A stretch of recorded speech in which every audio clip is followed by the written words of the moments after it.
What's poppin', people? What's going on? It's your dog Toddy checking in with another episode for y'all. We are officially in the Waffle House. So welcome aboard, people. Welcome aboard. I should say welcome in rather than welcome aboard. You know what I'm saying? Happy to have you here tonight. Y'all know the rules as you come in, man. Make sure to let us know. Let me know what you want. Kitchen. You know what I mean? So as you come in, make sure to place your order. Let me know what you want. You know, I know a lot of people had patty melt last week. So as you come in, man, make sure that, hey, this is what I want. You know what I'm saying? So drop your order in the comment section so we know what to get you. Because y'all know how I get when the club let out. Y'all know how I get when the club let out, man. When the club let out, man, it gets so packed. You know what I'm saying? So make sure you drop your order in. That way we can get you what you want. We can serve you in time. Well, in time. Y'all know how it goes. Welcome in. Come on in, my friends. You know what I'm saying? Also, as you come in, man, do your boy a favor, man. Make sure you hit that like button for your dog. Hit that like button for your dog, man. It's almost Falcons football time, man. I'm ready. I'm crunk. I'm ready to get to it, man. I'm in that mode now. You know what I'm saying? I'm in that mode. My high school team won tonight. Shout out to my Warner Roberts Demons. We beat our rivals, the Northside Eagles, tonight. So I'm lit tonight. I'm crunk. You know what I'm saying? I'm lit. Football is here. And they had a. It's funny how that number keeps showing up in comebacks, but they had a 28-11 lead. It went 28-3, but they had a 28-11 lead. My high school, we walked them down. We beat them 39-35. So, you know, in the city I'm from, in the town I'm from, that's a real big football game. It's been a huge rival in the state of Georgia, really nationally, man. You know, they showed it nationally tonight. It's one of the biggest high school rivalries in the nation. Northside Eagles versus the Warner Roberts Demons. So shout out to my boys, man. Football is here.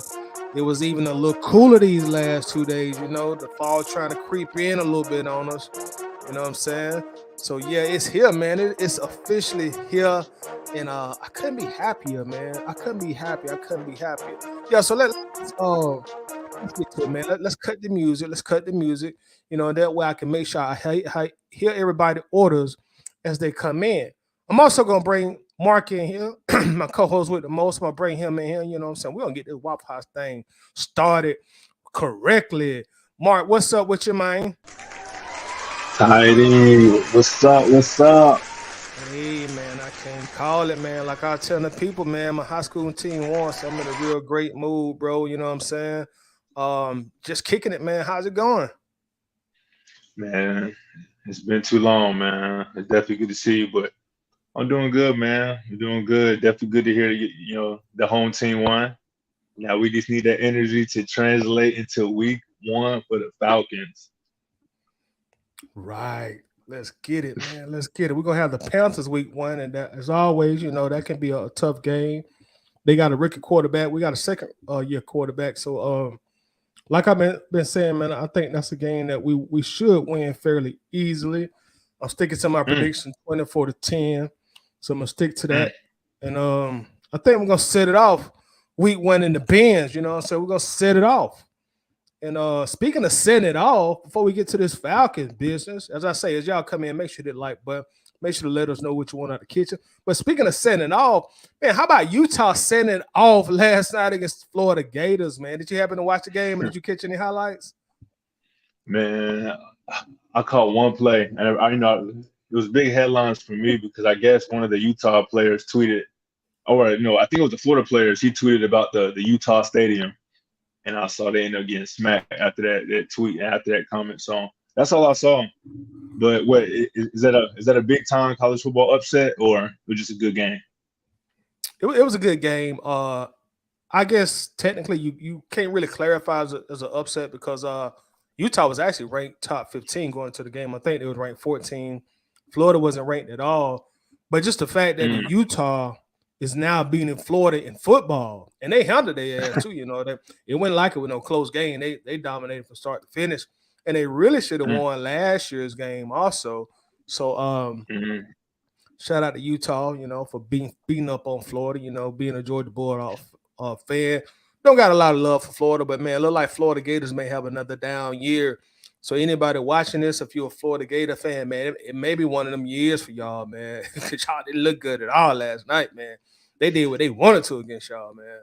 So boy, what else been going on in the sports world? It feel like something else that's been going on before I get to Falcons business that I wanted to discuss, but I can't I recall mean, what it was. definitely track. Definitely a couple of headlines with Noah Lyles and Shakari Richardson. So I think that's definitely happened since the last time we talked. The Braves. I mean, Oh, that's it. that boy, that's a bad boy. That's a bad boy. How Mark Justin say, "Mama, there go that man." Yeah, that's what I want to talk. And also, you mentioned Shakari. Also, I think she won. Was that the World Championships? I'm not the biggest track guy, so you have to help me out a little bit. That's the World Championship. She won 100 meters. Yeah, what I know she ended up breaking a record.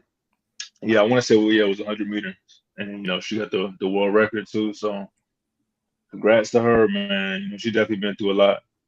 Yeah, congratulations to her. Speaking of records, Ronald Acuna Jr. I mean, speaking of records, he set a record or the first person in Major League Baseball history to have 30 home runs and 60 stolen bases. And then tonight, this happened last night. Tonight he comes out, hits another home run. He also got married on the same day. So congratulations to him and his new wife. So he had a lot going on, man. Setting records, getting married. Acuna, that dude, man. That is really, really that guy. That's the biggest headliner we got in the city as far as a athlete go. Uh, what do you think? Yeah, yeah. I mean, a couple of strings ago we did the Mount Rushmore, and I put him up there. It was bold and it's unorthodox, but I mean, he just that guy, like you said. So super dope that we're on the good side of history. And yeah, like you said, congrats to Acuna, man. He different. Very, very different. Very different. So let's see who we got checking in so far right now, man. We got 330 in the building as usual. What's up with your 330? It's an ABG Waffle House edition. Brilliant. What's happening with your 330? We got our guy John Brooks is in the middle. Says I want chocolate milk in a corner booth. Order up. Got you, John. We got you. Also, shout out to John, man. Y'all make sure y'all check John out. He has a YouTube channel. Make sure to subscribe to his channel. Show him some love. Run up the comments. Also, run up the likes as well. We got Facebook users. What's up, Kim folk? What's happening, man? What's going on, Facebook user? We got Ms. Neat in the building. How you doing tonight? It says make sure y'all are using regular syrup this week. Make sure y'all got the regular syrup. I got it. I got it. Right. We gonna take care of that. We gonna take care of that. We got Lisa checking in. How you doing tonight? Lisa says checking in. Let's see if my paycheck. Let me see if my check this evening. Okay, I think he said, let me see if I'm gonna pay my check this evening. If I'm reading that correctly. Shout out to Lisa, always in the building. We got Shamar in here. Says, let me get an all-star with hash brown, sausage, scrambled eggs, making a trip to the Benz next Sunday. Let's go. Let's go. Let's go. Let's go. We got you, man. We got it. We got it. We got it. JJ Ayers in the building. This is Mic check. Mic check. 1 2 1 2. What's hood, family? What's going on with you, JJ? Always good to see you in here. Always good to see you in here. Lisa says, I want a veggie omelet with sauce on the side, a pancake, and a glass of OJ. Let's go. Let's get it. Let's get it. Order up. We got it going. We got it going. A pancake. A pancake.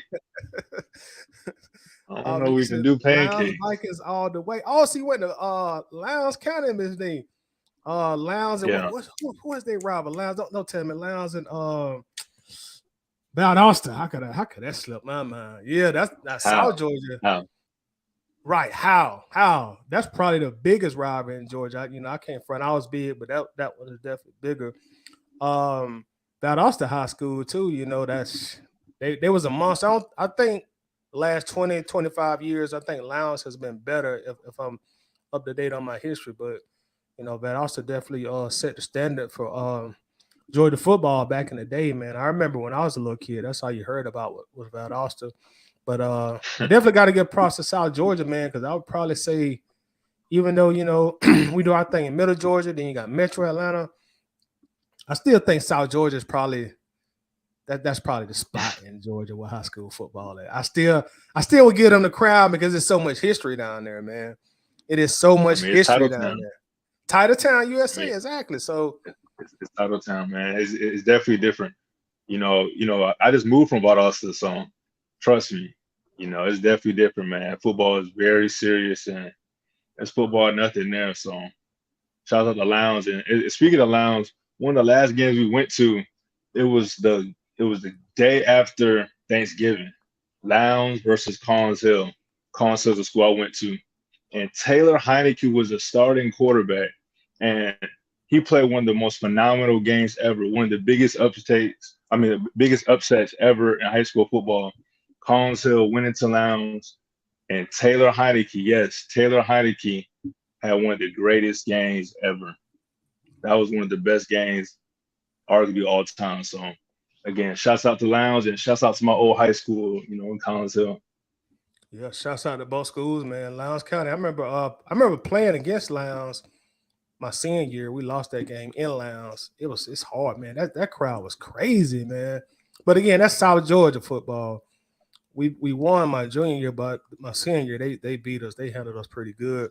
And I remember going to a high school game in Valdosta when they played Northside in '95. Man, that was like a college, man. I think they call it Death Valley, right, Mark? And that what Valdosta called that stadium, Death Valley? I don't think they call it Death Valley. My mom might have to tell us in the comments. I don't think we call it Death Valley, but it's definitely a big stadium. Yeah, because I know you got to walk down and you drop down that hill as you're coming down. They had them milk jugs going, so it's definitely a different environment down there. But football is back. We talking high school football. Football is back nonetheless. Red Rose in the building. Shout out Red is in the building. What's happening with you, Red? John Brooks says, my Tigers won their game tonight. My Tigers are now 3-0. Shout out to your Tigers, man. Shout out to your Tigers. Shamar Flood, Braves can add tonight too. Okay, what's the score? I think when I came on, I think it was like 4-0, 5-0, if I remember correctly. Wallace is in the building as usual. What was that, Mark? I missed you. Oh, yeah, I was saying, it's still 5-0. Okay, cool. 5-0. So Braves still up. Wallace says, what's going on with your tight end in the Waffle House? So give me that all-star breakfast with cheese and grits, regular, with waffle, with syrup, all bacon, and a tall glass. OJ, let's go. Order up. Wallace, we got you, boy. We're going to take good care of you here in the Waffle House tonight. John says, my Tigers beat Chattanooga tonight, 57-21, so they ran the score up on them. Red in the building is my usual all-star special with eggs and the bacon scrambled egg with cheese. Order up. We got you coming. John says, man, that bass hitting in my cranium crimples headphones. John got him on some headphones tonight. Let's see here. Red says my high school team had a scanner this week, man. Oh man, is that school dude punched the kid in the stomach or the chest, right? When that made you seen that, Oh, Mark? yeah, yeah. I saw that video. I didn't know it was Maze High. That's crazy. Okay, so since he brought it up, let's talk about that real quick before we get to our business. What you think? What do you think about what you saw in that video, Mark? Man, I saw something real quick. Honestly, I didn't dive too deep into it, but I mean, these are things you see on the football field. Um, and then, like I said, I saw it so quick because what, like he like punched him in the stomach, right? Yeah, Yeah, I mean, so I mean, you can't be punching kids in the stomach, but I mean, there's a lot of crazy things that happen behind the scenes. I agree. But yeah, I totally agree, and I'm on the same side of the fence as you, man. Like we all know, like football is a physical sport. It's filled with a lot of emotion. That's why we be as fans, we be emotional. Sometimes we talk about the team, but you can't put your hand on nobody, kid, man. You can't be punching no yeah, kid. Nah, if you want to hit him upside the head with a helmet, I'm from that yeah, era where your coach grab you by your face with, God damn it, son, and they'll hit that helmet a little bit, but that's a little different because you got on yeah. a helmet. But you I mean, can't, is you it though? can't. I mean, is it really that different? If you want to look at it from a technicality standpoint, probably not. No, from a That's what technicality I'm saying. standpoint. Like, I mean, but the game's changed. Like, there's a lot of things you can't do. I mean, the sport has changed. So, like you say, it's not the same thing.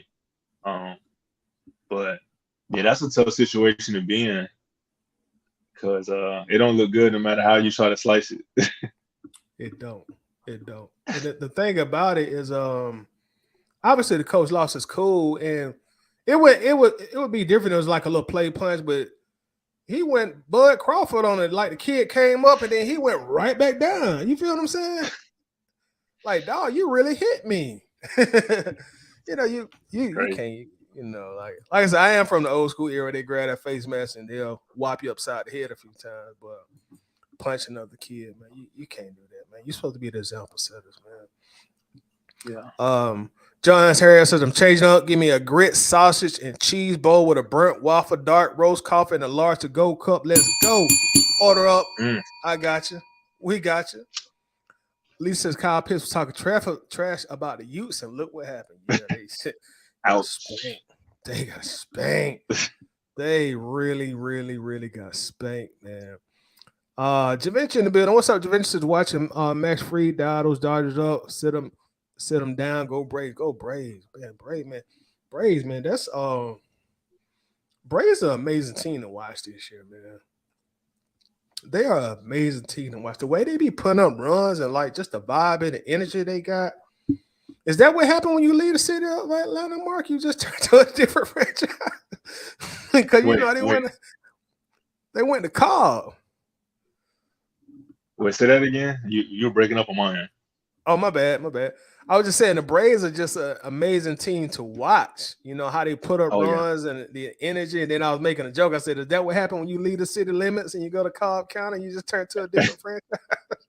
Hey, it look like it. Shoot, the Falcons need to go down to Gwinnett to the Gwinnett Arena. Hey, You know what I mean? we need to move the Falcons to Gwinnett. Hey, it's probably about that time. It But might be, that's man. funny. Yeah, yeah, We, yeah. we, Get them out the city. yeah, we Get them might out the need to get city. them out of city limits. Y'all got enough room up there in Gwinnett County for 'em? Yeah, yeah. I mean, speaking of Acuna, Acuna played in Gwinnett for a little bit. Where the Gwinnett Braves at. So I'm sure Yeah. somewhere over there in Buford, we can fit in a stadium somewhere. Yeah. Got the Mall of Georgia up there, so yeah, you probably Yeah, can fit the stadium up there. But you know that yes, hardcore at TLNs, they be mad about that because they're the mad on the Braves level, man. But we'll have to do that on a different podcast. right. Reds has got married, hit a grand slam, and made history. Yes, he did. Yes, he did. John Higgins in the building. Say, ABG was having it. Tidy, my man. There with you, Mark. Can't stay on, but just saying, I see you. I appreciate you, John, as usual. Stop it through. Appreciate you stopping through. We got our boy Big Low Country in the building. What's happening with you, Big Low? Big Low in the building, man. Y'all, if y'all ain't already subscribed, make sure you check out my dog on YouTube, Big Low Country Sports. Make sure you subscribe to the channel. Run up the comments, run up the likes, man. Some excellent commentary. Him and Coach running. So shout out, salute to both of y'all. What's happening with you, Bo? Red says, what's up, Mark? Winston the Thorn in the bill says, what's going on, fellas? I need some blueberry waffles with a sausage and some orange juice. Let's go. Order up. Yeah, get them orders in early. His niece says, Wintersville. Yeah, it's been a lot of winning down there between Valdosta and Lowndes. They definitely got the most titles in that region as far as high school goes. Javentia Taylor says, Southwest Georgia football is king. Okay. I see y'all about to maybe start repping Middle Georgia now, y'all. I'm trying to give y'all a little pass now. Like we got some national. How many of y'all school got some national titles? We got 2 of them in my school. We got Mark. You be bragging about y'all school. Y'all got a national football titles? No, I mean we got a couple states. You know, when Travis Hunter was there, I don't think they were eligible to compete for the nationals. But I don't think so. If we do, we definitely got one. Hey, but hey, Collins Hill, we got Travis Hunter, you know, one of the top players. Shouts out to Colorado. That's gonna be must see TV tomorrow. Him and Dion. You know, we got our backup quarterback in Taylor Heineke. And we got Maya Moore, one of the greatest college basketball players ever, and one of the best WNBA players ever. Again, from Collins Hill. I didn't know that. And I'm pretty sure, and I'm pretty sure she got a couple. She definitely got at least one national championship at Collins Hill. Yeah. So, I mean, my school did all right, man. You know, I always rep, you know, Valdosta, you know, so we eating good. We eating good. Okay, so I didn't know that, bro. I didn't know she went to that school. You know, I know y'all doing y'all thing and going that kind of Buford in that area. Okay, but I'm still looking for a national championship. Since everybody rep, we got 2 of them things, dog. We got 2, not 1, but we got. I'm talking about a natty. That's include Georgia, Florida, Alabama, Mississippi, California, Texas, national title. So let's see if anybody comments can tell me they got a natty. What's going on with you, Don? How you doing, man? How is it going, James? Holloway in the building says, fellas, what's up with you, James? How you doing, bro? Don says, I need that sausage, egg, and cheese hash brown bowl with a blueberry waffle with a glass of OJ. Order up. We got you, bro. We got you. Johnson, man, I wish it would have just been a punch in the stomach when we were playing. They 2 South Town coaches kicked ass when we helped up. That was the South Town. Oh, so Johnson, he from the old school. So y'all had worse than getting punched in the stomach?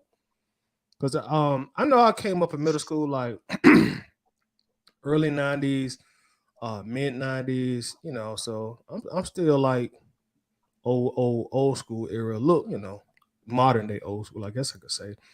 But I'm gonna tell you, John, like, man, they weren't putting their hands on us, bro. Like, not like that punching, like you know, so punching. I mean, but to me, if a coach made me run 10 laps, that's just as bad as getting punched in the stomach. Like, this football, like that's on. I mean, again, I'm not defending the coach by any means, but I'm just saying, like, it's so funny how things have changed so dramatically over the past, like, 15 years? Yeah, you're right. A lot. John says I'm 59. That was South Lower Tab. Okay. All right. So let's branch off and make that a subject. Tell us some things in the comments that you know you play football or maybe somebody you know. Tell us some things like that you experienced, or maybe somebody close to you experienced, like getting punched, or you know, just share those kind of stories with us. You know, and we'll talk about it as we read the comments also. Look like we got some spam in the in the comment section also. So we got a spam, maybe our first spam, but Meals in 1967. So what's up, fam? I need that steak and scrambled eggs with hash browns and a side of grits. Don't forget that sweet tea. I got you. Dog. Order up for meals.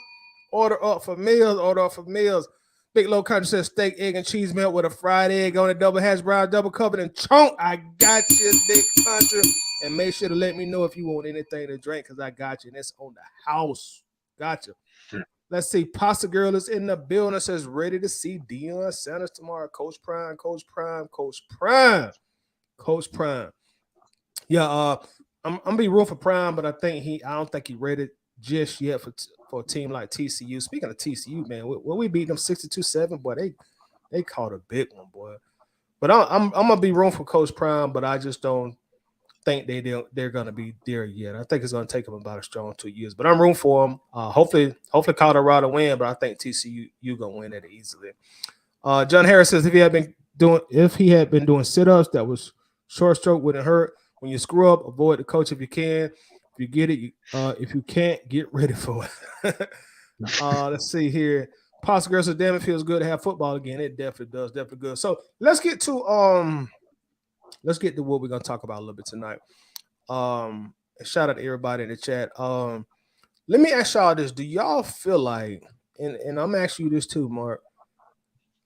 Should Falcons fans be optimistic going into this season? You know, and we done broke it down a whole lot. You know, in the off season, you know, our drafts, new players, new defense, spent a lot of money. So should we be optimistic, y'all? So that's really what we want to talk about, and we're gonna actually we're gonna bring our first guest into the Waffle House and talk about it also. Like, you know, should we be optimistic going into the season? You know, how should we be feeling? Should we be feeling good, feeling optimistic? So I really want y'all to give us some feedback on that. Should we be real optimistic going into there? We're actually gonna bring our first two guests. We can bring them in at the same time, right, Mark? Oh yeah. Yeah, because they look like they're ready backstage. Yeah, one of them back that way. So yeah, y'all, let's welcome our guy Brandon, and also let's welcome our guy Kel to the Waffle House. Y'all get them a nice welcome as they come into the Waffle House, man. You know, chop it up, eat good. How's it going, fellas? How y'all doing, man? Hey, man, we living. Brett Favre, we living. Old school. That's a Falcons star. Come on, bro. Come on, bro. Hey, you must have see what on this face, bro. These are not fat for fashion at all. Yeah, it's a Falcon Favre, baby. Okay, so hey, I like it. I could dig it, man. I could dig it. Yeah, so welcome. I keep wanting to say welcome aboard. Welcome in. And y'all like optimism. Be feeling optimistic about the season, y'all. Like, we'll start with you, Kevin. Like, are you optimistic going into the season? Like, you know, tell us a little bit like how you feeling going into the season, because like the season like pretty much say a week away. So how are you feeling? I'm very optimistic. All in all, pretty much I'm ready to speak what everybody else has been speaking on. The season relies on one guy, and that's Desmond Ridder. Is you gonna barbecue or are you gonna be a dude? You know what I'm saying? I feel like I ain't gonna lie, our defense on paper is way better than what we had in the Super Bowl. This past Super Bowl, 2016. You know what I'm saying? On paper, that's on paper. You know what I'm saying? But Ridder, can you protect the ball? That's really what it comes down to, though. You know what I'm saying? Can you protect the ball? Can we win the turnover margin at the end of the day? And I think that's why they built it around him, as far as like with Bijan, Algier, Patterson, and all them. You know what I'm saying? So we'll see what's up. I like it. Brandon, you there with us? Yeah, I'm still here, brother. I got to get my Waffle House order together. You know, I need sausage and grits. You know what I'm saying? Yeah. I'm sorry, y'all. My apologies for being such a bad host. Brandon, what would you like from the kitchen, bro? Go ahead. You know, I got to have them sausage and grits. You know what I'm saying? Cup of coffee. You know what I mean? Sausage, grits, cup of coffee. Order up. Kevin, what you want, bro? My bad. I ain't mean to leave yet. I'm good. You great. You came prepared. Oh, so he good. He good. Yeah, but thank you both for joining us. Brandon, like, you know, I already like know like your resume when it comes to your outlook on the team, as well as yours too, Kevin.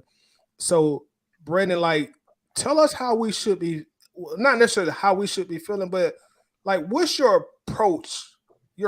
How are you approaching this season? You know, we're speaking on being optimistic. So, what's your approach going into the first week 1 against Carolina? My approach going into week 1 at Carolina, we're gonna put the NFL on notice. It's gonna be, we're gonna put them on notice. It's gonna be must-see TV, Bijan Robinson, and this offense. And I'm just gonna stick with that the whole night. This offense is gonna be must-see TV. It's gonna really be dynamic. On a scale of 1 to 10, I'm at an 8 for the season. This is not a Matt Ryan team. This is not a Tommy Dimitrov built team. This is not Dan Quinn's slogan team. This is Terry Fontenot, Arthur Smith. You know what I'm saying? This is old school physical football, but it's going to be explosive too, y'all. I'm telling you, man, it's going to be a good season. I'm always optimistic, but I just got a different feeling this year. Week 1, I just don't see Carolina beating us, man. What's the kid, Bryce Young? He been taking a lot of hits, man. Yeah. And if he's taking a lot of hits in preseason, you know what it's going to be in the regular season. Yeah. Yeah, and I'm definitely hoping we get out to him. You know, treat him like a rookie. You know, he ain't gonna come out there and put on no show against us like we have done in the past with some rookie quarterbacks. Mark, how you feeling? Like, are you optimistic going into the season? Or are you worried? Like, how you feeling? Yeah, I mean, just like the fella said, very optimistic. I mean, we have a very favorable schedule. You know, first 2 at home, first 2 against, younger, inexperienced quarterbacks. I mean, that's a good opportunity. So I feel like when we start strong against Carolina, I mean, I think like Brandon said, we're going to be an explosive offense. But I think if we have to come out and figure out, our chemistry the first 2 games, I don't think that we'll just snap into this explosive offense. I think that's my only thing when it comes to expectations. I think we're going to be more balanced, and I think we're going to be able to win games, 14-10, 21-14. I don't think we're going to be scoring too many points. So, if everybody's healthy, I think we're going to be good. But again, Brandon, you think we about to be averaging 24 to 28 points per game with this offense? Yes, and the reason I say that, Mark, is I'm in disagreement with you respectfully, but I'm going to explain why. The offense is going to see 1,000 touches next year. 1,000 touches is pretty much what we average year to year. So with 1,000 touches, last year we had like 580-something Russians. So, of course, we're not really a balanced team last year. Of course, we all know why. But let's just say, for argument's sake, that we a balanced team this year. We got an equal amount of rushes, an equal amount of passes, just for argument's sake. Out of those 500 passes, you figure Drake going to get 100 of them. Kyle going to get 100 of them. Bijan probably going to get around 50 or 60. And then the rest will be divvied up throughout the rest of the receiving corps. I can see Drake London with 100 targets doing 1,300 yards. I can see Kyle Pitts doing 1,300 yards. I can see Bijan Robinson with the 50 or 60 passes doing 600, 500 yards. So when I say that the offense is going to be explosive, the reason I say that is because you got 3 top 10 picks in the last 3 years touching that ball. So I'm thinking that these boys are going to put up points, because the thing about these boys is they are very explosive with the ball in their hand. Drake, Kyle, and Bijan, all 3 of them, when they get the ball in their hand, they run out the catch is exceptional. So how many plays are they going to pop? That's the thing about it. This is not, like I say, this ain't the Matt Ryan, Roddy White, Julio. He might score this week, he might not. Man, these boys going to be explosive. It's going to be, we ain't seen it really, but wait till you see it. Yes, Yeah, I mean, hey, it's definitely going to be interesting. It's going to be, I mean, because I think it goes back to what Kev said. It depends on Ritter. So all that stuff, it sounds good, but if Ritter's not able to consistently, convert on third downs, to hit on some of the top passing plays when we are behind the 8 ball and it's 3rd and 15, then I don't see us being as explosive. So again, it sounds good, but I think it goes back to Kev's point, man. It's all on Desmond Ritter. It's all on Des. Right. So a good portion of it, based on what you're saying, Mark, like Desmond Ridder could be the difference between us averaging 17 points a game or 25 points a game. I mean, absolutely. And I feel like that's why so many people are so, you know, iffy when it comes to Desmond Ridder, because we all know, man, like we're expecting him to be great, essentially, in his rookie season. I mean, just like we have lower expectations for Bryce Young, we don't expect him to look good. I mean, we should have the same type of expectations for Desmond Ridder, because I mean, he's not proven either. So I mean, again, it sounds good, and I'm still optimistic. But man, like I just have to see. I have to see it, before I would call it explosive. Yeah. Facts. So y'all don't think the fact that he has 4 starts on his resumes and 2 training camps under his resumes, y'all don't feel like that's enough to kind of separate him from that quote unquote rookie, inexperienced, unproven pack? Who you talking to? You go ahead, Kel. Okay, Go ahead, so I told you, like I told you last week, I am from Louisville, Kentucky. I played the same Little League football program underneath Desmond Ridder. Well, I'm older than him, so he came underneath where I came from. I truly believe in him.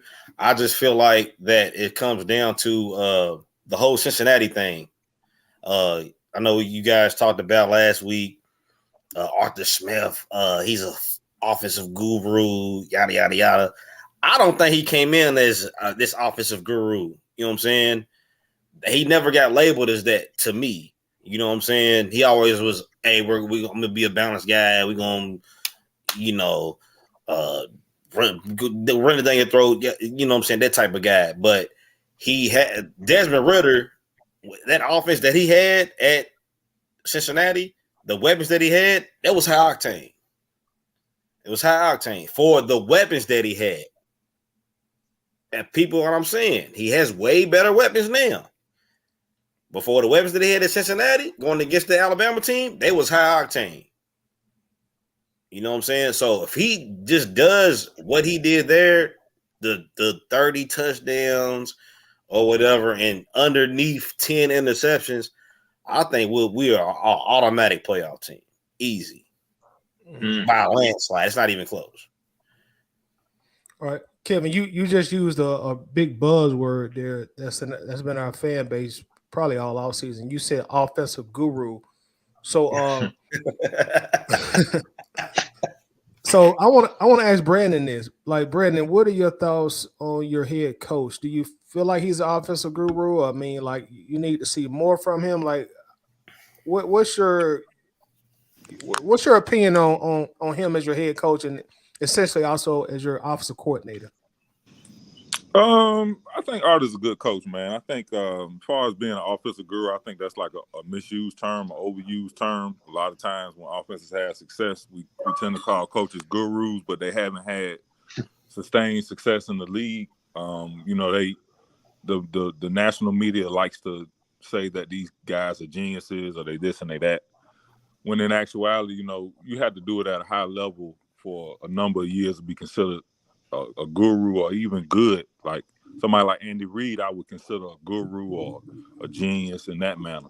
But as far as Coach Smith, I think Coach Smith, man, and the thing I like about him is he get the most out of his players. He getting the most out of his roster. And the guys want to play for him. And he has a brand of football that's it wins. You understand what I mean? And when I say wins, I mean running the football, playing defense, being physical. These traits of football, which haven't been as popular in the last couple of years, are still the building blocks of a good team. If you know football, then you know football is basically blocking and tackling. So if you do those things well, you're going to be good. Now, talking about Arthur Smith, talking about Desmond, my brother from Louisville, he from where the greatest is from. Desmond Ridder, let's talk about this guy. Let's go. Listen, a quarterback that can throw the ball long and scramble, all of that's well. But the most important thing for any quarterback is what's between them ears and what's in that heart, how confident you are. You look at Desmond play, he ain't out there shook. He ain't out there looking scared and deer in the headlights look. He Confident. got better every week. You dig what I mean? Drake London went from, he doubled his production in them 4 games he was there. So if I'm looking at this from the outside, I'm thinking to myself, he have a rapport with this guy already. He know how to manage the game already. He got confidence already. And the team ain't gonna ask him to win the game. They ain't not gonna sit up there and say, Desmond, go win us the game. They're gonna say, okay, we're gonna get a ball to Tyler, we're gonna get a ball to Bijan. You make this little slant, you make that little pass. You just manage the game. Don't lose the game. But definitely don't go out there and get shook and be scared to make a play or make a mistake. So that's why I say Desmond Ridder can lead the Falcons. And look at it like this. If you a defensive coordinator, how you gonna beat the Falcons this year? You're gonna say, well, shit, make Desmond beat you from the pocket. Yeah, make him beat us. Make him beat you from the pocket. But the thing about it though, Tyler, he might can do that. Cause he got some big old tall trees out there, man. Talking about, hey man, that boy Kyle Pitts, man. I know a lot of us like to joke about him being a bust and he ain't lived up to expectation. But you see that big old joker running down the middle of that field on that cover too. It might be a problem, brother. Yeah. Catch radius is crazy. You make a good point. Yeah. Y'all, everybody hold your thought. We're going to continue this conversation. We're going to bring one other person in real quick. We're going to bring our guy Strap Brown in the building. Strap, how you doing today, bro? Man, I'm wonderful, man. What's good? What's good, man? Strap? Chilling, Strap. Let me catch up to speed real quick. What we're talking about. We're talking about like how optimistic are you about the season this year? You know, and just like I was telling Brandon, like I know his resume, Strap. I know your resume, and you both, really all three of y'all tend to be very optimistic about the team, especially Brandon and also especially Strap. So Strap, like, how are you feeling going into week 1? Like, how optimistic are you feeling, or do you kind of feel a little skeptical this season, Strap? You know, because normally you be pretty high on Atlanta, but how are you feeling? I ain't skeptical at all, bro. We ready. We ready, bro. I want you to think about it. I want you to give a good thought about this, right? If you're a defensive coordinator, you got to deal with the RPO. You got to deal with Bijan. They don't even know how we're gonna use Bijan. We're not only gonna run them. We're gonna throw it out the pot. We're gonna throw it out the backfield. We're gonna throw some quick hits, some swings. You feel me? Then we got height on the outside. You feel me? Then we got slot receivers. It all boils down to the core, the offensive line. We're gonna go far as the offensive line takers, man. Put it like this. Ridder gonna make mistakes, man. What quarterback don't make mistakes? Every quarterback make mistakes. It's all about how your defense gonna pick you up from those mistakes. I want you to think about Patrick Mahomes. I'm gonna give you an example. How many times you don't seen Patrick Mahomes do some stupid ass shit behind the back, under the knee pass, and the shit don't work? A lot. Right. Come on, and the shit don't work, right? So they have to punt the ball off. So when they punt the ball off, the defense have to get the ball back to Patrick Mahomes, right? The reason why Patrick Mahomes is deadly is because his defense always gives him short fields. You feel me? If you think about last year, every time we got the ball, we were either starting between the 20 and the 35-yard line. So that mean that Mariota had to push the ball at least 70 plus yards every time we had the ball. Why? Because we didn't have good defense. And when you don't have good defense, you put the pressure on the offense. And if your quarterback ain't ready for it and you ain't got no offensive line, you got nothing but travesty. But you know what's crazy though? We still was in the games. We still had chances to win the games, but we lost in the fourth quarter. Think about the 16-20, down by we up by 5, but we can't stop the offense. They go down, score quick, and then we put the ball in Ridder hand, and not Ridder, but we put the ball in Mariota's hands, and then we expect him to do some Joe Montana type shit. Yeah, he was trash. You feel me? So it all starts with the offensive and the defensive line, bro. If we win in that area, we should win. We should win 10 games plus. Right. And I'm optimistic. I think we can do it. You feel me? I think our defense is ready. I think our offense. I don't know about the offense. I can't really say because when your offense going against backup players and practice squads, you can only get what you can. But when it's in real time and you got the starters out there and you got everything out there everything on the goddamn count on the roads and at home, that's when it boils down, man. So I believe we're gonna do it. I know y'all don't believe it, but I think we're gonna do it, bro. All right, and I want to ask everybody on the panel this question, and this is coming off with what everybody just said, and also Fresh out the shower. How does a motherfucker? a little bit of what you said on your live strap. Like, we know Ritter is young. We all know he gonna make mistakes. Like, how much leeway should we give Ritter when he does make some mistakes? Like, do we got to be patient with him, or like, what's the gauging point? Like, if week 2, week 3, okay, he gonna make mistakes, but week 12, week 13, like Brandon, how patient can you be with Desmond Ritter as your new quarterback, Brandon? It depends, bro, because you got to look at it like this. You got a mistake where you just not thinking. You know what I'm saying? You look at it, okay, bro, what are you doing? That kind of thing. Like, what are you doing? Like, where's your mind at? Or did the defense just make a play? You understand? Because they get paid too. They professionals too. So are they making play? The defense making play? Do they got our number? Are we too one-dimensional like we was with Mariota? Is it too easy to figure out our game plan? That's what I'm going to look at. Now, if he go out there and he's staring receivers down and he's throwing interceptions and he's not protecting the ball and he's not making plays, then yeah, he got to get up out of there. Yeah, defenses knew what we were doing last year. That's what I'm saying. They knew what we were doing. So it ain't. So when they look at tape, they like, oh, it's gonna be easy to shut them down. Now, but remember, remember though, we couldn't even 4th and inches, and I'm nervous. But we can't even get 4th and inches, bro. But the thing about it though, when they look at our tape, they know that man can't pass from the pocket. They know that that's not an effective way that we can move the ball. We can make some pass plays occasionally, but we can't consistently pass the ball.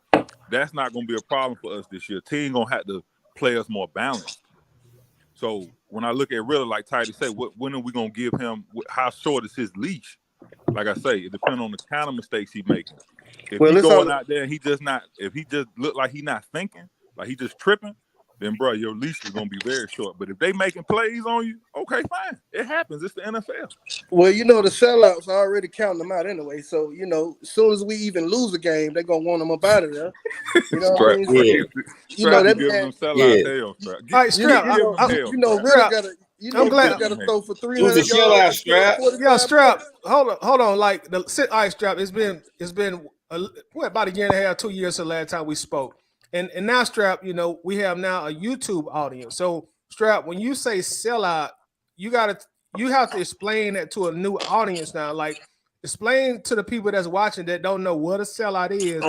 What are you talking about when you call people sellouts? Well, when I say sellout, I'm not talking about tickets and selling out tickets of clothes and the type of merchandise. I'm talking about the ability to count your team out before you even snap the ball. That's a sellout. I'm talking about a motherfucker that can just give up before the game even played. Like mother be like, well, man, since last year, man, maybe we gonna do the same thing last year. Man, you know what? I'm a Tom Brady fan. You know how them sellouts is. Them motherfuckers do not like the Falcons. They don't like the Falcon quarterback. They don't like our ticket sales. They don't like the parking lots. They don't like the stadium. They don't even like our colors. But for some reason, they won't leave. You feel me? Listen, man. Listen. And you ever notice the sellouts go out their way to go to the game? They already say we're going to lose, but they still go to the game. They still tailgate. They still buy the merchandise. They put money in Blank's pocket. These motherfuckers told these niggas saying that Ritter ain't going to do nothing before he even go. Bro, he's still a rookie to me. See, Ritter's still a rookie to me. I don't know about y'all. You can't say it. But if you start at the end of the season, the last 5 games, which is some teams ain't even playing their players. You can't really judge the man out there. Even though he had a good he ended well, but most of these teams had already, they already was established, man. They already done won. They know what they was doing. So Ritter is still a rookie, in a new system. See, y'all forget. See, sellouts. See, motherfuckers play Madden so much, they forget that this shit is real life. You gotta throw signals. You gotta really know what you're doing. And then you gotta worry about 10 other players as a quarterback. You gotta worry about 10 other players knowing the routes and knowing what they need to do. You feel me? Even though I know the quarterback get all the money, so he's gonna get all the blame. But I look at the game from a different lens. You feel me? I look at that 3rd and 3, and then you get a holding penalty. You know what I mean? Now you 3rd and 13. You feel me? And then the quarterback trying to make something happen, and then then you got to punt the ball. And then you punt the ball, the other team get the ball and score. Now you're in the hole. You feel me? These quarterbacks are not designed to make comebacks like Brady every game. You need a complete team. You need a special teams. You need an offensive defense. You need smart coaches. So y'all looking at the position players. I'm looking at all the shit around it. I'm looking at the motherfucking referee corps. You feel? I'm looking at them. I'm wondering if they gonna make a dumbass call at the end of the game that cost us a game. I lied. You remember last year when the Buccaneers stole the game? Yeah. That game came back and bit us. We could have went to the playoff. Yeah. You feel me? Don't remind me. I look at the small. See, football is different than any other sport, bro. You got too many moving parts. You got coaches that got to make the right calls at the right play. You got to put the right players in the right position to be successful. Because if you don't, those players gonna look like they trash. And then y'all gonna call them trash. And then we gonna trade them. And then he gonna go to a team that a coach know how to use them. And then now the motherfucker looking like Torrey Hope or one of the best pass rushers you ever seen in your life because the coaching staff didn't use the motherfuckers right. See, that's what's wrong with these sellouts. They see a player make bad choices and bad mistakes, and they call them trash and don't even know you're not using them right. You can't use an alternator to pump up a tire. This shit don't make no sense. What did you just say? It don't make no sense. You gotta put these motherfuckers. Look at Andy Reid. You wonder why Pat Mahomes get to run around and throw the motherfucker behind their back and do all that weird shit? Because he designed the plays for those players. You can't be scared to try new things. Yeah, You win from the core, the offensive and the defensive line. If you can't block to make the play work, then who's gonna blame the quarterback? Mariota was running for his life last year. No, he wasn't. I know he was seeing butterflies because he got hit so many times. He was scared, bro. He was scared. He wasn't running for his life, though. Bro, he got hit so many times. Yeah, but no. Some of that time, though, the pocket wasn't breaking down, bro. It was just him. Bro, he was taking off. You know why? You know why? Off, bro. See, look. That's why I hate when you watch football on TV. They only show half. You don't see the coverage. Hey, bro, listen. If Heidi was breaking film down. Mariota was taking off before shit. You feel me? Because niggas wouldn't get open. Who our receivers were, bro? Who he was throwing to? Who he throwing to, bro? The defense already knew.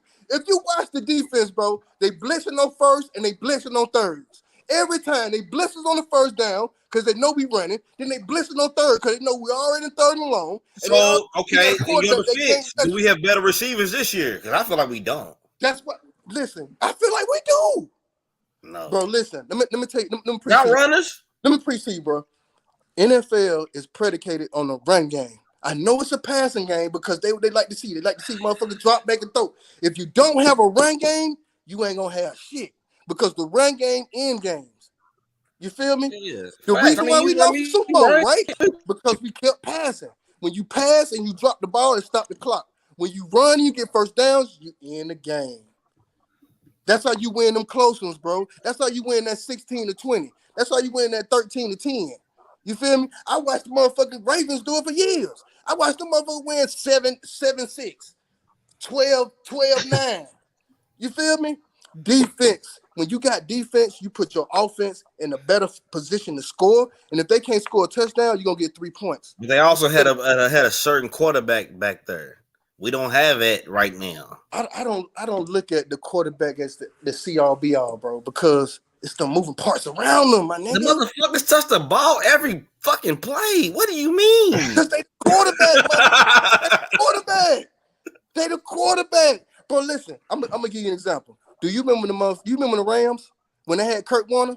Talk to me. Before they were successful, don't you know Kurt Warner couldn't get away from pressure?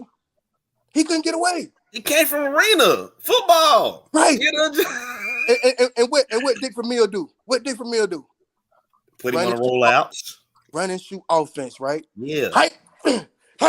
Yeah, everything. Yeah, he got route runners. He had route runners. That's what I'm telling. So you proving my point. We don't have route runners. Listen, let me get to my point. If you got route runners and you got a quarterback that's average, at least average enough to have a good accuracy, and you can make those connections, what they gonna do?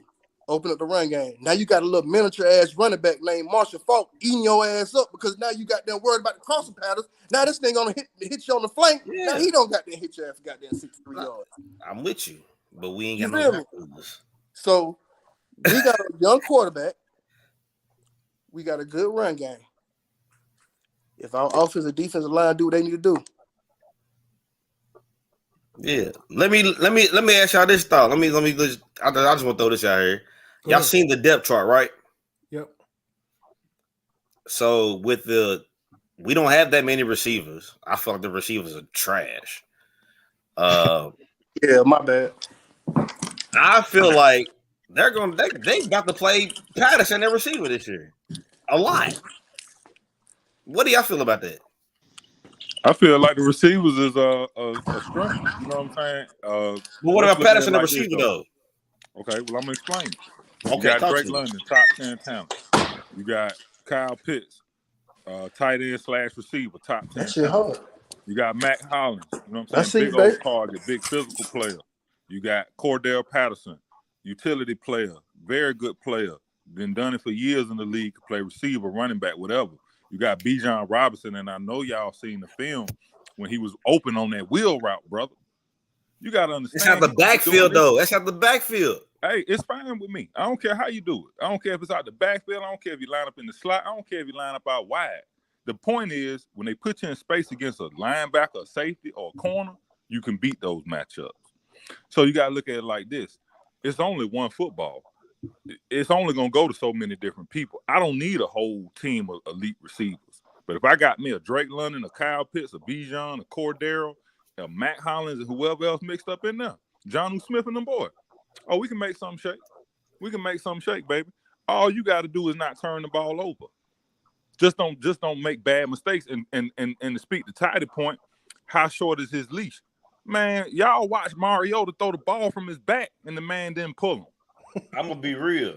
As far as this leash, I feel like he got to get to game 8 because we got a favorable ass schedule, just like bruh said. That schedule is light, real light. I mean, so they say, but shit, it's the NFL. You got to play who they put in front of you. That's a fact. Yeah, but it's to me, you never know how weak or strong your schedule is until the season is over. That's a fact. You don't know because everybody want to win every week, man. We don't know how good the schedule gonna be or how bad it's gonna be. We just got to play who they put in front of us. You right. That first two at the crib, man. Oh yeah, we do got a soft ass schedule, man. And we only play the Aints. We only play the Aints one time. No, we play them twice. We play them twice. Yeah, we play them twice every year. You sure? But before the bye, though, I mean, the first 10 games. I could have sworn they should say what. So let me ask everybody on the panel this: like, what side of the ball do y'all foresee leading this team this year? Are we going to be an offensive-led team or a defensive-led team? And I'm asking that to everybody. Go ahead. I see it last.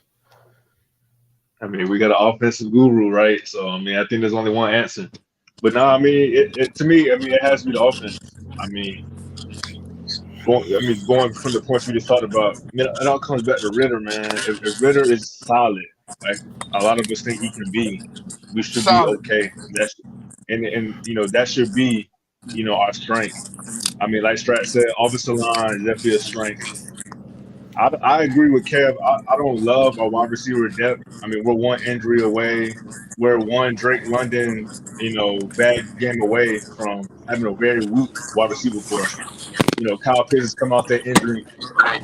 So, I mean, again, when you look at the wide receivers, I think that's a weakness. But we still have a strong running back group. We still have a strong offensive line.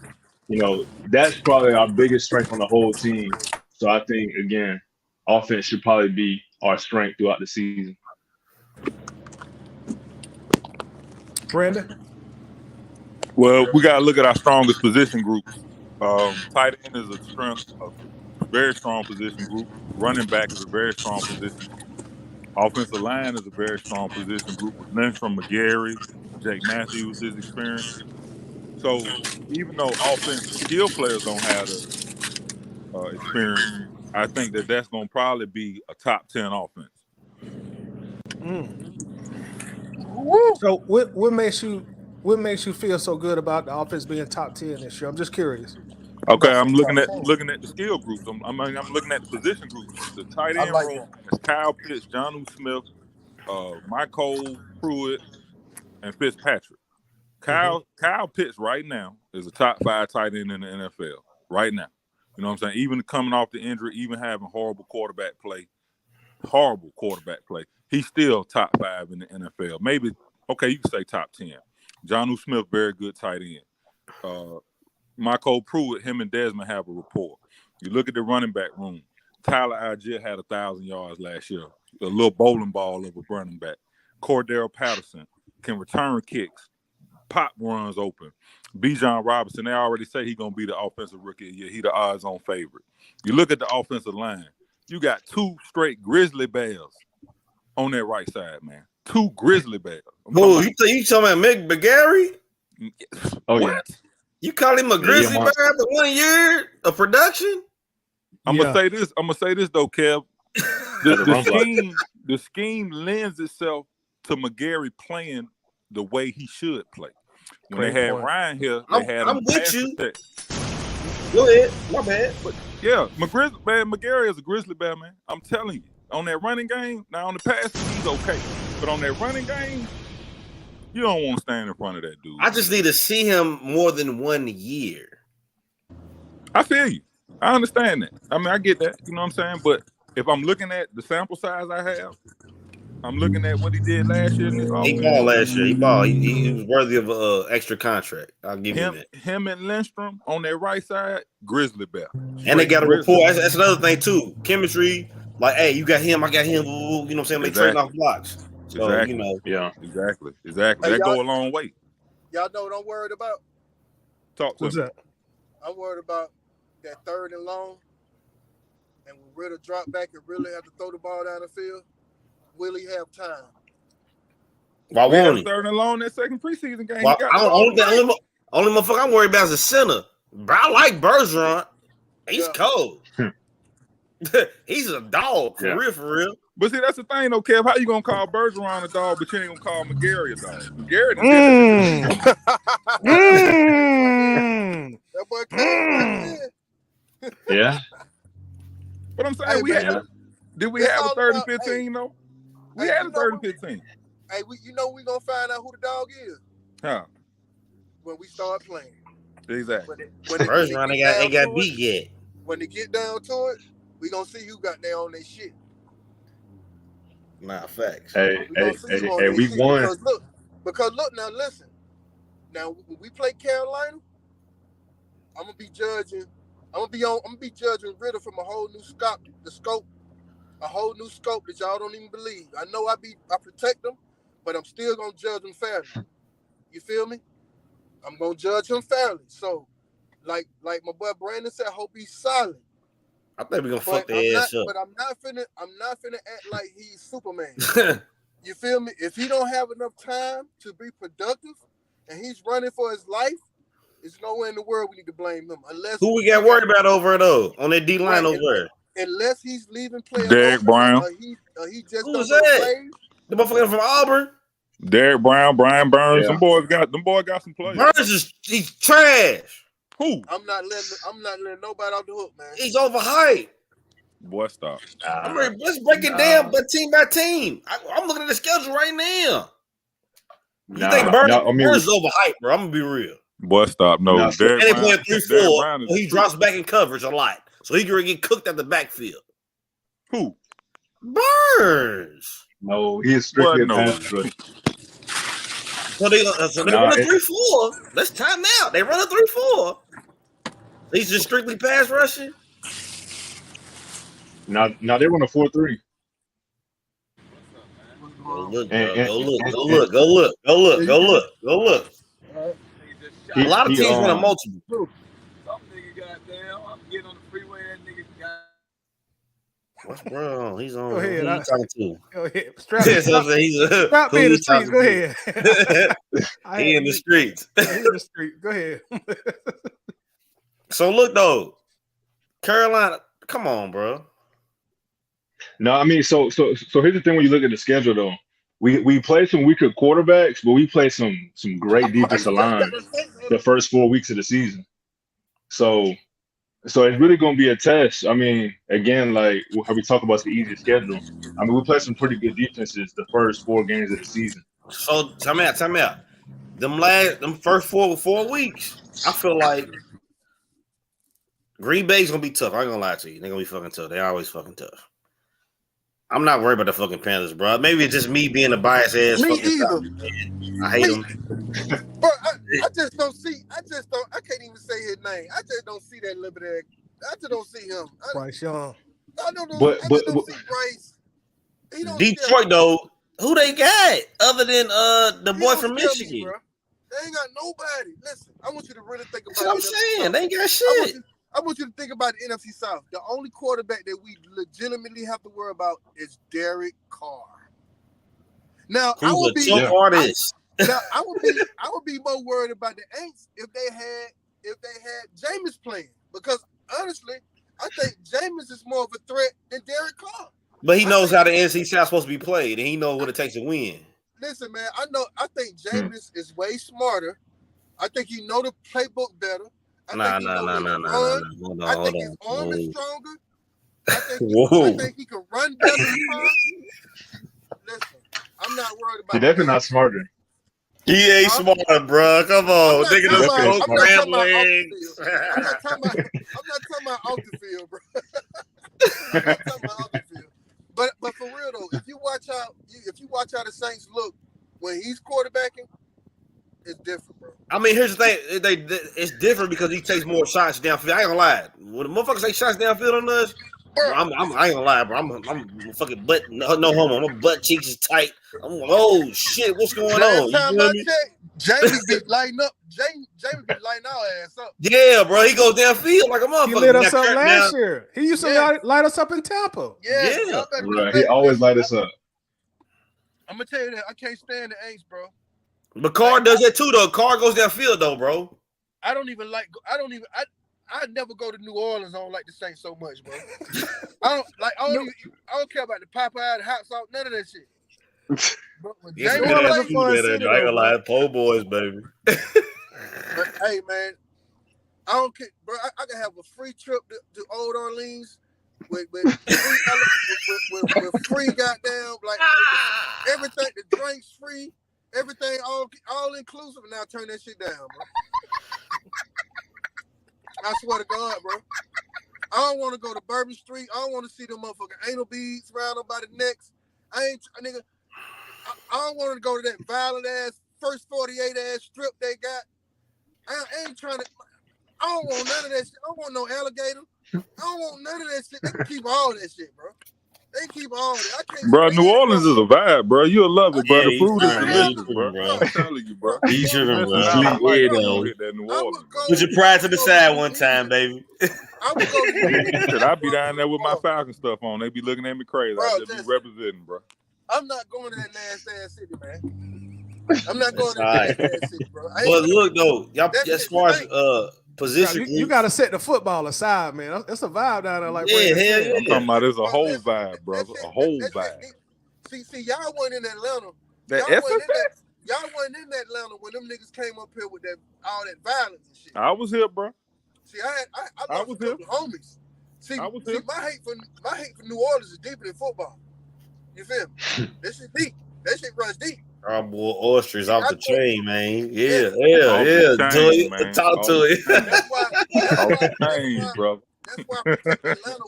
I protect Atlanta at all costs because when I grew up in the city of Atlanta, we weren't even talking about no sports. We were just talking about Atlanta. We just love the city. Hey, man. So when they Pimp C came said down, Atlanta the South, man. everything in it.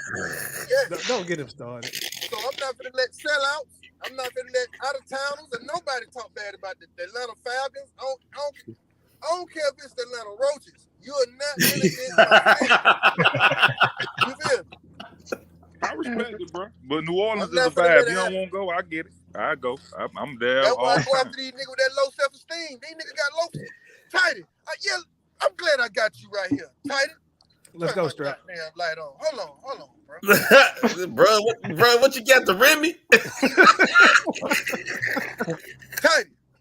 What's up, Why Strap? the hell you let these niggas come in the group and talk about other teams and how they love other cities? You let these motherfuckers live, man. Look, Tidy, listen. If you make me admin, bro, it'll be 400 people in the group. Yeah, we can't do that though, Strap. That ain't enough people in the group. Bro, It's like 35 in there, 35,000 now. We can't just kick everybody out. Come on, Strap. I'm telling you. Bro, New Orleans is a vibe, brother. So we Bro, gotta we're go see these buffering and niggas coming shit. up. I know we don't. I know we don't but y'all don't see other niggas coming in there with the low self-esteem. That nigga be 8 a.m. Man, I don't think Ritter gonna be able to even throw a pass, man. Bro, they was like it. They been like it. Strap, it's always been like this, Strap. Yeah, they been like that, bro. 7:30 in the morning. 7:30 in the morning, grown men. They first post. Man, I think we're gonna go 0-8, man. I don't even think we're gonna even pull one out, man. I don't even believe it, man. I think we need to change the mascot. These niggas be coming up with all types of low self-esteem. Bro, y'all see that shit, man. Yeah, I don't pay that shit no attention, bro. It's a lot Y'all of trouble. see it though, right? Yeah, we see it, bro. You just can't, I don't pay it no attention. Yeah, they be trolling you, Strap. Yeah, they just trolling, bro. It's all good. Yeah, Right. bro. So right in the trap. I'm telling you, bro. These niggas were born at Walmart, man. All right, Strap. But Look. you got to answer the question though, and then we got to get I think Kevin and Brandon's answer. Who you think gonna lead? All right. Which side of the ball you think gonna lead the team? Offense or defense? Defense. Why you be so big on defense all the time, Strap? Man, He was just hyping up the offense. Bro, listen, No, he been talking about defense since I know him, bro. Like for years, that's all he talking about is defense. Okay. I'm gonna tell you why. Bro. I'm gonna tell you why. I seen something that I never seen from the Falcons, bro. I seen us stop a team in the red zone 4 times. I know it's the preseason. But what I do know is scheme. What game was that? Scheme. Like That first game is big. I'm giving an example of scheme. I'm giving an example of scheme, bro. If you about to fight a nigga, right, and you know he got short arms, right? You gonna keep his ass on the outside, right? You gonna jab his ass to death. Right. That's a scheme. Yeah. Oh my God, bro. When the U.S. bombs the motherfuckers at night, that's a scheme. You feel me? Schemes work. Listen, I'm gonna give you an example. Have you ever ran up on a chick, right? And you know she easy, and you like, shit, man. All I gotta do is go get a bottle of Hennessy, right? Take her to Applebee's. You feel me? By the time you all don't 2 for 20. By the time we leave Applebee's, she done had about 4 margaritas, nigga. I'm gonna go into the room and I'm gonna smash, and I'm gonna be gone by 3 a.m. Right? That's a scheme. Everything you do daily is a scheme. Damn. So, by looking at this defensive scheme in the preseason, my dog, I think that we're gonna translate that shit to the regular goddamn season, bro, and we're gonna be a problem. Listen to me. All I'm worried about defensively is motherfuckers being on their A game for as not jumping off sides, not holding. You know what I mean? Like those penalties, bro. If you look at last year, see that's what I try to tell people last year. They blaming everything on the quarterback. They didn't see the penalties. When it's 3rd and 2, when it's 3rd and 2, and then we get a penalty, now we in a hole. Or when we in field goal position, We get a holding penalty, now we out of field goal position. You feel me? Or when we got a 5-point lead and you think we're going to clamp down on that last drive and everybody playing a cover 2. We playing soft. Y'all ever seen that? Y'all ever seen that? When we just playing soft as hell and the teams that walk down the field and score? I think we're going to change that, bro. And I think that Ritter going to do enough, but I don't think he's going to have to put the game on his shoulders, bro. I don't want Ritter to have to feel like he got to save us. You know what I'm saying? Right. I want our defense to make that decision because I noticed that the defensive teams always win the Super Bowl. You ever notice that? The team that clamps down at the unopportune times, that's the team who wins. The team that can recover an onside kick, that's the team who wins. A team that can pick up 4th and inches. A team that can be on the goal line and run a run play instead of a play action rollout like we did when Julito dropped the motherfucking pass. Julito, I like it. That's cold. You remember that? You remember when Julito dropped the pass? Do you remember? I'm glad I'm on this subject.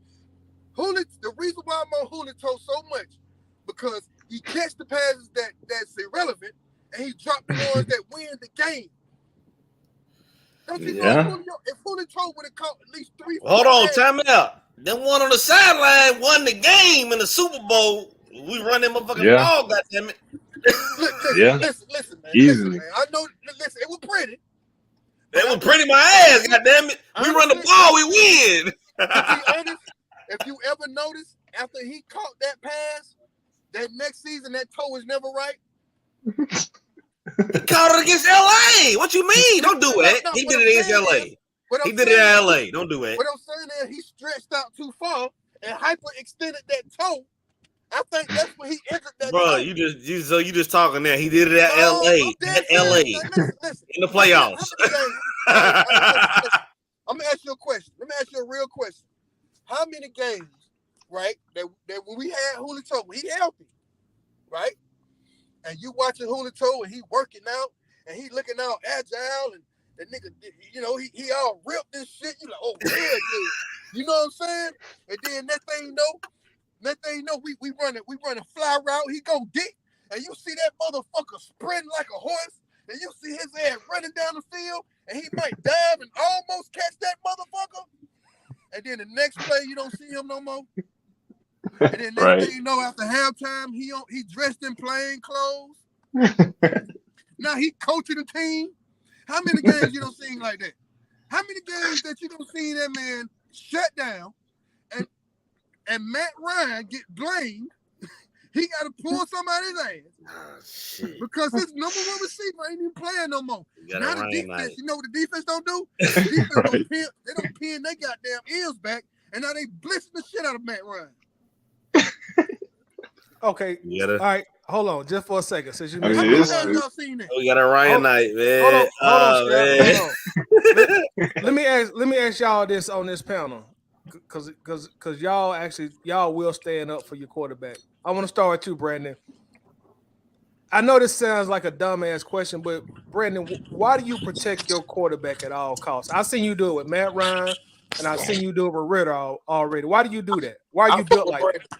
I mean, for me, I don't feel like I protect him at all costs. I feel like I'm going to just call it like I see it. You know what I mean? Right. And I feel like with Ritter, I feel like he gets a lot of undue criticism, but I've seen his play get better every week, and I see traits in him that I like in my quarterback. Like I say, he's confident. He got it between the ears. And for me, that's more important than a dude that can just scramble, throw the deep ball, blah, blah, blah, blah, blah. You got to have it. A quarterback got to be a confident player, and he got to be able to think the game. He got to be able to see the game. You dig what I mean? Right. Now, as far as Matt Ryan in the Atlanta Bird game, he draws a lot of ire. You know what I mean? But you got to look at Matt Ryan, bro.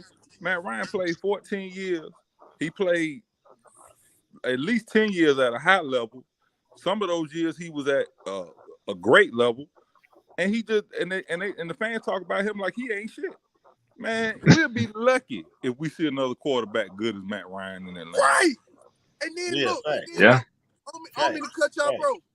but then we glorify Julio. Like we talk about how great he is, right? But he was great though, Strap. But who threw him to the ball? Who was Matt throwing the threw in the ball? ball. Tidy? Matt threw in the ball. Thank you. God damn. Who was throwing in the ball? Matt threw in the ball. Thank you. 99% of the time, Matt Ryan was throwing him the ball. Yes.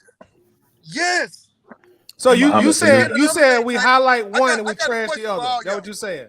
I got a question. Say that again. You saying we highlight one and we trash the other. That's what you saying. Right. You can't trash you can't trash the other and highlight one when he the one throwing him the ball. But listen, I want you to really think about this, bro.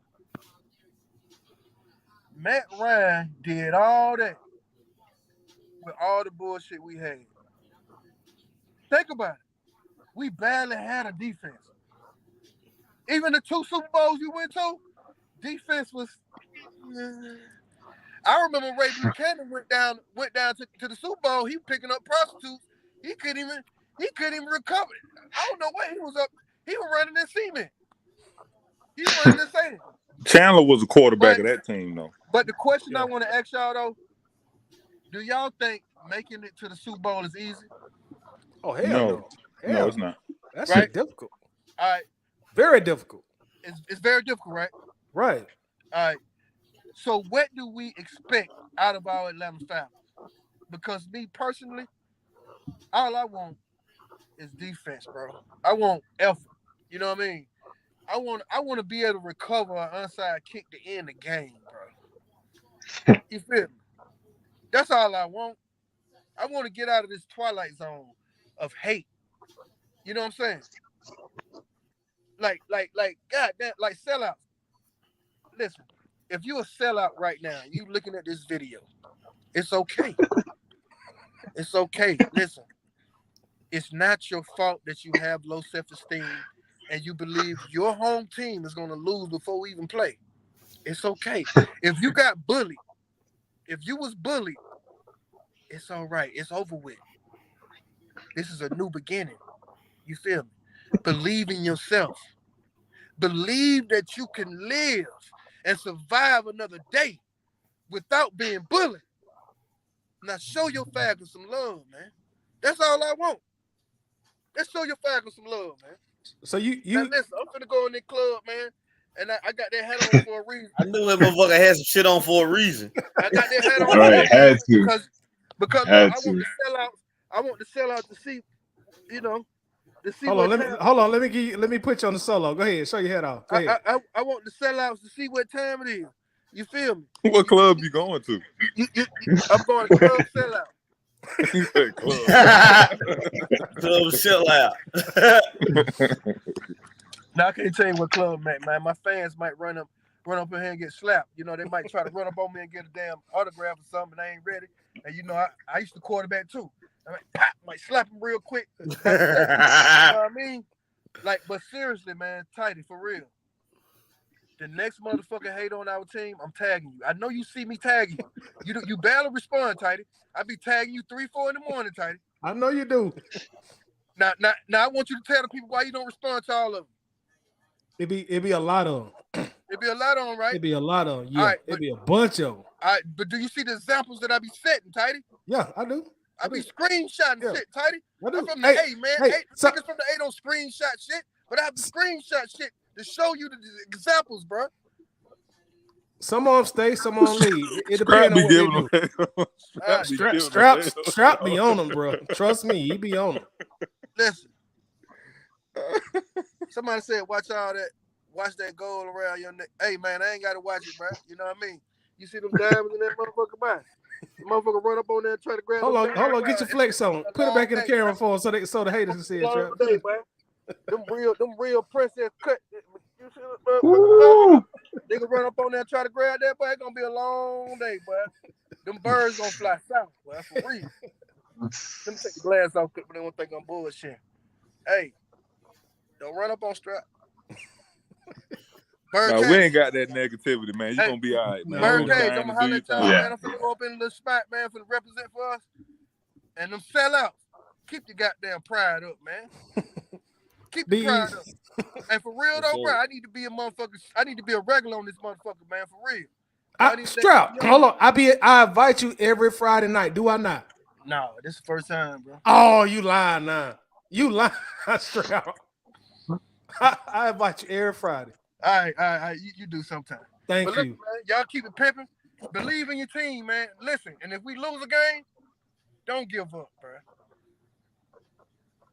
Brandon, Be safe in that club, my boy. Get home safely. You dig and Listen. enjoy yourself. don't give up, man. Oh, ain't none of that. All right. Peace All out, right, bro. Strap Brown, ladies and gentlemen. All right, my boy. Boy, scrap the one and only, baby. One and Yeah. only. The one and only. Ain't another scrap in the bird game. No, It ain't. nothing close to it. That's It Strap, ain't. y'all. Strap Brown. We're gonna try to make him more of a regular. He requested to be more of a regular, so we're gonna try to get him on here more often. But back to our question, man. Like, because I don't know if Brandon or Kev got a chance to answer. Like, what side of the ball y'all think gonna lead the team, defense or offense? Kev, go ahead, brother. I think Brandon did get a chance, but from who I think is gonna lead the team, I heard Brandon say, as far as like who's on what, the groups, the positional groups, we got 2 Pro Bowlers on the D line, all pro. You know what I'm saying? I feel like that's gonna lead the league right there. That's gonna lead the team. You know what I'm saying? Grady Jarrett, Campbell, you drop in Onyemata. Arnold got the spin move now. It's deadly. I seen it. It's all right. I fuck with it. Just don't use it every play, baby. Right.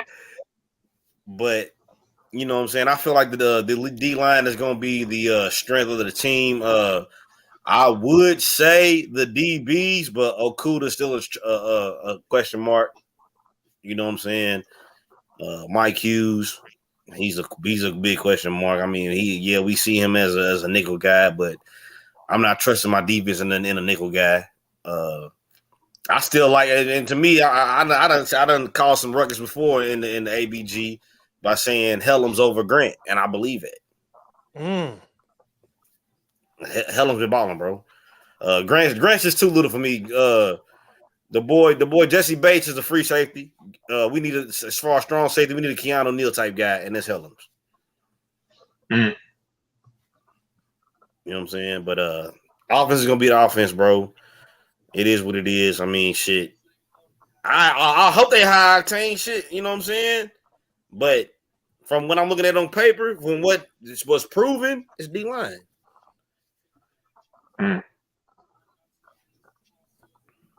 What about you, Mark? Yeah, I mean, well, I said offense. I mean, again, like Brandon's saying, I hope the offense is explosive. Like Kev's saying, I hope the defensive line is, solid. Stop the run, gets to the pass.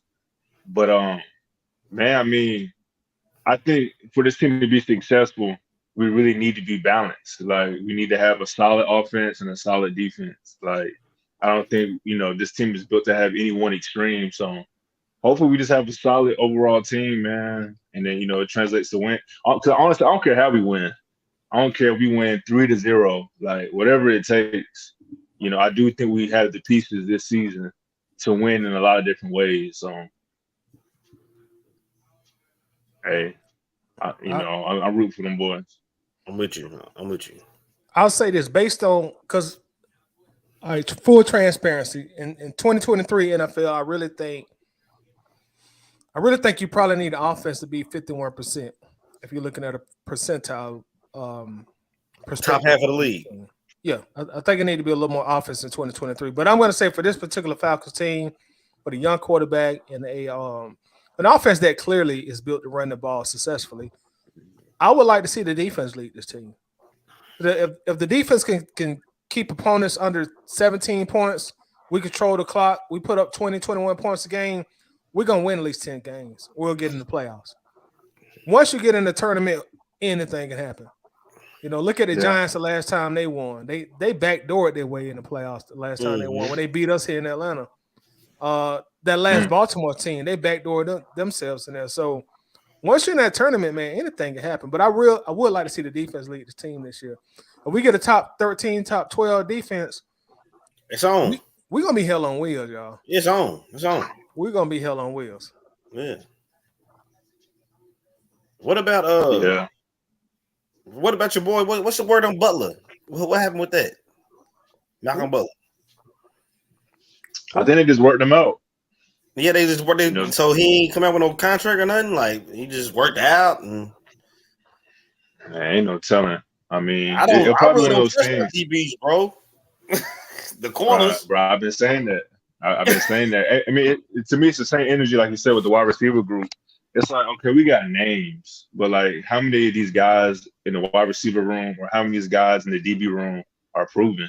And on both sides, you look at Drake London is our best wide receiver, and AJ Terrell is our best DB. Well, I guess Jesse Bates is probably our best DB, but corner wise. Yeah, your corner wise, it's a lot of names. You know, Mike Hughes, Jeff Okuda. It's a lot of names. You know, Ray Flowers is a rookie. He's a walking toaster because he gets cooked. For real. Yeah, that's what I'm saying. Like, but you know, I think it goes back to it was Strat talking about schemes and how he was scheming. I mean, it comes down to a lot of moving pieces. Like you said, if our defensive coordinator comes in and he can create a good game plan each week, I mean, we had the pieces to stop teams. So, man, I'm so excited to see it. You know, week 1. That's why I don't understand why our name is not mentioned up. We got Ryan Nielsen, right? Why ain't our name mentioned up when Bradley Roby? The Saints just released him. I go another, come on, man, bring him over, baby. That's true. That's true. Let me ask the panel this. Abel from YouTube just asked a great question. I want to get all three of y'all's opinion. Who's going to be the breakout player of the 2023 season for the Falcons? Breakout player. So somebody's been there before. Bijan Robinson. You stole my answer. But why you say Bijan, Brandon? I'm telling you, man. Breakout. I want to speak to what Mark said real quick, man. Listen. Go ahead. Scrap talked about scheme. Yeah, you need a scheme, but you need players. Your players gonna put you in a position to run what you want to run. Now, like you say, who was our names that really have done it? Okay, you got AJ Terrell, you got Jesse Bates, whatever. But let's look at it like this, because my man from Kentucky he pointed this out. Bro, we got a better D line that should be able, with quotation marks, to get pass rush. Yeah. That means that a quarterback ain't just sitting in the pocket picking our defense apart. Facts. You know what I mean? So we got to look at it like that. The secondary plays off the D-line, and the D-line plays off the secondary. We have not had no pass rush in Atlanta since John Abraham left. Grady can't do it by himself. Now you got running mates. Now you got running mates. Now we're going to really see, can this defense put pressure on the quarterback? Can they create turnovers? Can they play a physical brand of football? Yeah. I say they can. You say you can't? They can't? No, I say they can. I think they can. Okay. My breakout player, Bijan. Must see TV right here in the A. Please get your popcorn. Mark, go ahead. Can't wait. Man, I'm sorry, Brandon, but you can't pick Bijan. You can't pick Bijan. I'm not going to take that answer. That's too easy. Yeah, it is. Though. All right, well, give me Drake London. I got Drake London then. Drake. I said that. You're going to take my answer. Yeah. I mean, that was definitely my candidate. So to switch it up, man, I'm going to go on the limb. I'm going to say Richie Grant. I'm going to say, hopefully Jesse Bates comes in, teaches some things, show him a different perspective. We hired a new defensive back coach. So, I mean, hopefully, the success we're seeing out of Helms isn't just independent to Helms. What if all them boys balling? Because, again, we have one of the best DB coaches in the league. So I'm going to say Richie Grant, man. With Helms down his neck, I think he has the opportunity, to show his worth. Because, I mean, shoot, how would y'all feel if you turn on the news and people talking about a 7th-round pick taking your spot?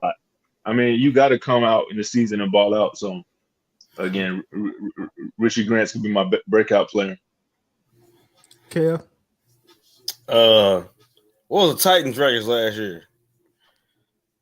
With 9-8, 10-7, something like that. I think 9 maybe and 8, 9-8. Okay, so I feel like we're better than them on paper. As far as that team last year, you know what I'm saying? I feel like that division is way better than our division. You know what I'm saying? Way better. Way better. Jaguars, Colts, Texans. Jaguars is killing everybody in our fucking division. I know. I agree with that. Don't get me wrong. Yeah, I I'm don't down here agree in with that, Jacksonville. bro. I don't agree with that at all, bro. Jaguars ain't not impressive, bro. I'm just gonna be Oh, Oh, you sleep. you sleep. Yeah, Brandon, you yeah, sleep. yeah, yeah. Nah, I'm You wild know as me. fuck. I ain't gonna lie. I know They we'll lost get to the the second Chiefs. round pick, but god damn it, I wish we would have kept that motherfucker 18. Me too. That's my dog. I love number 18. That was my dog. But dog, Trevor Lawrence Hey. threw 4 picks in the playoffs. Come on, man. Come on, man. We talking about from a 17 game standpoint though. Bro, you throw Yeah. 4 His- picks in the his playoffs, you're not development, though. that good. You think he want to develop over this year? He's better than Ritter. You threw 4 picks in the playoff game. You threw 4 picks. Ritter or Lawrence? And they won that game. They won that game when he threw 4 interceptions. Exactly, because Yeah. the Chargers are a total shit show. No, They a total the shit Chargers show. are cold. We I'ma should have keep beat it them real when with we y'all, played them bro. for real. We Come should have on, beat bro. them. Come on, bro. The Chargers are garbage. They garbage too. Garbage coach. Herbert is he just can throw the deep ball. You throw 4 picks in the playoff, you supposed to lose. Straight up. I agree. Herbert or Yeah, Ritter. I agree with that. Nah, You said Herbert or who? or Ritter. Come on now. That's what I'm saying. Here we're talking about Herbert's trash. Come on, you can't say Herbert's trash. Yes, I can, because you lost to a quarterback that threw the ball, threw 4 picks. How the hell y'all can't beat him? What the hell? Like, you supposed to be a beast? Well, show me. Show me the beast. Because I ain't Oh man, I think the breakout player though, to answer the question though, is it's got to be Desmond Ritter. Good answer. Period. Yeah. You know what I'm saying? Good answer. Tannehill, he threw for 2,500 last year. Ritter, come on, bro, you gotta do better than that. I'm sorry. You know, we gotta make the playoffs, bro. This is what it is. Arthur Smith, your ass is on the hot seat. Yeah. Yeah, real quick. Let me bring Larry in here to also get his opinion on that question. Larry, how you doing tonight, bro? Yeah, my man. Got the applause What's up, for me. baby? What's going on? Appreciate y'all. Welcome to Royalty. Yeah. Larry, who's going to be your breakout player for 2023 for the Falcons? Breakout player that's obvious is Bijan, so I'm not going to say Bijan. Breakout player that needs a breakout. Come on now. Needs a breakout is Troy Anderson, but I don't believe Whoa. who needs a breakout is Troy Anderson. Really? That would be How do amazing. you explain that though? Explain it to me. Why you say it? Because man, I don't need him getting caught up in the wash no more, bro. You got defensive line, you got Graydon Calais up there, bro. You should be clean. You should He be was our- clean. But he was our You fourth should be clean to hit linebacker the last edge year though. or B gap. Huh? He was our fourth linebacker last year. Now he's our leading linebacker. Yeah, So exactly. he doesn't develop. He doesn't develop. You know what I'm saying? No, I think that's a necessity. Why do you think we kept rotating or picking up guys in free agency for linebackers, bro? That's our weakest position, plain and simple. That's the weakest room. I don't think so. It's Yeah. linebacker room. I don't think You so. picked up a dude from USFL or whatever and dropped Yeah. Michael Walker. You know what I'm saying? That's the Walker's weakest room, bro. trash. I know, but that's the whole point. We picked up a dude from the such and such Yeah, league. the defensive player of the year though. No, he ain't just he ain't no trash, motherfucker. He ain't just a motherfucker that was just bagging groceries last week. Dude, he's the best player in the league, not the XFL. Like, come on, man. What are we talking about here? I feel you know, you explained That's what I'm saying. Like, the linebacker room is the weakest room in the Falcons facility. It is. Mhm. So I need Troy Anderson to be that dude. I need him to step up. That's what I need for this Falcon team to be what they can be on defense. Because if you're the middle linebacker, dude, I need you to hit the A and B gap without hesitation. Yeah. Without hesitation. You know what I'm saying? I need you to stop being indecisive. But even if he hesitates, he runs a 4.3. He gonna get there. Don't worry about it. 4.3 don't mean nothing when they push you to the side like a child. 4.3 don't mean nothing Right. if you don't know how to use it, bro. You run 4.3 into an offensive lineman, guess what? Your speed is useless. Right. Fair point. Fair Fucking point. with you. I fuck with. Look, You- I just want to see your rebuttal. Oh no, it's good. You can play devil's advocate all you want to. I'm just saying, like, I ain't coming at you, bro. I'm just saying. Yeah, I know. I'm Like, messing with you. you got big Calais down there in Grady with Amanada, however you say his name. Yeah. I mean, you can't sit here and just get cut up in the wash. I don't care how fast you are, bro. If you can't get off no blocks, if you can't anticipate and peel off, you know what I'm saying? Swim that man, chop his arm down to get to that running back or to that quarterback. What are you? Because you can't cover. Yeah. But I heard the thing though. I think Troy is going to be a mid. You know what I'm saying? Like I said, he's middle linebacker. I think he's going to be that hook curl zone type of guy. Man, he ain't going to be no guy that just blitzing every play. That's Arnold and Malone. And Malone is just agree with playing. you on that. Only one, you know. Fuck. But are you putting him out there with Alvin Kamara on the island? That's what you saying? We had no choice. The motherfucker will get Bijan before he block.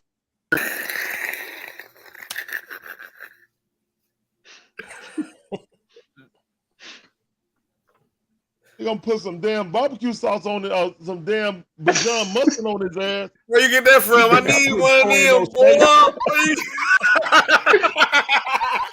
Where you Do get you have the Bijan mustard? Hold on, show that again.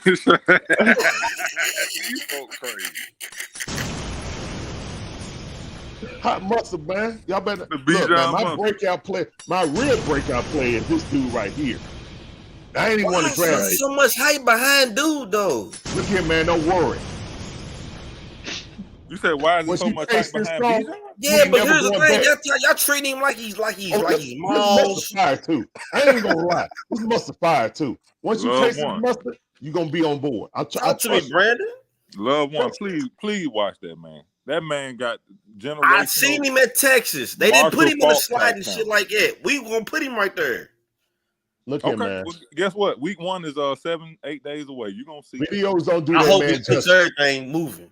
I just, I'm still. I don't know. Hey, I ain't mad at the skepticism. Be skeptical, but you gonna see it with your own 2 eyes right here in Atlanta, Georgia. They got him going top in the fantasy shit. That fucks me up. Yeah. But I hey, got big money on fantasy. But hey, to my man talking about Troy Anderson, though, Anderson really still learning how to be a linebacker, bro. I agree. They drafted him based on his physical tools, like his physicality and all that. If you look at him play, he take a lot of false steps. He's still really learning how to read the line. So it's gonna be a growing process for him. But the good thing about him is he got the physical tools and he got a team around him where he don't have to be the man. Yep. Yeah. Brandon, okay, Brandon, let me ask you this, Brandon, because I'm going to ask you the same, the same kind of question I asked with Ritter. How much leeway or what kind of leash can we put Troy Anderson on? Because granted, he's still learning position, but hey, you're second round pick in the NFL. You only got so long. So how much leeway can we give Troy? I feel like this. I mean, a middle linebacker, what's their main job? They supposed to call the defense and they supposed to run sideline to sideline. Right, exactly. He got the whole season. Exactly. The whole season, just run sideline to sideline. That's all you got to do. But you got to be able to read the line. You got to be able to call the play. You got to be able to get to every play. And you can't be missing tackles. If he come out there that first 1 or 2 weeks and he missing tackles and he out of step, he taking false steps, they got to pull him. He better go get motherfucking AJ Dillon. AJ Dillon gonna run his ass over. But who's behind him though? Who's his backup? We ain't got nobody, Ty. We real like say. that linebacker. We light though. We ain't gonna lie. We thin though at linebacker. I ain't gonna lie. We are thin though. Larry might be right. Bro. Larry's right. We are thin. We real thin, but shit, Deion Jones out there, y'all. We can go get him. Hell, they gonna get run over too. He's little. He's a safety playing linebacker. You know what? He just got cut, Deion right? Jones, he got his money here. He ain't coming back. Arthur won't allow that, actually. No, that's a joke. I know he ain't coming back. Yeah, he's just too little to me though. I feel like he was always too little to play linebacker, bro. What about Evans? Did he ever get signed? No, nope. He's still out there. Nah. He's still out there. It must be some between him and Terry or him and Arthur. Some went sour in negotiations. They ain't getting it. Because he only led us in tackles last season. It really don't make no sense why we ain't brought him back. He's supposed to lead the team in tackles, though. He's supposed to. Rashawn Evans led us in tackles last season. Yeah, Evans. Yeah, what's up with Evans? But he's supposed to. He's a middle linebacker. Evans was balling though. Exactly. So used to lead us in tackles. That they got rid of him to force Troy Anderson into the starting position because they drafted him in the second inning. That's why Rashawn Evans isn't here. Exactly. Let's just call a spade a spade. Call a spade a spade. You know what I'm saying? Right. We drafted Troy in the second. We drafted him in the third. We drafted him in the second round, bro. So basically, it's like it's your job. Yeah, last year. He got drafted before Ritter. 6'4". Let's get it. Yeah, we drafted him before Ritter, bro. That's why people be like, "Yo, Larry, why you all hard on Troy Anderson?" Because he's a second round pick. I ain't gonna lie though, Larry. I fuck with him though. He's tough. I mean, that's what I'm saying. Like, he's a second round pick. He the middle linebacker. He got Luke Kuechly potential. Luke Kuechly potential. Stop it. I ain't say that. The motherfucker Atlanta motherfucking alcoholic. No, they both white. They both white. That's about the end of the comparison. They both white. All right. Luke Kuechly. Right. That's busy. Hold on. 4-3 though. 4-3 speed though. Something from Luke Kuechly. 4-3 speed. Sideline. Come on, bro. He just got to learn the position, man. That's Troy's thing. He got to learn the position, get his mechanics in order. Right. Kuechly had been playing linebacker at Boston College. Kuechly knew what he was doing. Right. But as far as physical ability, Anderson is probably a better athlete than Kuechly is. That's what I'm saying. His potential's higher, bro. If you look at it on paper, his potential's higher. Wait, hold on now, y'all. Like, let's not get carried away. Kuechly, even though he didn't play a long time, for what he did, short 7 years, I think, he's all beast, man. He was an all-pro. Like, all-time great in that position. All-time great at that position. I'm not saying pull up his combine numbers. Pull up his combine numbers. Pull up his forward and his vertical. Luke Kuechly was a beast, bro. If he didn't get hurt, I don't know, man. Ask Julio. He moused him. Yeah, but that's Julio, though. That's a linebacker versus a wide receiver. That's a linebacker versus Julio, man. He gonna get most bro. I'm bullshit, bro. I mean, come on, man. Don't mind me. I'm high. 40 yards on the field. All right. Yeah, but I mean, like you said, like that's a player we need to blow because, man, that would take this team to a whole nother level. Especially, like you said, like he has the potential, and I think he does get overlooked. When we look at Ritter's potential, we don't give that same type of look to Troy Anderson. Shoot, Troy Anderson is essentially the quarterback of the defense. So if he can take that next step, man, like that changes the whole outlook on this team and his defense. And clearly, he showed them something. I mean, I get the politics thing, Larry, with him being a second-round pick, and maybe Rashad Evans doesn't want to be a backup. And, that's the only explanation why you want to have him on the roster. But if they can figure that out, and it sounds like they did, they saw something. They saw something in the summer that they were completely sold. Because like you said, his biggest thing was he was so fast and athletic, boy, you running the wrong way. Or you're running right into offensive lineman. You really hurting the defense, at a whole other level, when Strat talks about watching the game, from a different perspective, you literally blocking yourself. You're running full speed and taking yourself out the play. Yeah. I'm sorry, Mark. I'm sorry. I just want to throw that Vic Beasley did that also. That's why I didn't like Vic. No, he ran a different style though. Back then he was 4-3. But Vic Beasley at least had an excuse. He was brought in to just pass rush. You know what I'm saying? But he played 75% of the time of the snaps. Okay. I'm sorry. Go ahead, Mark. My bad. No, I mean, but to your point, like you said, you making it easier to game plan you out the play. So I mean, if he can just tighten up with that and continue to learn the position, man, like you said, that's the player we definitely need to make that next step. Just as much as Desmond Ridder.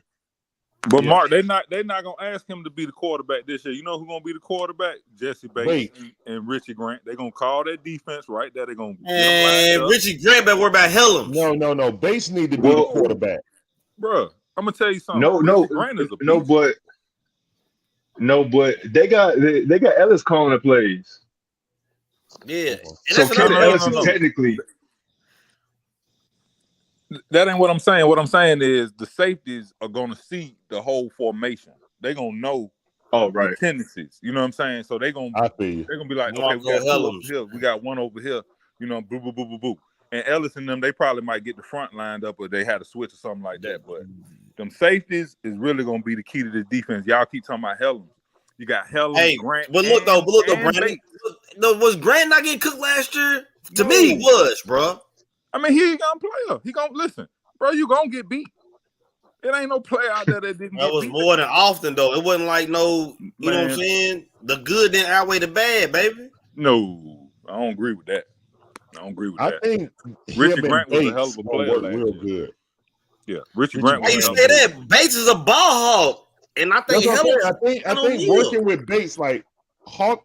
I think they're going to work real good together, in my opinion. I thought Grant was the ball hog. So you saying Grant is the ball is the tackler now? They both not really. They both That's do. What it. I'm saying, bro. They both do it. You can't have two ball hogs back there. Yeah, no, you can play a run game, baby. Yes, you can. That's what you should want back there.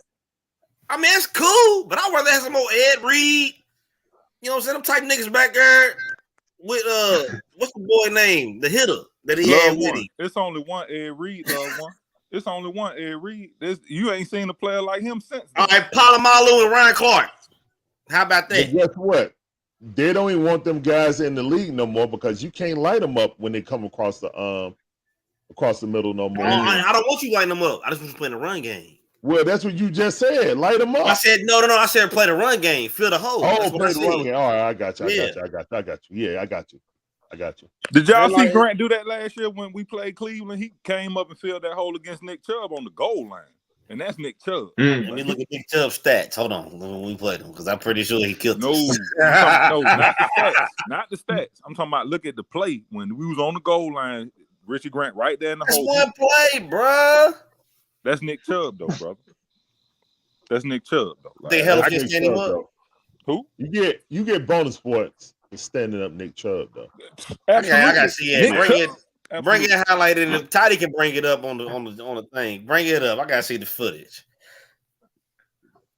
Also, man, shout out to the Braves for winning tonight, taking the first two games against them. Here we go. LA Dodgers. Here we go. Y'all ain't won nothing in years, and now y'all want to talk shit. Wait a minute. Ain't won that in years.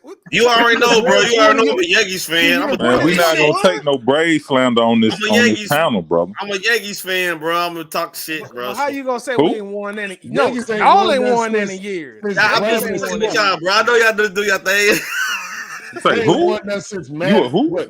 Managing smoke. 27 of them things. What do you say? Huh? Hey, that was all funded by the We can talk about ancestry stuff. We can go look it up on Ancestry. Yeah, that was all funded by you messing with the wrong person. Bro, look at my shirt, man. All about face. We good. Y'all good. Chill out. It's all love, baby. All love. Yeah, it's all love. Yeah, all right, sorry for sidetracking. Get back on the Falcons. My bad. I like the Troy Anderson pick for real. To be honest with you, yeah, Troy Anderson got to be the dude, man. What was Ray Lewis his second year? Was he a monster coming out? He was a monster his first year. Don't do that. No, I'm just saying. Let's compare him to the greats, though. You know what I'm saying? No, don't do that. Let's compare him to Keith Brookins. How about let's start that? Keith Brookins looking like he can't even get that level. See what I mean? Keith Brookins was a monster coming out of Georgia Tech, tackling machine. But was he a monster in Atlanta though? He was, yes, I'm saying year 5, year 6, yeah. Ultimately, I hope he can beat Keith Brookins. Yeah, no, I would love Keith Brookins. I mean, that would be a great comp for him. I mean, A faster version. He's way faster than Keith Brookins. Yeah. Keith Brookins was a fill the hole guy. Man, hell no. Keith No. Brookins wasn't shit. Boy, y'all tripping. He was a jump on the Keith pile Brookins was guy. I'm with you, Brandon. I'm with you. He was duty for the beat. Man was garbage, man. No, Keith Brookins, man. Keith Brookins was a pile jumper, but he was always in the pile. He was man, always in the pile. What that supposed to mean? That ain't no stats. This is what we need from our linebackers, and it's something we really ain't seen since Jesse Tuggle. We need an impact, fill the gap linebacker. We don't need no pile jumper. We don't need a guy that's making tackles 8 yards down the field, just stat padding. We need an impact linebacker. 3rd and 2, you gonna tackle this guy in the backfield for a 2-yard loss. That's what we need. I think it's Anderson. I agree. I hope so. But Anderson can't even step pad. Yeah, I think Anderson to fill the gaps, and then Ellis will drop back in the hook curl zones. Why do you think I said I wanted him to at least do what Brookins did? Man, he didn't even step no. padding. I need to see him around every tackle, bro. Brookins was terrible. He was terrible. No, he was not terrible. Bro, y'all done brought up Keith Brookins and Vic Beasley. Man, them boys was awful. He wasn't terrible. Yeah, they were not terrible. I'm just saying. To their defense, though, they ain't have the niggas that we got around them, though. Anderson got some niggas had around. his nose in every tackle. Did he make every tackle? No. But Anderson got some niggas around him, though, bro, to make him great. Y'all know who we need Anderson to be? I'm gonna tell you exactly who we need him to be. He played right in our division. Y'all know who it is. We need him to be Devin White. We need him to be Devin White. Devin White had a fall off year last year. He was duty. Devin White is Devin White. Man, we can get. He was trash last year, bro. Okay. That's what I want. I mean, if you said Levante David, that's different. He's I like that idea, Brandon. No, Everybody. Levante is a smaller linebacker. Devin White is more like a Troy Anderson, big guy, fast. Hold on, you think Levante's more smaller than? No, hold on. Let me look up their sizes, bro. No. Devin White like 6 foot, but I mean, speed wise, he's not tall. He's not tall. Speed wise, he's fast, but I don't think he's tall, Troy. No, he's probably like the same weight. You know what I'm saying? They probably around 230, 240, somewhere in there. You know but Devin White's 6 foot, and Levante's about 6'2", 6'3". Yeah, but how much do he weigh though? How big is he? 6'2", 6'3" is a lot, brother. No, I'm talking about the weight though. How big? I think Dave. They about the same size. Troy, what about 240? 240. Troy's running around 240, 6'4'3". Yeah, he's the ultimate Madden player because he's covered on that motherfucker. Yeah, I mean, on paper, man, in the combine, Troy looked great. I just need to see him peel off of blocks. That's all. That's it. I think everybody else gonna be absorbing blocks. I mean, you got Anyamata absorbing blocks, Grady and Calais is absorbing double teams.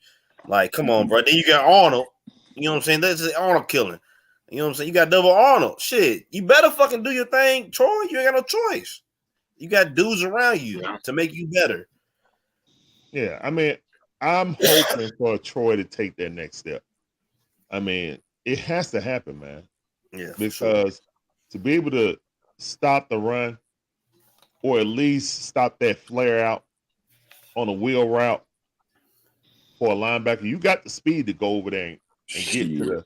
I keep talking about his coverage, bro. His coverage wasn't that bad against Bijan. This Bijan just all world. Bro, I can't see Troy Anderson stopping the wheel. No, he cooked that boy. He could. He gonna cook everybody. But Bijan gonna do that to everybody though. Bijan gonna do that to everybody. Yeah. Bijan open field like ain't nobody. Yeah. Yeah, everybody gonna be looking like that against Bijan, man. Yeah.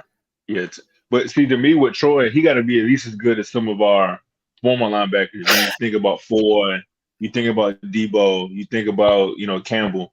He got to be like, to me, like that's who we got to look up to. Like I think we kind of we took those linebackers for granted. Now we look at a roster. Who's the first one you named? Deion Jones, Devondre Campbell, Ford. Lil Con. That's what I'm saying. Like Alul comes getting cooked. For real. No. His speed made up the difference. No, man. We That couldn't was pay him. everywhere, bro. Bro, He's was everywhere. He was everywhere, but his speed made up the difference, bro. He used to get cooked, dog. Like in the routes, in the coverage. Now, run game, he was good. In the coverage, I mean, but he's a linebacker, though, bro. All of them get cooked. Like the point that we just made. Yeah. Right. But I mean, again, all I'm saying is if he could be as good as those guys, I mean, we in a good spot. Even at that second round pick value. Yeah, I mean, for sure. That's 6'4", moving around like that. But yeah, I ain't heard that about Ellis. Y'all like Ellis? Y'all don't like Ellis? Y'all like K2? I mean, he knows the defense. That's what I'll say. He knows the defense. Y'all like Ellis? Like he knows the defense. He came with coach. Obviously, they brought him over for a reason. So we'll see. Yeah. All right, y'all. We'll see. We 2 hours in, so what I'm gonna do is I'm gonna open up. I drop the link, open up the floor to everybody to come in. Everybody that's on the panel, you're free to stay, or if you want to dip out, it's all on. It's up to you. But I'm gonna go ahead and open up the floor. Everybody cool to stay, or anybody want to dip out? Man, ain't nobody coming this motherfucker tidy, man. They scared, man. I need AJ to step up, brother. That's who we need to step up. The conversation. Yeah, where the boy at? They say kick out Atlanta Bird game. What's his name? Who kicked me out? Nah, what's the one they just said? You just posted it up. Talking about they said kick him out. Who? I forgot. You just put it up. Somebody's comment said something about kick him out. I think somebody said. I think they said get you out. You talking about this comment right here? It can't. That boy lit. What did he say? Get me out for? He didn't say why. Cause you talking about them Yankees. Okay. It was a good conversation, man. Yeah. How let me in September, November. I'm talking real shit about y'all weak ass team. Anyway, back to the Falcons. Right. But let's see who we got backstage. We got Red coming in right now. Red, what's up? What's your brother? Oh, yeah, Red. What you talking about, Red? What up, Red? What's up, fellas? What's up? Sorry I'm late, man. I had to check, make sure these Braves pulled out this victory now. All right, here we go with this other shit. This nigga here. Now that we pulled it out, I'm in a good mood. Yeah. So Let's talk Falcons about, now. Man. 2-0 versus the Dodgers. Falcons about to get a victory versus Carolina next Sunday. I hope y'all have the same energy when the Falcons is winning. God damn it. I do. Oh yeah. Yeah, we're gonna have the same energy. We Falcons fans, ain't we? I can't wait. I don't fucking know, Red. You was hating last week on Ritter and shit. I was hating on Ritter last week. I don't know. You was hating on something. I don't know. You was just hating. I think I was hating. I think I was hating. I think I was hating on you, Kevin, last week. What's up, though, bro? All right, Red. What's so up, man? what we talked What's about today, just to get you up to abreast, like what's Please your do. I'm a little lost. Are you optimistic going into this season? Like because we it's almost game week, to be honest with you. It's Saturday now, so we're gonna be playing like another week. Yeah. So how you feeling going into week 1 in Carolina? Are you like what's your thought? What's your train of thought going into week 1? Well, I tell you what, I've calmed down since last week, since that 24-0 drubbing in preseason game number 3. So I'm past that. So yeah, I'm a little more positive now. We're getting ready to start the season. Carolina first game. We got to take care of business week 1. So I'm about as optimistic as I'm gonna be right now. Yeah, as optimistic as I'm gonna be. But I'm definitely predicting a win in game. Game 1 is a must win. No doubt about it. Okay. So let me put you a little bit on the spot. Let's get a little controversial because it's almost 2 a.m. That's my player. That's my favorite spot. So let's get a little controversy. We just had the infamous Strap Brown on not long ago. He left. Oh yeah, he killed my eardrum. All that damn drinking and yelling. All right, so let me ask you this, Red. When it comes to like the support of the Atlanta quarterbacks, why? Like you like me sometimes. You'll take a controversial stand, maybe on the Ritter, maybe on the Matt Ryan, maybe even on the Michael Vick. Why is there so much controversy there at that quarterback position for Atlanta Falcons fans? Why is it such a big divide there? Do you think? Well, that's a good question, Tidy. You ain't lying about putting me on the spot. All Thank right, you. let me put my thinking cap on. But seriously though, I think I think where the divide comes in is okay. I mean, most of the Falcon fans, you got a large section of Falcon fans that's North Side. You know what I mean by North Side, and you got a large section of Falcon fans that's Metro area. Okay. Now, for the longest time, the Metro area had it good when you had Michael Vick at the quarterback. And then Michael Vick bought a lot of fans. There are a lot of fans that non-local too. I mean, Vick bought fans that was like that didn't even live in the city to the team. And like to say, a lot of them still here. Like Kevin, Kevin, Louisville, Kevin, you know, I'm here. Virginia, Winston. And I was just playing. But I think the divide comes with the success between Vic and the period he was here, then with the success of Matt Ryan in the 14 years he was here. Now, safe to say, none of them won the Super Bowl. So I really don't see why it's such a huge angry divide. You know, we should be able to discuss both eras, without folks turning on each other, without Strap calling folks sellouts and all that stuff right there. You know what I'm saying? I mean, that's taking it too far. I mean, Falcon fans have a right to disclose their displeasure with what's going on with the team. That's just bottom line. You're a diehard Falcons fan. You have a right to voice your displeasure. I mean, what you gonna do? You gonna voice your displeasure with the Cowboys, the Steelers, the Niners, or the Saints? You ain't cheering for them teams. This is the team you pay attention to 24/7. You pay attention to all the signings, all the cuts, all the games, all the news that's going on. So of course, this is gonna be the team that you judge first and foremost. And the divide, like I say, I think some of the divide, Tidy, can be racial divide. You're gonna have most North Side fans, they're gonna defend Matt Ryan. Most of the brothers, they'll take up for Michael Vick. Then you just got the fans that some of them like Strap. Strap just die hard Atlanta. They gonna support that. Whereas, we call them, they don't care no matter what's going on, they gonna support it Atlanta or not. That's the one. That's why when we say delusional, because they don't care what's going on, how it look, how bad it make the city look. If it's ATL, they're gonna support it no matter what. Whereas you got realistic fans will support what's good, what's solid, what's great, what's winning. If it's not winning, if it's not solid, if it's not great, you're gonna hear our mouth and we're gonna voice our displeasure. This is what I would call realistic fans. See what I'm saying? They just not gonna accept the delusion, they just not gonna accept anything. They're gonna talk about it because they're realistic. They have to bring it to a realistic platform. So I think if you look at it like that, that's sort of answering your question. But Red make a good point. it's a complicated question. It's a complicated question. Red, you make a good point though. You know what I'm saying? You ain't just supporting anything, you supporting the winner, right? Yeah, you gonna support. Look, is this Brandon I'm talking to? Yes, sir.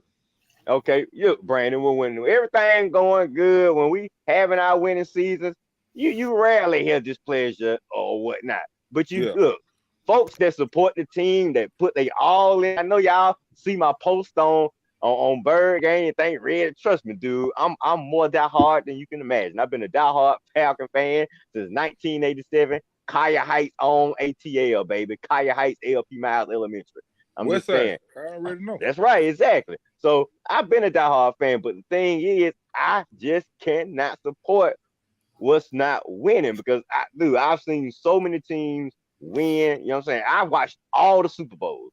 I started watching the NFL when Joe Montana won the game against Cincinnati, led the 49ers on that comeback drive against the Cincinnati Bengals, 1988. That was my first Super Bowl. I started watching the NFL then. I was going to Drug Emporium, getting them little NFL pencils. Y'all remember the little NFL pencils they had at Drug Emporium?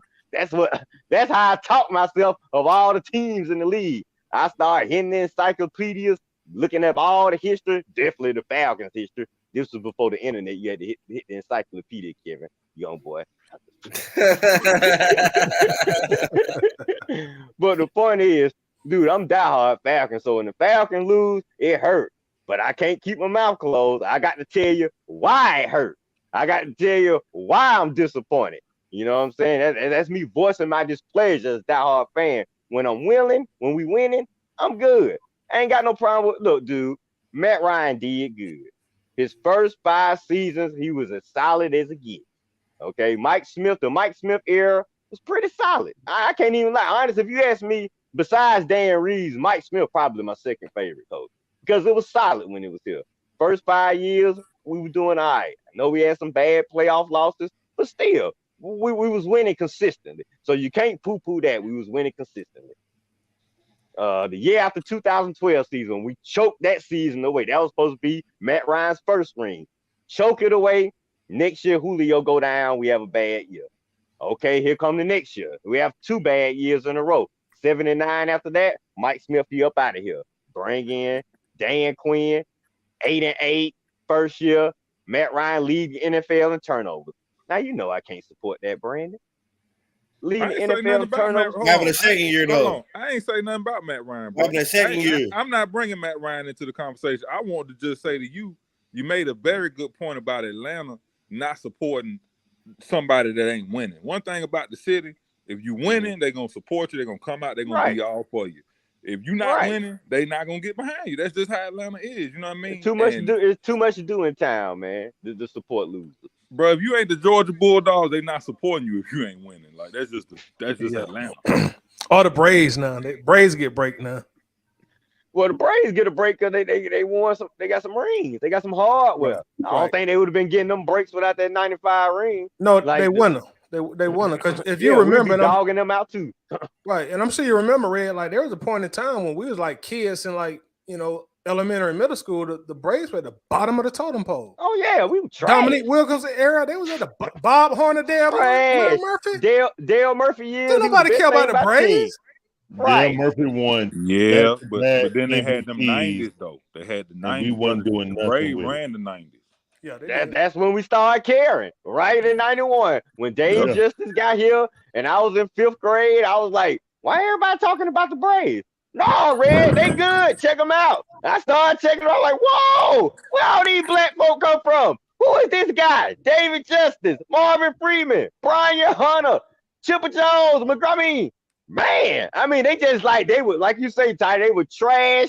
And all of a sudden, they got good overnight. Worst to first, and they kept it going 14 straight years. That's what it is. Built excellent. That's how you change the opinions, though. Oh, okay. All right. I'm gonna keep you on the spot, Red.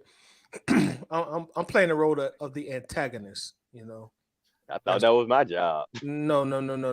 I'm finna really play the role as the antagonist. You just mentioned you support a winner in Atlanta as an ATLian. So why is there so much dire against the winningest quarterback in Falcons history? Why does he catch so many criticisms? I'm speaking about Matt Ryan. And I get the Super Bowl thing, but over and beyond that, he was not the only player on the field. Why does he catch so much heat? Well, the NFL is what you would call a what have you done for me lately league. And true, like I say, Matt Ryan he is the winningest quarterback in Falcon history. He has the greatest statistics in Falcon history. But you know me, like me. Now I'm hard. My standards are high. And this is not just for my quarterbacks. I judge all quarterbacks by championship rings. So that's just how it is. And I think quarterbacks are judged by championship rings. Number one, it's not a dependent position. So you have to judge a quarterback by championship ring. They're not like other positions on the field, like a wide receiver, tight end, cornerbacks, some of those positions, because you can have great players at those positions. They can be great throughout their entire career, never win a Super Bowl, never do anything in the playoffs too much, and go straight to the Hall of Fame right after they play. I'm not talking about quarterbacks. I'm talking about other positions. Offensive lineman, you can be great. Case in point, who just went in the Hall of Fame this past year? Joe Thomas. Joe Thomas for the Cleveland Browns. Man, never won a playoff game, never played in a playoff game. But what did he do? He was dominant at his position for 10 plus years and never sniffed the playoffs. Why? Because his quarterback sucked for pretty much his entire tenure there. His quarterbacks sucked.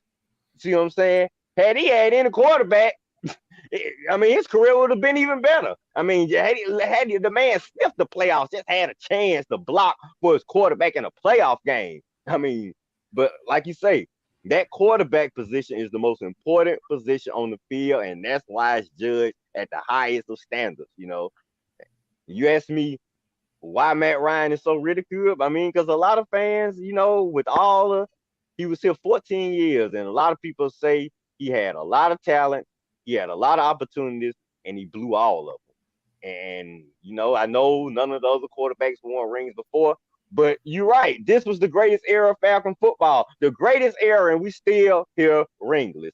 So when you look back, you're going to have to look back at who was leading the show, who was the star, who was the director of the Matt Ryan, the quarterback. Oh, what's up, Larry? Oh, but hold on, Larry. Hold on. Before you get to the point, Larry, I gotta go. Okay, Kev, we gonna let you go, Kev. Then we're gonna let Larry respond. But let me bring everybody in that's backstage real quick because they've been waiting for a minute. All right, but we're gonna let you respond, Larry. Then you, Kev, and then we're gonna talk to everybody who just came. I see y'all. I see y'all, baby. I see y'all next week. We on. All right, take it easy. Go Braves. Get on out of here. Yeah, right. Kevin. Go ahead, Larry. Only thing I would say is I don't think Joe Flacco was a better quarterback than Matt Ryan. I don't think that Eli Manning was a better quarterback than Matt Ryan. I know that Trent Dilfer was not a better quarterback than Matt Ryan. So I understand about his shortcomings. I don't know if he's going to make the Hall of Fame, to be honest, just because it all depends on if Phillip Rivers make it in. If Phillip Rivers making in, then Matt Ryan will make it in. That's just how I look at it. Matt Ryan, unfortunately, got the two worst losses in NFL history on his resume. One last year and one in our playoff run. So, you know, he got the numbers. And the guys, the only people that's in front of him played longer years than Matt Ryan. He got the numbers to make the Hall of Fame. But I don't know. Since Matt and Julio don't seem like they close, I don't know if Julio gonna lobby for him. Julio gonna make it first ballot, in my opinion. Regardless of Matt threw every significant touchdown and yardage to him, the facts remain that the way people view Julio is different from Matt Ryan.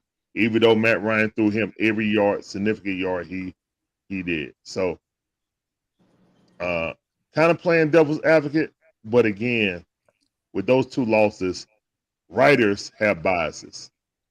And if you in Atlanta and someone like Tommy Novus ain't got in, but the dude from the Jets just got in because he was the heart and guts of the Jets, just got in the Hall of Fame. I forgot the guy's name, but that just disgusted me. That's how much disgusting that Tommy Novus. You talking about the defensive guy that came in? Yeah, the defensive line. I forgot the guy's name, but he made it for the Jets. And just like you can put, you think somebody from Falcons should have you can put Tommy Novus numbers up against a lot of guys that's in the Hall of Fame, and it's just like. And you can put Justin Tucker numbers up against a whole bunch of people. Yeah, Justin Tucker also. I think Tucker Justin should have been in there.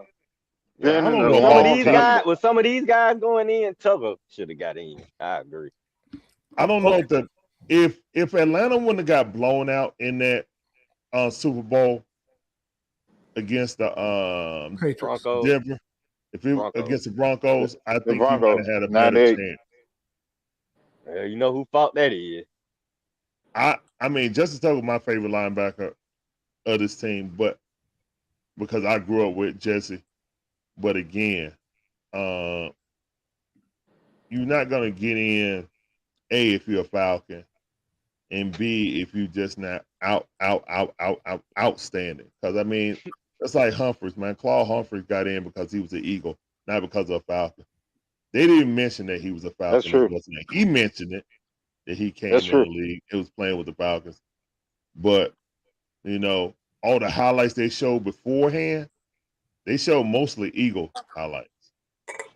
So they showed like 1 or 2 Falcon highlights of Claude. So, I mean, it kind of is what it is, guys, to be honest. All right, On that so note, I'm about to go to sleep, man. I came in here after the game, so Braves won, took 2 out of 3 out of the Dodgers. I'm tired. Appreciate you having me on the Waffle House. Thank you for saving that window for me. yes, sir. Let them All know where you they can find fellas. you at before you go, Larry. Oh, all right. The Dixon Way on YouTube, guys. You can check us out. Me and my beautiful wife. We do live commentary on all our favorite sports team in Atlanta. So basically, we sitting here like we talking, but I'm watching the game, commentating, and we interacting with everybody in the chat and stuff like that. So that's what we do, man. Turn down that TV, turn us up. We more entertaining anyway. So. Hey Larry, where they can find you on Facebook? Oh, Facebook. It's the Dixon Way also. On Facebook, the Dixon Way. We got a page up on there also. And TikTok. Exact same address. So, yep. Check us out, man. And we're gonna be hot and heavy during football season. The wife will be joining me every football game. That's how we started last season, doing the football games. We just branched off to the Hawks, ran all the way through that season. Now we doing the Braves. So, Oh man, we all I'm year here for round with you. it, man. So y'all come on over and join us. You know, I seen John up in there. Tidy always check in. You know what I'm saying? I seen Winston come in earlier before this season. So yeah, y'all just check us out. Yep, and that's Larry I can at the definitely Dixon vouch Way. for it. And that's Larry at the Dixon Way, as you see in the parentheses on his name. And I want to thank you for coming through, Larry, and continue doing the good things, man. I see the chat be popping in the Braves games. I be loving it in there, bro. Appreciate you. Oh man, you already know, man. Man, it's so much fun. Especially we get everybody in there talking, and you know what I'm saying. We don't put K's in the chat. We put chairs in the chat. We tell them to go sit down when they strike somebody out. We have a good old time, man. All right, well, that's Larry, ladies and gentlemen. We appreciate you, bro. Have a good one. Appreciate you, brother, man, as always. All right, somebody else get to the Waffle House. All right, bro. I'm out. All right, bro. All right, so John, we talking about one of your favorite topics and one of your favorite players, and as everybody has already said, like the winningest quarterback in Falcons history, the most accomplished, the most decorated. Like, why is there so much angst amongst his fan base when talking about Matt Ryan, in your opinion? Now, you know, and everybody in the Atlanta Bird Gang knows, everyone who's tuned into sports talk radio knows, Matt Ryan has never finished the drill. I'm sorry. He's never finished the drill. When you pass plateaus, playoff game win, conference championship win, get to Super Bowl or lose in conference championship and you have to start all over from scratch, then when you go and you choke, what do you expect the fan base to do? What? I'm just asking honestly. There were people, and Tidy, you said it many, many times before, there were people physically hurt in 2016.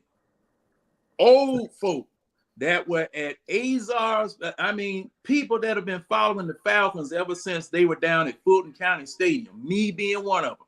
I was here when they signed the contract to make the Atlanta Falcons in 1966. I was here. All right. Dad was showing it on TV, and all, you know, I'm reading the newspaper and I'm seeing it. Falcons gonna be here. Now, ever since then, 66, 76, 86, 96, 2006, 2016. We got 3 more years before this franchise is going to be 60 years old. This is the only homegrown franchise in the city. homegrown now. We didn't, well, now I would count Atlanta United, but they've already shown that Atlanta United, they don't even pay us no attention. They don't even pay us any attention because of the fact, and I'm just going to tell this little short story. When Atlanta United won, the CBS affiliate, 92.9, I'm listening to them trying to see whether they were going to mention the fact that Atlanta United had won it in their sports breaks. They didn't say one word about it. So I called in, hey, man, why aren't you talking about Atlanta United, who's won, the championship here in the city? Oh, we'll get to it. Oh, we'll get to it. No, bruh, ain't no we'll get to it. We won a championship here. Y'all need to talk about that. Okay? They didn't do it. It was the next day because it was supposed to be a live, blurb or a live something every half hour where they give you the sports news of the day, give you a few minutes to give you the sports news of the day. They didn't even have the decency to give us our props for winning MLS. Didn't give us no props. So since they didn't do that, 92.9 didn't do that, okay, y'all don't matter. But Atlanta, the Falcons, are the homegrown team here.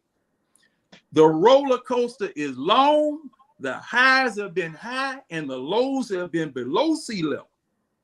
And I mean, your stomach is doing somersaults every time you look at a Falcons game.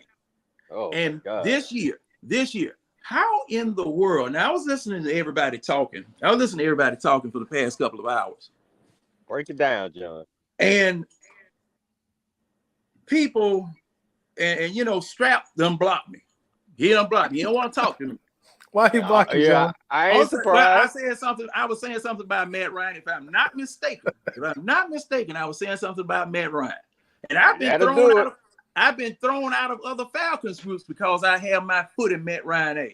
Okay. Me too, John. Me too. Now, and see, the thing is, every time I say something, I give you video evidence. I don't just be saying stuff just to be saying stuff. And everybody in this group knows I will document it with video evidence. All you got to do is look under my name in the Bird game. Sometimes I'll repost it so that you know what happened. Okay. But this is the thing. You guys have said it, pieces of what I've said. But Red, you just said it just a few minutes ago. How in the world can you have faith in a situation that you haven't been there before? This team is new. Got a lot of new pieces. My offensive line pass blocking is still suspect. I haven't seen them under rapid fire, immediate fire conditions. I haven't seen that. The definition of faith, and I have to go to the Bible on this. The definition of faith is the assured expectation of things hoped for, though not beheld. You've got to have something to build faith on before you can have faith. Otherwise, it's just blind speculation. You want to speak it into existence. Mm-hmm. Now, our chant and our saying is always rise up. Okay. The fans have risen up. Team, when you gonna give us a reason to rise up? Because this is a two-way street. You got to give me a reason to rise up. The man down there, doggone damn near horse down there. All right, Falcons fans, it's time to rise up. Oh, okay. Well, for what? What you want me to rise up for, man? And then you go down there and lay a stinker down there on the field. And I mean, they had Samuel L. Jackson cussing out there. They had Samuel L. Jackson cussing. He said, cause see, I remember it was a play. I can't remember who it was against the Los Angeles Rams. First down, 3rd and 1. alleyway opened up like Moses parting the Red Sea for Matt Ryan to go through. He run and slide at the quarterback's foot. That was New Orleans. I remember that play. Yeah, it was. He It was run on and national slide at TV. the quarterback's foot. Samuel L. Jackson said, "What the?" You know, he said he mouthed it, and they had him on the jumbotron. Now, that man who put him on the jumbotron for that, he probably got fired. But hey, man, and we sitting up here. What the heck? Okay. So see, it's stuff like that. It's stuff like that where, you know, it's just a compilation of things. Just a compilation of things, ladies and gentlemen, that you won't. And see, when I would say stuff about Matt Ryan, it was in an effort to help him. I would go to the practices up there at Flowery Branch. I go up there to the practices. Toddy, you know what I did. I kept telling y'all what I was doing when I went up there. I had my foot in his behind when they were over there on the sideline practicing. Hey, man, quit staring at the receiver. Hey, John, how'd that work out? Obviously, he wasn't listening to him. Then they put me out. Oh, you can't be harassing the player. Well, will you go over there and teach that man how to stop staring at folks? You know, they should have been harassing the player. Yeah, hey, John. That's what I'm saying. But see, that was the problem I would always have. You sitting up here coddling this man, and see, this is something that Kyle Shanahan did, and Matt Ryan admitted that Kyle Shanahan brought out the best in him. They had been coddling Matt Ryan from 2008 to 2014, 2015. When Kyle Shanahan got here, he put his foot in Matt Ryan behind and showed what he needed to do to be a better quarterback. That man went to quarterback camp. That man came back. Kyle Shanahan said, look, man, I can make you a star, but you got to do certain things. You got to stop staring at receivers. So what did he do that year in 2016? Touchdowns to 13 different players. Julio had his best year because Matt Ryan stopped staring at him. I couldn't believe it, John. I thought it was different. I mean, look, the documentation is right there. The documentation is right there. That's my problem. The documentation is right there. You know, his quarterback rating went up 30 points. His yards per attempt went up from 7.9, if I'm not mistaken, to 11 point something yards per attempt. Because he, like I said, the chiropractor gave him permission to turn his head. You know, so see, those things and many more are the reason why this man gets angst. Now, you were the best Falcons quarterback in history, but that's a very, very low bar for the rest of the NFL to compare to. Right. That's just the least stinkingest turd in the doggone toilet. That's where we at with that. You know? Hey, Tidy, let me ask you this. If all these folks talking about Matt Ryan, and John, this for you too, all these folks talking about Matt Ryan is the greatest this, the greatest that, greatest QB in history, the greatest era in Falcon history, what are we going to say about the quarterback that actually does win us a Super Bowl? Where is Matt Ryan going to rank then? He'll be second. I mean, because he ain't even going to be on the list. Hold on. He'll be second. Can I answer this one? So Winston, I'm gonna ask you the same question everybody got. Like, John just finished what he said by saying that he's the greatest quarterback in Falcons history. So why does Matt Ryan catch so much, in your opinion? And also, part two of that question, is it warranted? To be honest, it's not warranted. If you go look at the facts, think about it. Like Matt did what he did. Stack his numbers up against any quarterback in our history. Matt did what he did. Now, I'm not sitting there saying stack his number up against the rest of the league and their quarterback. No, because, I mean, put it like this. His number is great enough to be in the Hall of Fame. That's a given. All right. But at the same time, when it was time for those clutch plays and shit, Matty Ice was only Matty Ice for like 3 seasons. For like 3-4 seasons. So you gotta take it in context. He's the best quarterback that we ever had. Hell, we ain't got a Super Bowl. So we only winning but so much. We don't have a Super Bowl yet. He's the winningest quarterback in a losing franchise. So you got to take it into context. And what was the second question you got? Well, you answered it. I said, is it warranted? Red, I think you on mute.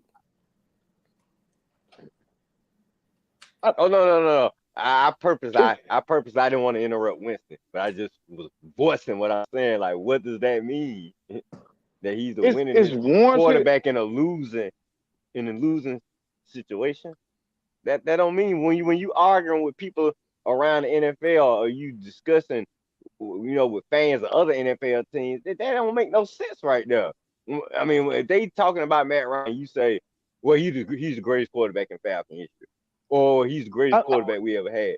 That's they still gonna be laughing at us. I put it to you like that. Baker Mayfield took the Cleveland Browns to the playoffs for the first time in what, 21, 22 years? Does that make him the greatest quarterback in their franchise? Nowhere close to it. Now Matt numbers are great. His numbers are great. Yeah. But if he didn't produce, that's where everybody getting messed up at. Look at the Super Bowl. He completed the pass to Julio. All Matt had to do was say, hell no, this is my team. I'm going to lead my team to the Super Bowl victory. We're going to run this ball, or we're going to kneel this ball. We're going to run this clock out, and we're going to kick a field goal and go home with a ring and that trophy. Yeah. Matt didn't do it. Nope. Matt didn't do it. So let's put it in context. Put it in context now. You think Tom Brady wouldn't have did it? You think Patrick Mahomes wouldn't have did it? Yeah, hell, you think Eli Manning wouldn't have did it? Yeah, he would have did it too. You see what I'm saying? So context means everything. People are getting upset, but you gotta look at it. You gotta take the good with the bad. But at the same time, you have to have context of it. He's in regular season, great performer. Great performer. You already know before the season starts exactly what you can get. You can get 4,500 yards, you get about 27, 28 touchdowns, and about 10 to 12 interceptions. You already know that. That's a given. You can write it down in ink. You already know you're gonna get that. But when it worked the first 5 years though. Exactly. But how far did it work though? How far did it work? Well, we should have won in 2012. So technically, it should have worked enough to get us a ring. I give you this. In 2012, we should have went to the Super Bowl. They didn't call pass interference on Navarro Bowman against Julio. I give you that. Gonna do that at the end of the game. At the end of the game, they weren't gonna do that. Yeah, that's right. No, I mean, it would have been rare. It would have been a surprise. It was right. Had they pulled that flag at the end of the game, I would have been shocked. But they should have though. He mugged him. He literally was tagging him for the ball got there. I'm gonna have to agree with Red on that. I'm not mad that they didn't throw that flag. Me neither. I'm not either. He had Gonzalez in the end zone. He should have went to Gonzalez in the end zone. But let me ask you a question. I'm not either. Oh, go ahead, John. Let me ask you a question on that. That hit was within the 5-yard chuck zone, wasn't it? No, it wasn't. No, it was a 7-yard route. Or the It was refs outside of the fact. the refs could have pretended like it was. And they eyes, Well, that's probably what yeah, they thought. I that's what I thought. That's why I thought they didn't throw the flag. But I'll check it out. No, it was outside of the 7 fact. yards, no. If it was 7 yards, no. Now, You gotta think 49ers had the momentum. The refs looking at us choke our brains out we while the gave them 49ers got the momentum. Yeah, I know that's what I'm saying. That's what the refs looking at. So the refs ain't gonna give us that call in the end to save our ass when they already see us choking the game away. So you had to understand this too. How did we give them the momentum? The offense balled down. Now who runs the offense? The quarterback. Oh, you making our You point. gotta take all that into account when you actually analyzing the quarterback. You can't sit there and look at a quarterback just for his highlights. No, you gotta look at his highlight, his low light. Is he maintaining the flow of the game? Is he keeping us within pace of what we supposed to be doing and stuff? Like, think about it. How many times with Matt Ryan that the offense jump out to a big lead and then Matt sit there and slow down the pace of the game and don't compete and then end up getting 3 and out or going 4, 5, 6 plays and out? Then your defense back on the field. That's See, what a lot of people fail to understand is complementary football. Complementary football. Complementary football is, all right, defense, when y'all out there, hold it down. Keep them off of scoring or only give up a field goal. Don't give up a touchdown. Offense, go score a touchdown. And then when we give you a lead, keep pace. I don't need you to score every drive. I just need you to score when I need you to score, or just keep pace and keep the drive going so we can get a breather real quick. It's the same thing that be going on with Dallas. I'm gonna be honest with you. Dallas Cowboys, if they had a better quarterback than Dak Prescott, probably would have won about 2 Super Bowls right now. Dude, that's Matt Because Ryan their Jr. over there. defense is built for it. Huh? That's Matt Ryan Jr. over there. He holding them back too. He's holding them back. Why? Because he keeps turning the ball over. He's not playing complementary football. Everything, and like I put it to you later. Football is like the tango. Football is literally like the tango. When I step, you step, and we flow off of each other. Right. But it's 2 partners just actually just flowing off each other in the moment. I can't step wrong because I'm gonna throw off your cadence. And when I throw off your cadence, it looks our dance is going to look crazy. Why? Because it's not in sync. It's not in flow. We give Matt Ryan all the credit. Yes, he did win some shit of games for it. And he's the winningest quarterback for it. But at the same time, look at how many times Matt took and put our defense in a terrible position. Hell, in the Super Bowl, our defense, that was majority rookies, sat there and played 94 snaps. Whenever you ever seen a defense play 94 snaps? That's on Matt. That's on Matt. Exactly. That's what I'm saying. But everybody talking about is a coach and all that. No. If you're a leader of the team, take control of your team. Point blank period. Right. There's no ifs and buts about it. If I got the biggest voice in the locker room, then I'm gonna use my voice. Hey, fuck this shit, because he calling this game wrong. This is what we're gonna do. This is exactly what we're gonna do, and we're gonna bring this ring home. All right, let me let James have an opportunity to come in. All right, James, you pretty much done heard the question. Like, Matt Ryan, the winningest quarterback in franchise history, no doubt about it, a top 5 Falcon all time. Do you think the criticism is warranted, or do you think it's a little bit over the top? That's a wonderful question. Good night. I mean, how y'all doing tonight? My bad. Good. What's going on, bro? It's warranted in a sense.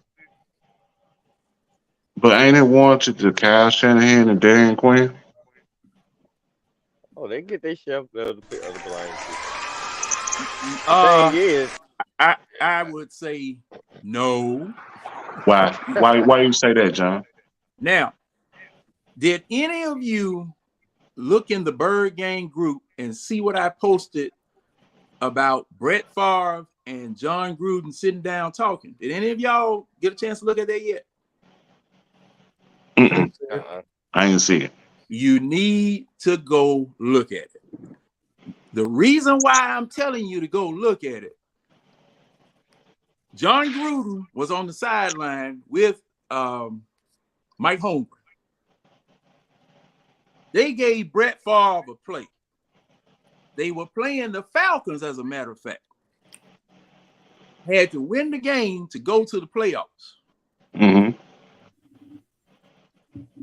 Brett Favre is sent in, and they yell from the sidelines. They tell him on the sidelines, and they yell from the sidelines. Don't run. Don't scramble. Throw it away, and we'll kick the field goal and go to overtime. This is what they tell Brett Favre. Play happens. Brett Favre didn't see anybody. That man took off and ran in the end zone and won the game on a touchdown. Mm-hmm. Second instance, Brett Favre was telling John Gruden that he was changing plays out there on the field because he was noticing something that they were doing with a play that was a design run play. He noticed that the wide receiver was always open on the left-hand side. He changed the play to a pass and caught that man on the left-hand side without telling the coach. Without telling the coach. That's the kind of quarterback that wins you Super Bowl. Tom Brady. Exactly. Tom Brady used to look when Tom Brady got down there to Tampa. Tom Brady hollered on the sideline because what was his name? Byron Leftwich. Byron Leftwich was trying to call a play. Tom Brady turned around and said, "No!" Hollered at him. No. Ran the play that he felt that was going to work. My quarterback was given an instruction in the Super Bowl, and I heard about this, and I said, hell no. He was given an instruction not to call any audibles in the Super Bowl. How in the world does a franchise quarterback with some salt within himself follow instructions like that? Because you are the most important person on that field and in that game. You are the franchise quarterback. What was going to happen to you if you didn't do what the offensive coordinator said, what the head coach said? What they going to do? They can't suspend you. You're in the Super Bowl. Okay? See, that's where the problem lies. He never. Hold on, Winston. Never Hold on, stood Winston. up. So that's where the problem lies when it comes down to it. But overall, the play calling was still ass in the second half. You cannot knock that. Matt Ryan wasn't never going to be a quarterback that was ever going to do that. We all knew that. We all knew that before Ryan Shanahan. That's the problem. That was a long process. So you knew he wasn't going to question what the coach was saying in that process. But overall, Shanahan still struggled with this now. Look back at his Super Bowl when he had with the 49ers. The play calling is as in critical moments. That falls on the coordinator. Also, Dan Quinn should have stepped into that situation as well because he's the head coach. He should have dropped his nut. To be honest with you. So with that being said, it's critical for Matt Ryan. I'm not knocking it, but it also falls on Ryan Shanahan and Dan Quinn as well. That's me. That's me. James. Now look here. You contradicting yourself now. I'm not contradicting myself because it's all phases of the game that you have to abide by. The Falcons as a whole, it was messed up the whole second half. In those critical situations when they should have ran the ball, they threw the ball. Right. Who's sending the I'm not play? disagreeing. So then listen to him. Okay. Who's sending the plays in? Kyle is the play caller. We get that part. Okay. And you know your quarterback is not going to object to your offensive coordinator because they've been going through it the whole season. And you see, I went all the way to the Super Bowl, right? Right. No. Yeah. Hold on, John. No. Hold on, John. John. Yeah, I let you talk. Let me talk. Let James have the mic. Go ahead. Because for the simple fact it is, at the end of the day, I get you. Those great quarterbacks, they usually go against the coach. But at hand, we didn't have that in Matt Ryan. So it should have been beneficial to that coordinator. It falls on him as well. It does fall on Shanahan. It does fall on Dan Quinn. It falls on both of them. At the end of the day, it can go all the way around it. Matt Ryan gonna get his fair share. Ryan Shanahan got to get his fair share, and Dan Quinn got to get his fair share. Okay, well now if you think, like you say, Kyle has choked in the big moment, and I think that's why John is so upset with Matt Ryan not taking control, because like you just said, Kyle Shanahan has choked in the big moment. The choking started with us and then just carry over to the 49ers. Well, the fact is, they shouldn't have started with us, because we should have had a quarterback, like John said, that should have took control. And that's the type of quarterback. But the thing is, though, like I'm saying, I'm not knocking it. Mm-hmm. But we didn't have that in Matt in the first place. So the play caller should have been better. The play caller should have been better all the way around. We didn't have that in Matt. You know, Matt ain't gonna never question the coach about anything when it comes to the offense. Only time he really did that, when he was with Arthur Smith this past year, and when they was going back into it and forth on the sideline. That was really the only time. But that's the problem that people have with him, though. It's because I agree wholeheartedly, but you got to look at every aspect of that Super Bowl when it comes down to it. It just can't wholeheartedly 100% fall on Matt. It has to fall on Dan Quinn and Shanahan as well. You just can't exclude them from that. You do know that Matt was executing plays with 15 or more seconds on the play clock when we were. Yes, I know that, but at the end, when the critical moments happen, who called the plays? Who should have override the plays? Yeah, this was all right, then. So with that being said, at hand, I understand they was executing that in that first half, but overall, the play calling was still ass in the second half. Ryan Shanahan is the offensive coordinator. Dan Quinn, when they were saying that story, like John was saying, that they were gonna pass the ball and everything. Dan Quinn, you know Matt Ryan ain't gonna do it. Why Dan Quinn, the head coach, can't step into that situation and tell him, "No, we're gonna run the ball." I don't think a lot of let's hold right here. But you just said. Let's discuss what you just said. You telling me that we know Matt Ryan ain't gonna do that, so that gives Matt Ryan a pass for not being the person? I did not say that, John. I did not say that at all. Yes, now, Tyler, did I say that he get his fair share of the blame as well? So how that's giving him a pass, John? John, how is that giving him a pass? Hold on, let me tell you how you said that. Let me tell you I'm gonna hold off. John, you go ahead, sir. My bad. I'm sorry. You said that. Well, you know how Matt Ryan is.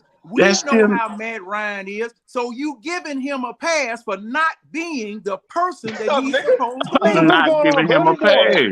How am I giving him a pass? You just did. I did not give him a pass, bro. Him a pass. No, I didn't. I said it falls on him. It falls on Shanahan and Dan Quinn. How's that giving him a pass, bro? Hold on. Yes, you did. When you said that, that shifted the blame away from him and got a little bit on Kyle Shanahan. That shifted the blame was shifted on all three of them. He should have been. And this is something else I Right, need but to James, correct it sounds like you putting Matt Ryan in the corner and See, trying and to put this it is back another on top. thing that needs to be No, corrected. I'm not putting Matt Ryan in the corner first off. Second off, let me say this. When it comes down to it, all three of them get the blame. It was stupid ass play calling. It was stupid ass play calling for Ryan Shanahan. Dan Quinn should have did a better job overriding and using his authority because he's a head coach. And secondly, thirdly, Matt Ryan was making some illegitimate ass throws in that game. So with that being said, they all getting the blame. I'm not And see, bypassing Matt Ryan. I'm not going to bypass Ryan Shanahan, and I'm not going to bypass Dan Quinn most of all, because for the simple fact it falls on all three of them, and that's not giving okay, them a okay, pass. That's not that's giving your them a opinion. pass at all. Can I That's can I your ask a opinion. quick question? Okay. All right, let's put ourselves back in that situation. Like, who was the first in command? Who was the second in command? Who was the third in command in play calling? That's Dan Quinn first in command, and y'all giving the He defense said a play pass. calling. He said play Y'all calling. giving the Play defense calling. a pass. Offensive coordinator, head Y'all coach, giving the defense a quarterback. pass, bro. Okay, Winston. Offensive, Okay, hold on, Winston. I think Give me that's that. Give Brandon. me that chain of command one more time, Winston. offensive coordinator, head coach, quarterback. Okay, now just a moment. How are we gonna get a third in command the most blame? That's my question. Easy, very easy. Because at the same time, even if you're third in command, if you see that what they're doing is not right, and you are the one that's on the field, sitting there in the vibe of the game, because at the same time, if you're sitting there on the sideline and you're sitting there watching, you're not catching the whole vibe because you're not in there taking the hit.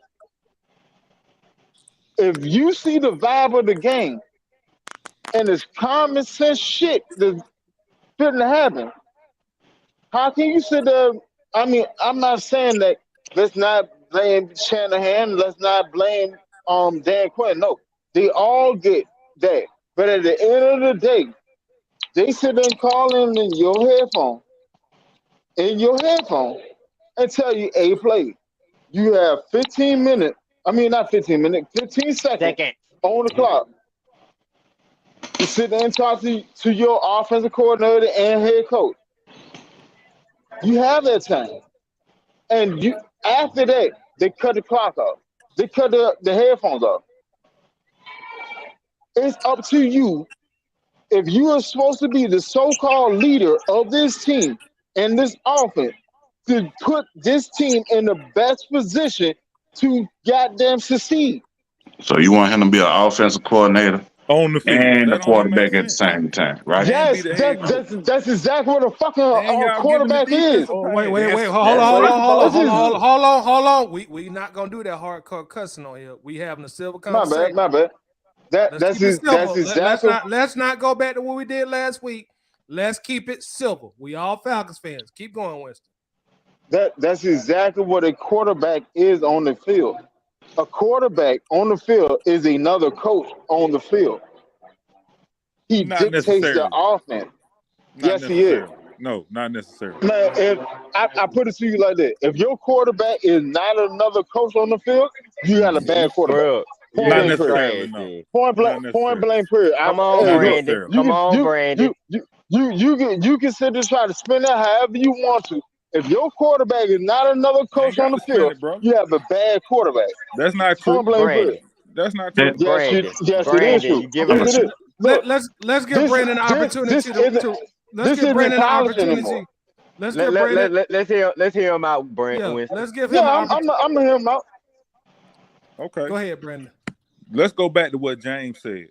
You have a head coach and an offensive coordinator. That's their job to manage the game. They didn't do their job.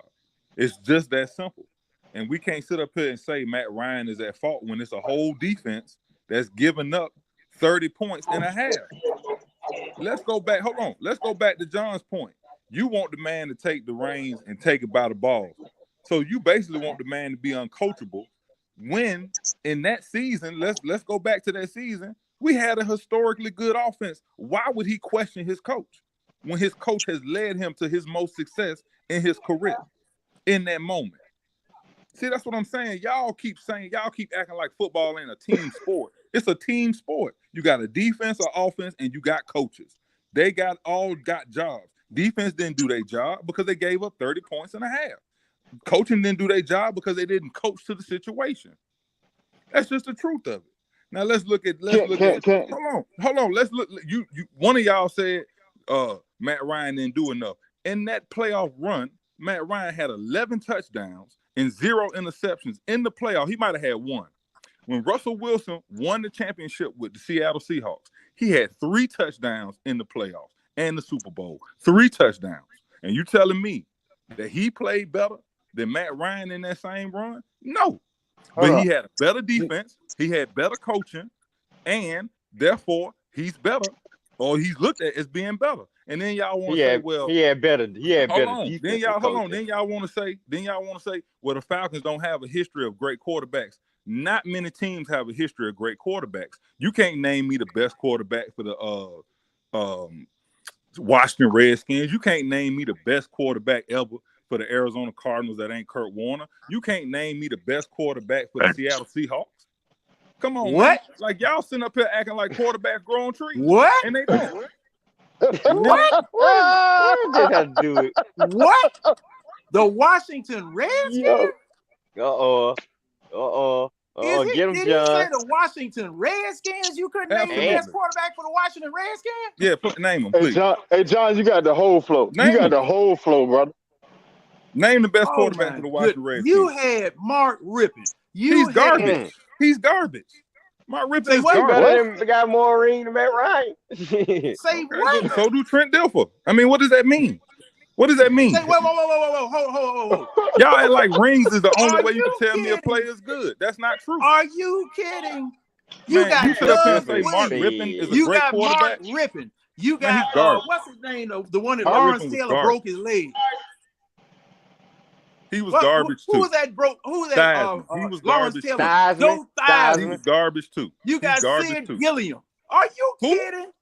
Come on, man. No, bro. No, you got to take that one back. I don't, because ain't none of them better than Matt Ryan. Are you serious?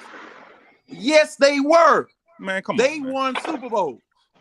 And they won Super Bowl. That don't make you a great player, John. Yes, it does. That don't make you a great player. Yes, it does. No, it doesn't. Big strap of gold around your waist.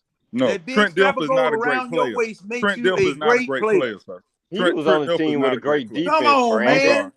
I'm sorry. Brandon, he was on the team with a great defense. We didn't say he was. And then but that's your logic, though, Red. That's your logic. You telling me the only thing that makes you great is Super Bowl. You telling me Dan Marino wasn't a great player? You telling me Steve McNair wasn't a great player? You telling me McNabb wasn't a great player? You telling me these boys wasn't great players because they didn't win a Super Bowl? Y'all logic is flawed. Choked. McNabb choked. Man, McNabb was a great player. Up there. No. Hold up. Now you naming quarterbacks on the same level, Brandon. You just naming a lot of quarterbacks. Same level, but Marino in the Hall of Fame with his yardage and everything. McNabb wasn't no great player. Marino is a special McNabb wasn't no great player. Tell me Steve McNabb wasn't no great player. Thing is, I'm just saying. He was very good. I'm just saying. You know, you don't say that there are other teams that don't have great quarterback. Man, come on. Okay, so who's the greatest quarterback in Redskins history? It's a tie. You said Mark Rippon, and he's garbage. I'd have to look it up. But okay, look it up, John. Get back to quarterbacks. Huh? They have had some great quarterbacks, and Theismann comes to mind immediately. Man, he's garbage. Garbage. How he garbage? Man, he's garbage. Now, Brandon, give me some criteria for garbage. Right, because we can put Matt Ryan in some of those categories. Give me some criteria for garbage. Okay, I'm gonna tell you this: was Theismann ever an MVP? Did he ever throw 30 touchdowns? Did he ever throw 4,000 yards? Kyle Shanahan won that MVP for Matt Ryan. We just got finished. Man, Kyle Shanahan never suited up, bro. He never suited up. He ain't had 1 cent. So now he never suited up. He never suited up. No. Give Shanahan all the credit for MVP. No, yes, not all the credit. Yes, I can. Now, look here. No, you can't. John, I'll go after you, John. When you look at what Matt Ryan did in 2015 and what Matt Ryan did in 2016, after going to quarterback camp, which he was forced to do for the very first time in his career, and Kyle Shanahan's coaching and his play calling, man. Oh man, boy, my goodness. Okay, they John. had the best statistical year. They Okay, had the John. best statistical year in history. Okay, but let me ask you, who do you give the credit for to the 2018 Matt Ryan season then? If it was Kyle Shanahan, credit for the MVP? Kyle Shanahan, because they were still calling plays out of his playbook. You can't do that, John. Yes, you can. You can't double dip like that. Can't do that. You can't do that. Can't do that. Why can't? Hold on. Because that's not. wait a minute. That's not his code. He got a point What though. was his He got a stats, point Tidy? though. What was his He got a stats, point Tidy? though. He had better stats He in got a point, though. 2018. Well, yes. That's the whole thing, but he learned in But 2016. Tidy, we didn't win. He learned in 2016, and it was basically the same offensive playbook in 2018. Okay, let me answer this to Red. From Shanahan. So technically, it's from Shanahan. It's Shanahan. Let me answer this to Red. He said we didn't win, but let's be honest. Did we not win because of the quarterback's fault? Let's be honest now. Was the quarterback's fault we did not win? Right, but you know he's never gonna be in the MVP consideration if his team is not successful. No, but I'm saying it wasn't the quarterback's fault we didn't win 18. Like Matt Ryan couldn't have been no better than he was at 18. You know, I'm not the biggest Matt Ryan fan, but I'm just being objective. Bad defense, injuries. Thank you. Okay, now let's go to Matt Ryan in 2018. Now I posted right here in this group, Matt Ryan playing against the New Orleans Saints on Thanksgiving Day. Okay, 2018. Here you got Tony Dungy and I can't think of that man's name. You had them commentate. Right. They looking at Matt Ryan staring at receivers all the way across the field. And then they come on and say, Matt Ryan, see, he's playing like a rookie. He's locking in on receivers and telling the linebackers and the cornerback where he going with the ball. Now, when Kyle Shanahan was here, that was his main pet peeve that he corrected about Matt Ryan. Matt Ryan went back into that same routine, and that particular play that they pointed out, they showed where Matt Ryan was standing at the man all the way. The linebacker and the cornerback ran into each other because they saw what he was doing. It was against the New Orleans Saints, and the New Orleans Saints know Matt Ryan better than any other quarterback in the league. And everybody in the league picked up on that. So, see, the statistics might have been better. The statistics in 2018 might have been better, but he was still messing up. But, John, he had a QB rating of 108, 35 touchdowns, 7 interceptions. You can't ask for much more than that from your quarterback. And he had 4,900 yards. Didn't Patrick Mahomes have 50? But hold on, John. But look who you comparing it to. That's just like me. Hold on, John. Hold on. That's like me saying Giannis played great, and you coming back with saying, well, Michael Jordan was better. Look who you comparing it to. If he's supposed to be so great, you have to compare him to other greats. But no, not the greatest though. You comparing him to like the greatest quarterback of your time and your life. It doesn't matter. If he's supposed to be great, he's going to get compared to other greats. No, he has to stand the test of time. I agree with you. You saying other greats, but not the greatest. How many people can do what LeBron do? How many? I'm a big LeBron fan. I'm a wholehearted LeBron. I think LeBron is the GOAT. I'm gonna be honest with you. Okay. I think LeBron is the GOAT. So how many? But that's a whole nother conversation. No, it's not. But what I'm saying, Patrick Mahomes is the LeBron of the NFL. So you can't expect. I'm gonna bring this to Atlanta. You can't expect Trae Young to be LeBron. Trae Young gonna be Trae Young. You can't expect him to be LeBron. He's never gonna be LeBron. Matt Ryan gonna be Matt Ryan. Matt Ryan is gonna be Matt Ryan. He's never gonna be Patrick Mahomes. Hold on. Why? Why can't Exactly. he? He can't. Exactly. You know what? You know, I'm gonna tell you they why. point, Tidy. Why No, You can't no, making I'm you That's not. making a exactly point, what I'm Tidy. saying. No, That's I'm not. exactly what I'm saying. Yes, you No, it's are. not, Winston. It's Listen, not at all, Yes, Wolf. listen, it listen is. for a moment. Because if Listen, he's not li- able to stand up listen, to the listen, greats, Winston. Listen for a moment. Listen, there's only one Michael Jordan. There's only one there's Patrick only Mahomes. one LeBron. There's only one LeBron. You talking about generational, true generational type talents. You're not gonna duplicate them players. That's why they're on a level above everybody. Because can't nobody do what Pat Exactly. do. So Exactly. So why are you where gonna have say Matt Ryan had ever been a generational talent or labeled as a generational talent? nobody ever said that? That's what I'm saying. He doesn't stand the test of time.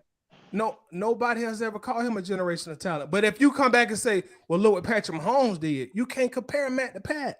Yes, you can. No, No, you you can't. can't. You can't. Hold on. Let's But you're get our supposed to be able to. If definitions if together. you are a great, you're supposed to be able to compare that person to a all-time great and see where he fall in. And it shouldn't be too much of a difference.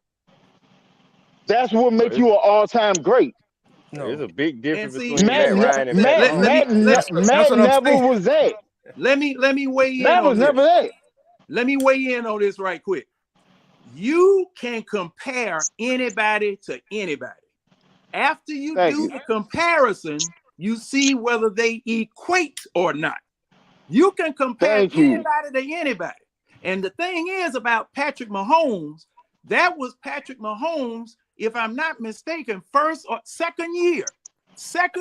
You don't know whether this man had a generational talent until his third or fourth year.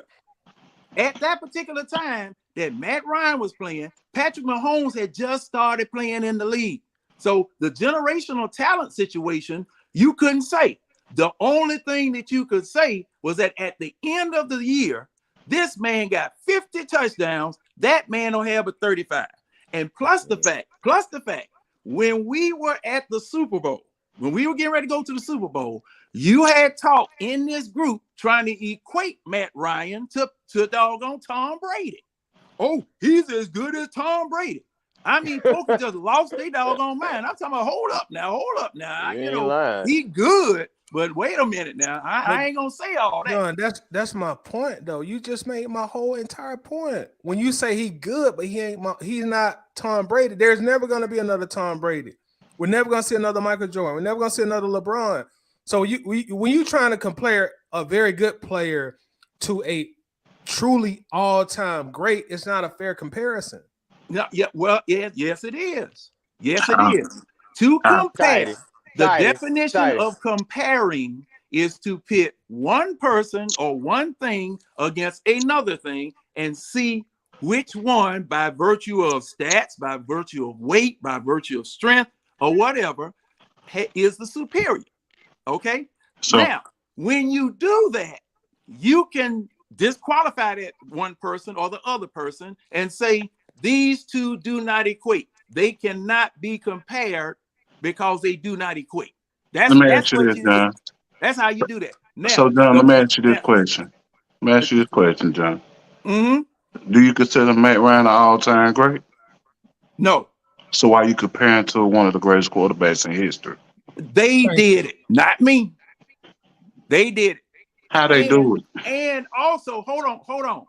I'm comparing Matt Ryan in 2018 to Patrick Mahomes in 2018. He is not an all-time great yet. He's not an all-time. At 2018, he wasn't an all-time great. I'm doing He's just coming in the league. So is Marino an all-time great? Yep. Yeah, he is. He is? Mm-hmm. Yes, he is. Based off what? Let me ask you that. Based off what he did in the league. What he doing in the league? I mean, this man in that offense that Don Shula had designed where they wasn't doing no running back in the 70s and 80s. Shoot, Dan Marino was something else. Now he made it to a Super Bowl. Yeah, Dan Marino was something else. Did Matt have similar numbers to Marino? No. And See, this is where the comparison comes in.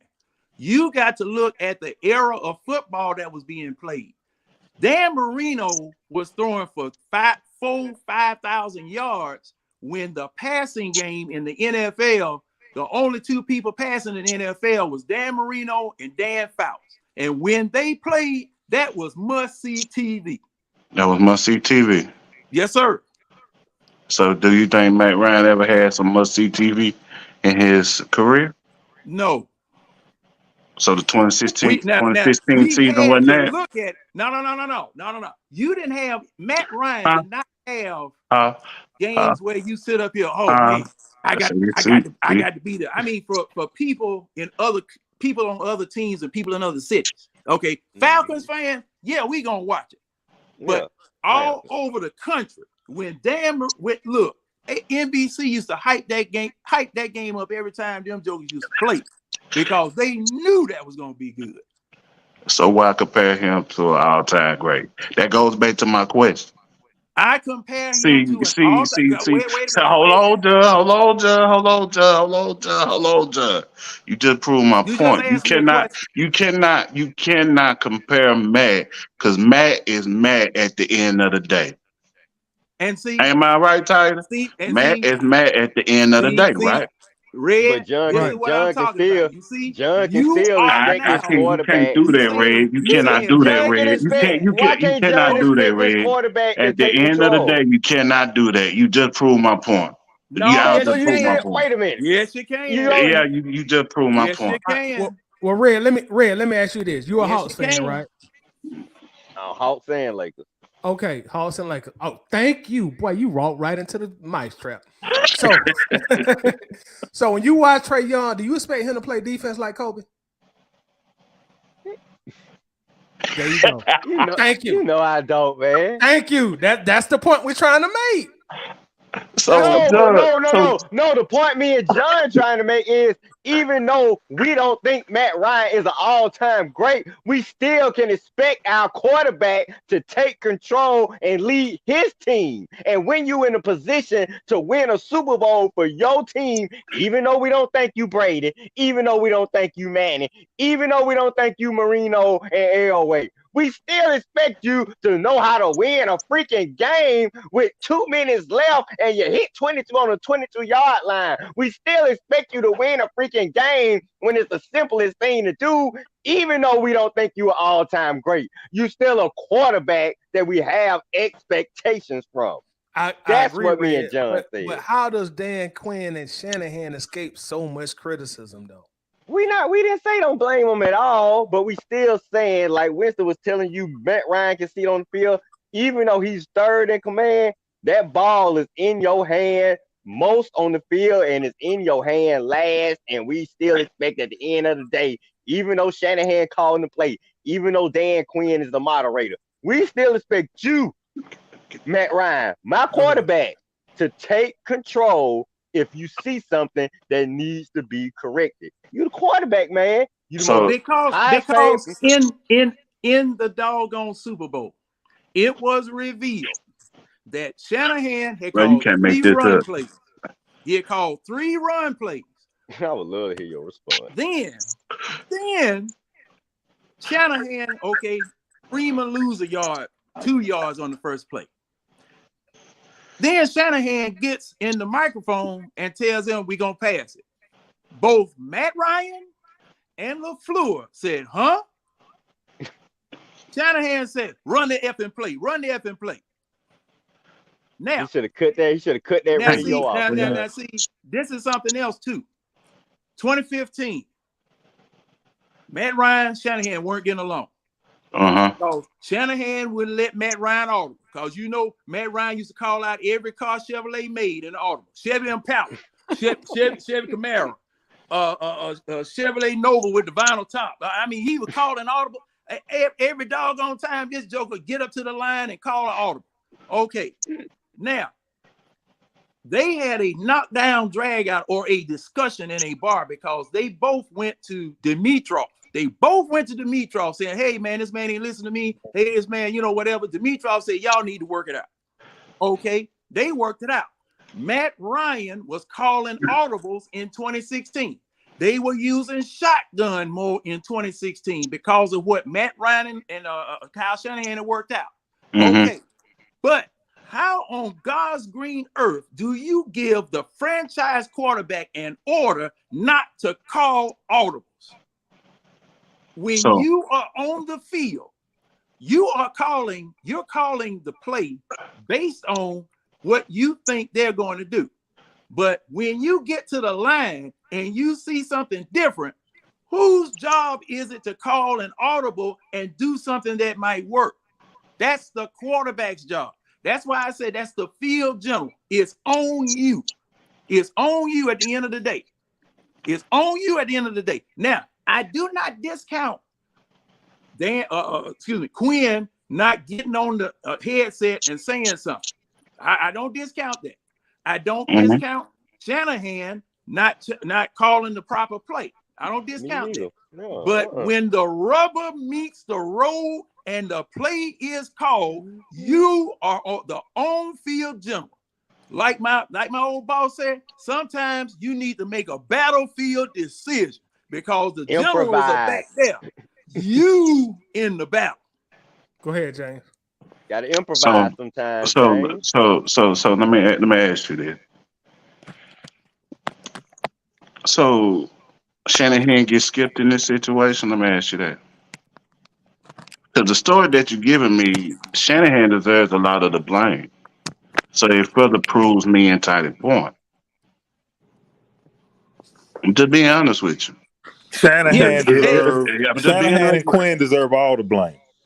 For real. No. Hold on. Listen. Hold on, John. Hold on, John. I thought you asked the question. John. Let me say I thought you asked the question. Well, James, you do ask a lot of questions in your speeches now. Because for the simple fact it goes back to the same answers that you're getting at the end of the day. Because for the simple fact, Matt Ryan still getting his blame, but Shanahan and Quinn gets the blame as well. Because if he telling my quarterback don't question him and just call the effing plays, that falls more on Shanahan than Matt, because you know Matt ain't gonna step up to the plate when it comes to that. Hold on. You just said that story. You just said that story, right? You just said that story, right? Listen to the story that you just said. I know what I said. Hold on. Listen to the story that you just said, John. I know what I said. Yeah. So with that being said, how do Shanahan get skipped in this? How do Shanahan get skipped in this? You want me to answer that? He don't. Yeah, answer that. How do Shanahan get skipped in this? Because Matt Ryan, as the franchise quarterback, is supposed to have the option to call whatever it is that he sees out there on the field. Because the thing is, every play that's called by a coach is not the right play. There have been many plays that have been called by coaches that quarterbacks change and have audibles for in case the defense lines up some other way. Okay? Every game in every season, Super Bowls, playoff games, whatever. Okay, the quarterback is the field general. Shanahan might have called the wrong play. True enough, he might have called the wrong play. But your quarterback, if you see something different, you are supposed to have the balls, the nerve to do what you see fit and what you see best to do. Because, see, just like I gave you the example of Brett Favre, just when I gave you the example of Aaron Rodgers, I didn't give you that one yet, but Aaron Rodgers, he used to change Mike McCarthy's plays out there on the field. And he lost four straight conference championships. Yeah. Be real about it now. Aaron Rodgers is a choke artist. He got a Super Bowl. He lost four straight. Then you got y'all got excuses for everybody but Matt Ryan. Elway used to do the same thing, and he lost 3. Elway, and he won 2. Barely. No, ain't no barely. He Barely. won 2. Yeah, but Barely. see now, Hold, you He hold just on. see won there you 2. go. Didn't he No, get blown out? Didn't he y'all get trying to blown split out? hairs now. Yeah, see, you Every talking Bro, about I quarterback, guys can't, that bro, I have can't make rings. this every up, bro. quarterback I that can't has make this won up a at all. Super Bowl Wait, hold has on had now. the ability Well, to y'all got hella excuses for them defensive No, Dan Quinn them. I Hella don't no, know excuses. no. excuses about how are you talking Y'all about just can't. quarterbacks with rings Y'all and don't the recognize quarterback you good defending quarterback that don't play. That's have a just what it ring. is. But see, but the thing is, at the end of the Look, day, you talking about A-Rod, but when he won his ring, who did he win that ring under? Who? Which one? Aaron Rodgers. Who did he wasn't win it the ring McCarthy? under? Wasn't Okay it then. McCarthy? McCarthy. Okay then. So with that being said, at hand that overall, that's why he lost four straight NFC championship because he thought for his own and he didn't lead him to the promised land And he's uncoachable. and He uncoachable. He's no. uncoachable. Yes, he is. Yes, He he is is. uncoachable. Yes, He he is How's is. that man uncoachable uncoachable because for when the this simple man fact it is hold on. at the Hold end on. of the day, This in end of man the has day, a him and the Super current Bowl coach, ring. This him and man the got a current Super Bowl coach, ring. This man him got a and the Super current Bowl ring. coach of the Packers, John. Say what And now? I'm not trying to cut you off. I'm not trying to cut you off at No, it all, don't John. matter. What you saying? What you And saying I'm now? saying what I'm saying is him and the current coach of the Packers didn't get along at all. It No. was always reports they were going back and forth. Yeah. And you know why? So that's why they drafted Jordan Love and let him sit. Do you know why? Why? This man was trying to stop him from audibling. Man, he's uncoachable. No. And you bringing up that lonely ring like that means something, man. Don't That nobody care lonely about ring that, does dog. mean something. No, it don't. It only Yes, means it something does. to you. You That's a are a loser champion. mentality. No. That's a loser You Wait mentality. a Ring minute are don't though. mean a nothing to you. But champion. but If you Hold you on, have y'all. defending Hold Matt on, y'all. Ryan Hold with on, a y'all. Let's go ring. one at a you time. Let's are go a one at a champion. time, y'all. Let's go one at a time, please. Yeah, Please. if you win a Super Bowl ring, you are a champion. If you don't have one, you are not. One Thank ring, you. 2 rings, 3 rings, 4 rings, or 5. Who's If the you champion? The team or you? won the National Football League championship, you are a champion. Who's the Matt champion? Ryan The now. team or you? Matt You Ryan and now the champion. team. Okay. Mhm. You and the team. Okay. It All is right. a team award. Mhm. Is there But one now every come year? on, Is there one Brandon. every year? Is there a championship every year? Brandon. You know Just good answer and the question. doggone Is there well. a championship every year? Why are you Yeah. asking that? Okay, And so you if it's a know Yes, the it's a championship, answer. hold on. championship. If it's a championship every year, then you're Let supposed to them be talk, trying to win y'all. it every year. Y'all talking about That's one ring like that exactly means right. something. You're That don't mean nothing. absolutely right. But guess what? Do people win it every year? The same person? Especially since the NFC coaches went to the AFC. Because the NFC used John, you to run talking the in league circles, for brother. You 15 talking in years. circles. Say what? He been 5 times. He went to 1. That's garbage. How that's garbage? Oh, so Matt, what is Matt Ryan then? Man, listen. If I got 5 girls at my house, answer my if I question. got 5 girls at my house and I cut one, did I do good? No. Man, where are these silly analogies coming from, No, man? sir. That's not gonna wash. Crazy. That's What's not more gonna money, wash. $5 or $1? That's not gonna wash. Okay. All We right. talking about football. What's more money Now, though? $5 or $1? but Brandon, you can't talk about quarterbacks with rings and then come defending one I without a ring. absolutely can. I absolutely can. A ring does not make you a great player. Well, you can't defend Matt Ryan without a ring, and you talking about quarterbacks with rings. Yeah, But I can can hold defend Matt on. Ryan, bro. Can you defend Dan Marino without a ring though? Yes, I can. How? That's Yes, I contradiction. can. That's Y'all contradiction right there. contradictory. No, That's contradiction right there. no, it's not. It's criteria. How's that? It's criteria. What that man did for the league in leading in yards passing, that's notable. That's notable. Okay, so And it was every Hall of quarterback Fame. that Hold okay, on. I got you. It was I'm sorry Hall about of that, John. Fame. It was Hall of Fame notable because they voted him in on the basis of what he did in the league. Okay, First ballot. without a Super Bowl ring. So Now, this same conversation is going to be taking place when Matt Ryan gets ready to go. Now, there are some people that are Super Bowl voters, Hall of Fame voters, that are saying right now that choke in the Super Bowl and what happened in Indianapolis is going to affect their vote when it comes time to put him in the Hall of Fame. Now, they already have said that. Now, it may not be fair. It may not be right because, yes, Matt Ryan, in comparison to other quarterbacks, has the numbers to go into the Hall of Fame. Okay? But they're going to have a hell to pay trying to convince everybody else because of how that looked and how that showed up. Right. Now, that ain't me. That's what they And don't say. forget, he lost the last 4 years here. I mean, his career did not end well, and they're going to be looking at that too. He did good early, but it All didn't end quarterbacks stay well. past their prime, though, Red. And What that you say? hurts them. No, And see, James. something else too. It's going to Moreno depend stayed on past his prime, though. It's going to depend on who else is in the running to get voted in. That too.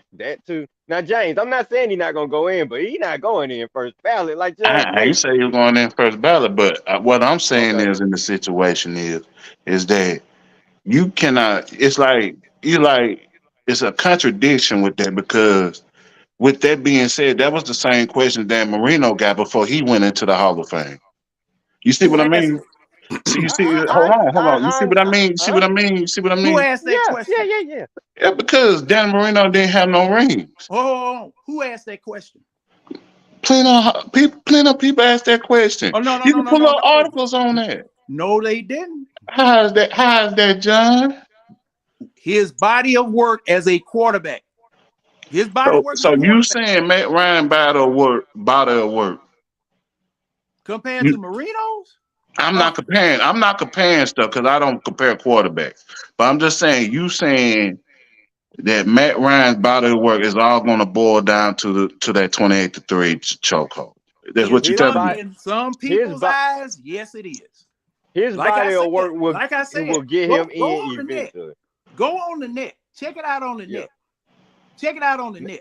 Just type it in and see what people are saying right now about his chances of going into the Hall of Fame and what type of criteria they use.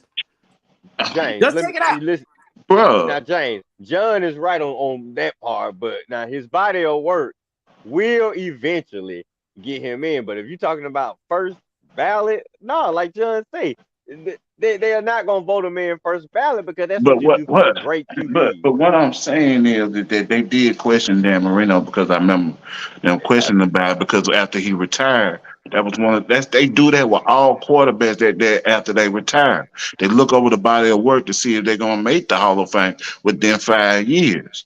You see what I'm saying? And not saying that happened to Dan Marino, but it can happen to Matt Ryan with the question of the body of work. It's kind of contradictory because all major tabloids does that. They do that with quarterbacks. They did that with Dan Marino, John. I'm trying to tell you that. Wait a minute. They do that with everybody. Because they checked in with him, and one of the main issues that they had with Marino that he didn't have a Super Bowl ring. So with that being said, he's still first ballot. No, listen to what I'm saying. Listen to what I'm saying. So they did question that. I'm not saying Matt Ryan is going to be a first ballot, but you cannot ask those same questions. If Marino got in, he was asked those same questions as well. No, those questions you got to show me where they asked those questions. I'm telling you, that's what they did. They did. The only time they ain't really did that. Only time that they ain't really did that was for Joe Montana. Did what? Brett Favre. They said it's interceptions, but they didn't question that he was going to make the Hall of Fame, and it was other quarterbacks too. But see, the thing is that when the committee comes up with nominees to go into the Hall of Fame, it might be a long list, might be a short list. It's over the body of work.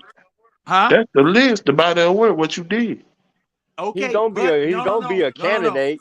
What I'm saying, when they get the candidates in, when they select a specific amount of candidates, might be a long list, might be a short list. They bring you in, they bring them in, they close the door, and you got to make your case for the person that you nominate. Y'all argue, y'all fuss, y'all fight, y'all be going, just like the people did with the Declaration of Independence. They locked them jokers in a room and they went at it and said, y'all ain't coming out until y'all have a signed damn document. All right. Then they narrow the list down. Then you got the doggone argue for your person again.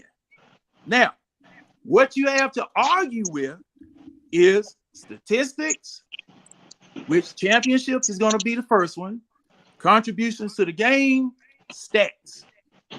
And I just feel that this person needs to go into the Hall of Fame. These jokers get to arguing and fussing. Then they make a final vote.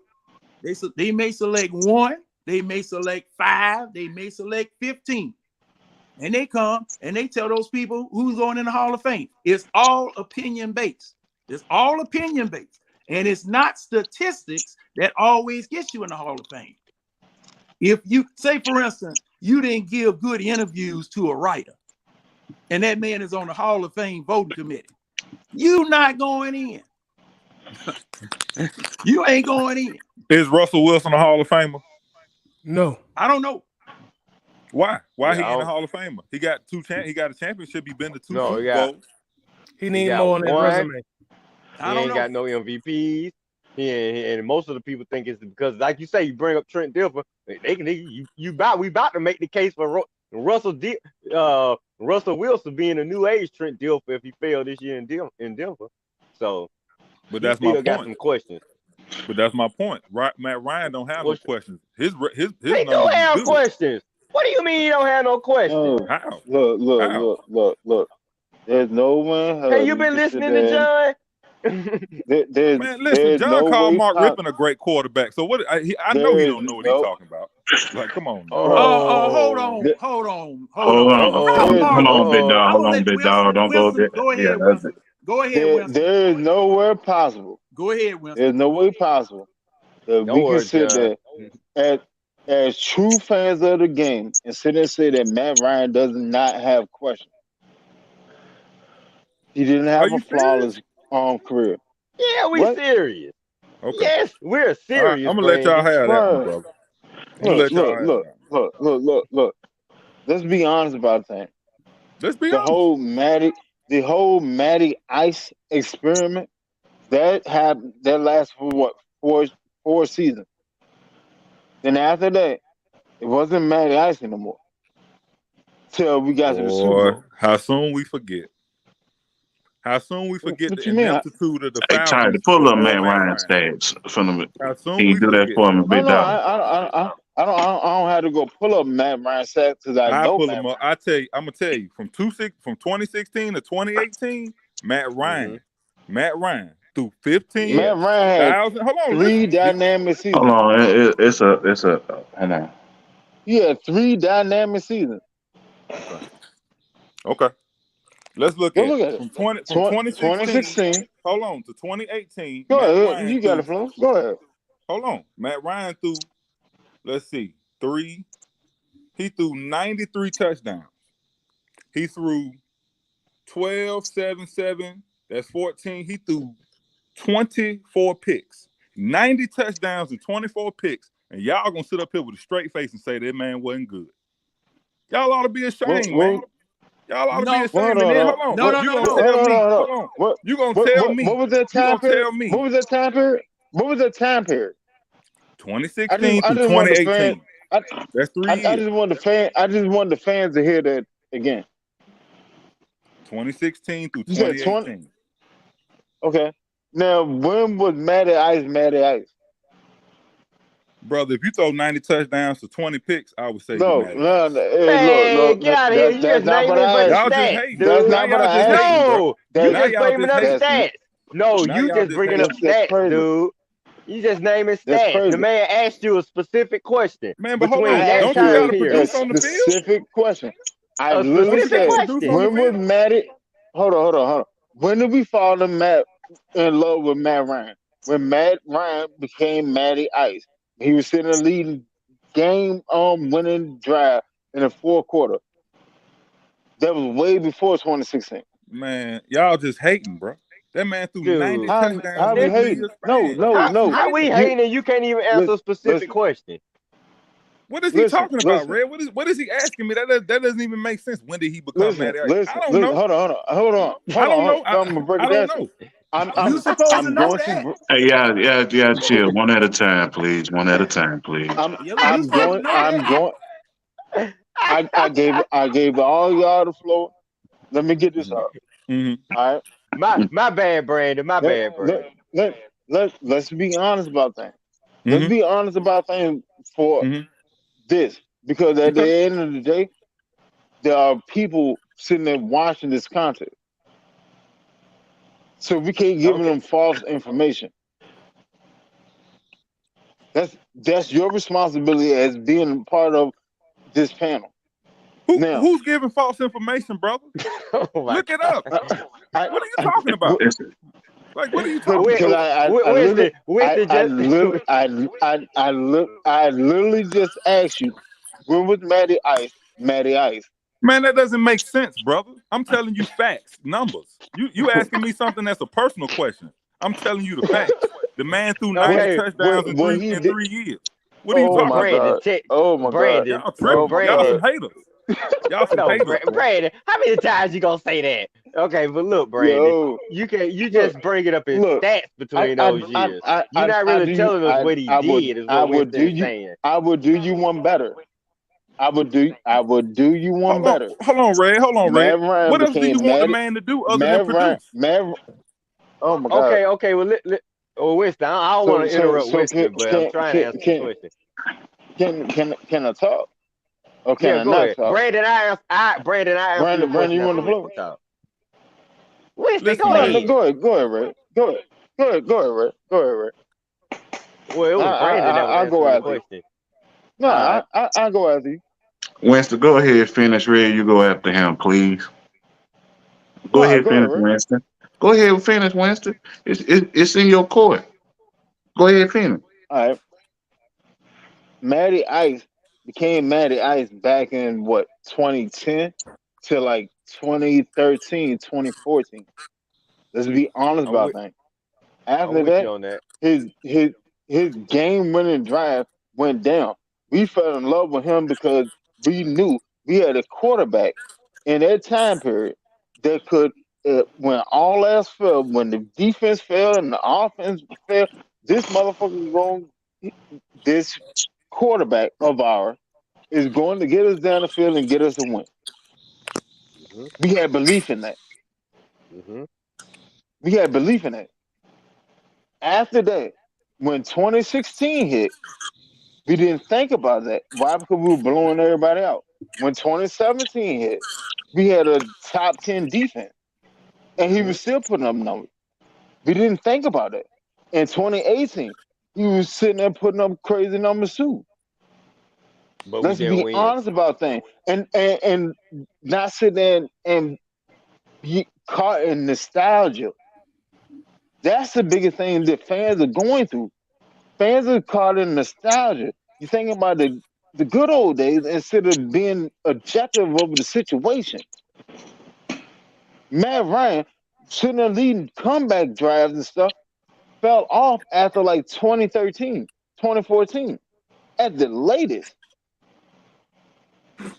He won't sit there doing it all the time. Y'all and y'all feelings, man. No, Brandon, you supposed to respond to that. No, these are facts. These are y'all facts. And y'all feelings. No, it's not facts. Y'all and y'all feelings. After 2014, what he was doing in late drive, he was sitting there throwing interceptions. Y'all in y'all feelings, bro. Now tell me y'all not speaking no facts, bro. Y'all in y'all feelings. We in our facts. All right, Brandon, go ahead. Respond, Brandon. Let Brandon respond. Go ahead, Brandon. Like I say, in a 3-year span, he threw 93 touchdowns and 24 picks. That's a 4-to-1 touchdown ratio. If his name isn't Matt Ryan, you're praising the man as one of the best in the league. No, I'm not. That's just the facts. That's just the facts. But y'all in y'all feelings. Hold on. Y'all in y'all feelings. I do you y'all one in better. y'all feelings. That's all it is. I bet you in can't that ask for better quarterback play than that. You can't ask for better quarterback play. If a man for 3 years he's gonna give me 4 touchdowns or 1 pick. So if Desmond Ritter come out there this year, hold on, listen. I bet you if bet you Desmond Ritter Kirk come out Cousins. there this Hold year, on, hold on, wait. Go if ahead, Desmond Brandon. Let Ritter Brandon come have out the there floor. this year and throw 4 touchdowns to every 1 pick, then he would have a great season. Can we agree? No. To y'all some haters. And that's No. to me that's feeling. Say, for instance, he don't throw but 4 touchdowns. That don't even make sense, John. What you mean don't make That no don't even sense? make sense. That don't even make sense, brother. No, if he plays 17, I'm see, now you're talking nonsensical. This is nonsensical. I'm showing the flaw in your argument. No, you're not. Yes, You're I saying am. if he only played If he one game, doesn't then throw that was a great 4 one game. touchdowns and have 1 interception, I can't go along with that Mm-hmm. because it is possible now. Mm-hmm. Mm-hmm. It is possible. Mm-hmm. Okay. And see, thing is too. Nobody is saying that Matt Ryan wasn't a good quarterback. Nobody's saying that. Mm-hmm. But when it came time for him to cross over the River Jordan, he fell in. No, he didn't. He did everything he could to win. No, he didn't. Your coach got the coach. No, he didn't. Okay. No, he didn't. Well, I'm sorry, was but 1 for 7 on Dan 3rd Quinn the head down. coach of? He was 1 for 7 on 3rd downs because on 3rd down he was throwing the ball. Mm-hmm. He threw 9 touchdowns that playoff though. Pardon? He threw 9 touchdowns in that playoff to 0 interceptions. I'm what talking other about numbers the do you want Super him to Bowl. have? I'm What other talking numbers about you the want him to Super have? Bowl. Joe Flacco sit there and threw 11 touchdowns with no interception in the playoffs. And they won. What are you saying? And they won. And we didn't win. And they won. We didn't win. Okay, so who got a better coach? Who got a better coach? Where's Harbaugh? So now it's on the coach. God. Okay, let me Yo, Brandon, you trying to give Matt Ryan the credit except when it's time to give him credit, and then you go to something else. Who give him the credit? All I said was you got to have a complete team. You got to have a coach, defense. Okay, really, all you did was post a bunch of numbers. That's all you really did. Hey, Brandon. That's called I had tired of the posting numbers already. That's called production. Hey, Brandon. My bad, Jay. You're right. I'll give you a better. Y'all mad at the man for producing? No, we not. I'll give you a better example. Okay, come on. Kirk Cousins probably have a better statistical overall in those same 3-year thing. Oh, now, let's look it up. Which quarterback would you want? Let's look it up. Yeah, look it up. Okay, I got you. Look it up. Well, how about Brandon? How about this? Look at Tidy. Look up Kirk Cousins the last 3 years. The last 3 years. I got you. Don't even worry about it. Cause y'all in y'all feelings, man. That man produced. Brandon, we not in his feelings. Had the man won us a Super Bowl, we be praising him. That's in 2016. Okay, that's in 2016. Right now on the board, y'all. Right now on the board. 2016 playoffs. Matt Ryan had a passer rating of 135.3 with 1,014 yards and 9 touchdowns in 3 playoff games in the 2016 finals. Okay. Now that's a good playoff stat. Great. Beautiful playoff. That's excellent, John. That's excellent. But it ain't talking about the Super Bowl. Thank you. Well, hold on, Red. Wait, so we want to talk about playoff stats? I mean Super Bowl stats? Yep. You want to go to Super Bowl stats? Yeah. I already know where you tight. I already know where you going, man. But he didn't complete the deal. I'm ready for that. Tighty. He did not complete the I'm ready deal. for That's that. why we talking about that. I already know where Tighty going. Okay. So let me ask you this, Red. Since Red, this on you since you know where I'm going. That kind of the kind of stats he put up in the playoffs. Let's take away any kind of disdain we have from him. Yes or no question? It ain't really disdain, right? But let me finish. Was that enough to win the Super Bowl? What he did? Yeah, he should have won the Super Bowl. That's what I'm so pissed about. He did. He was a law. You got to complete the deal. Hold on, Tighty. So Ray, the man drop his pants right at the damn business meeting. So Ray, when we about to sign our line on the dotted line on the damn contract. So Ray, get out of here, man. I'm just playing. Go ahead, Ray. So with that being said, at hand, He did it.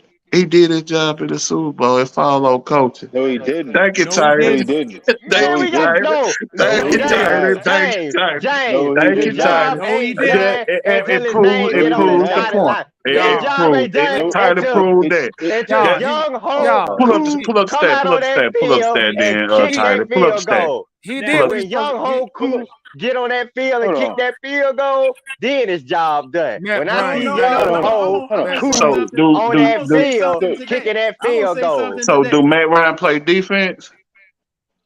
That don't that. Hold Why are on, you now asking that? I'm asking the question. Why are I'm you asking a asking that? question.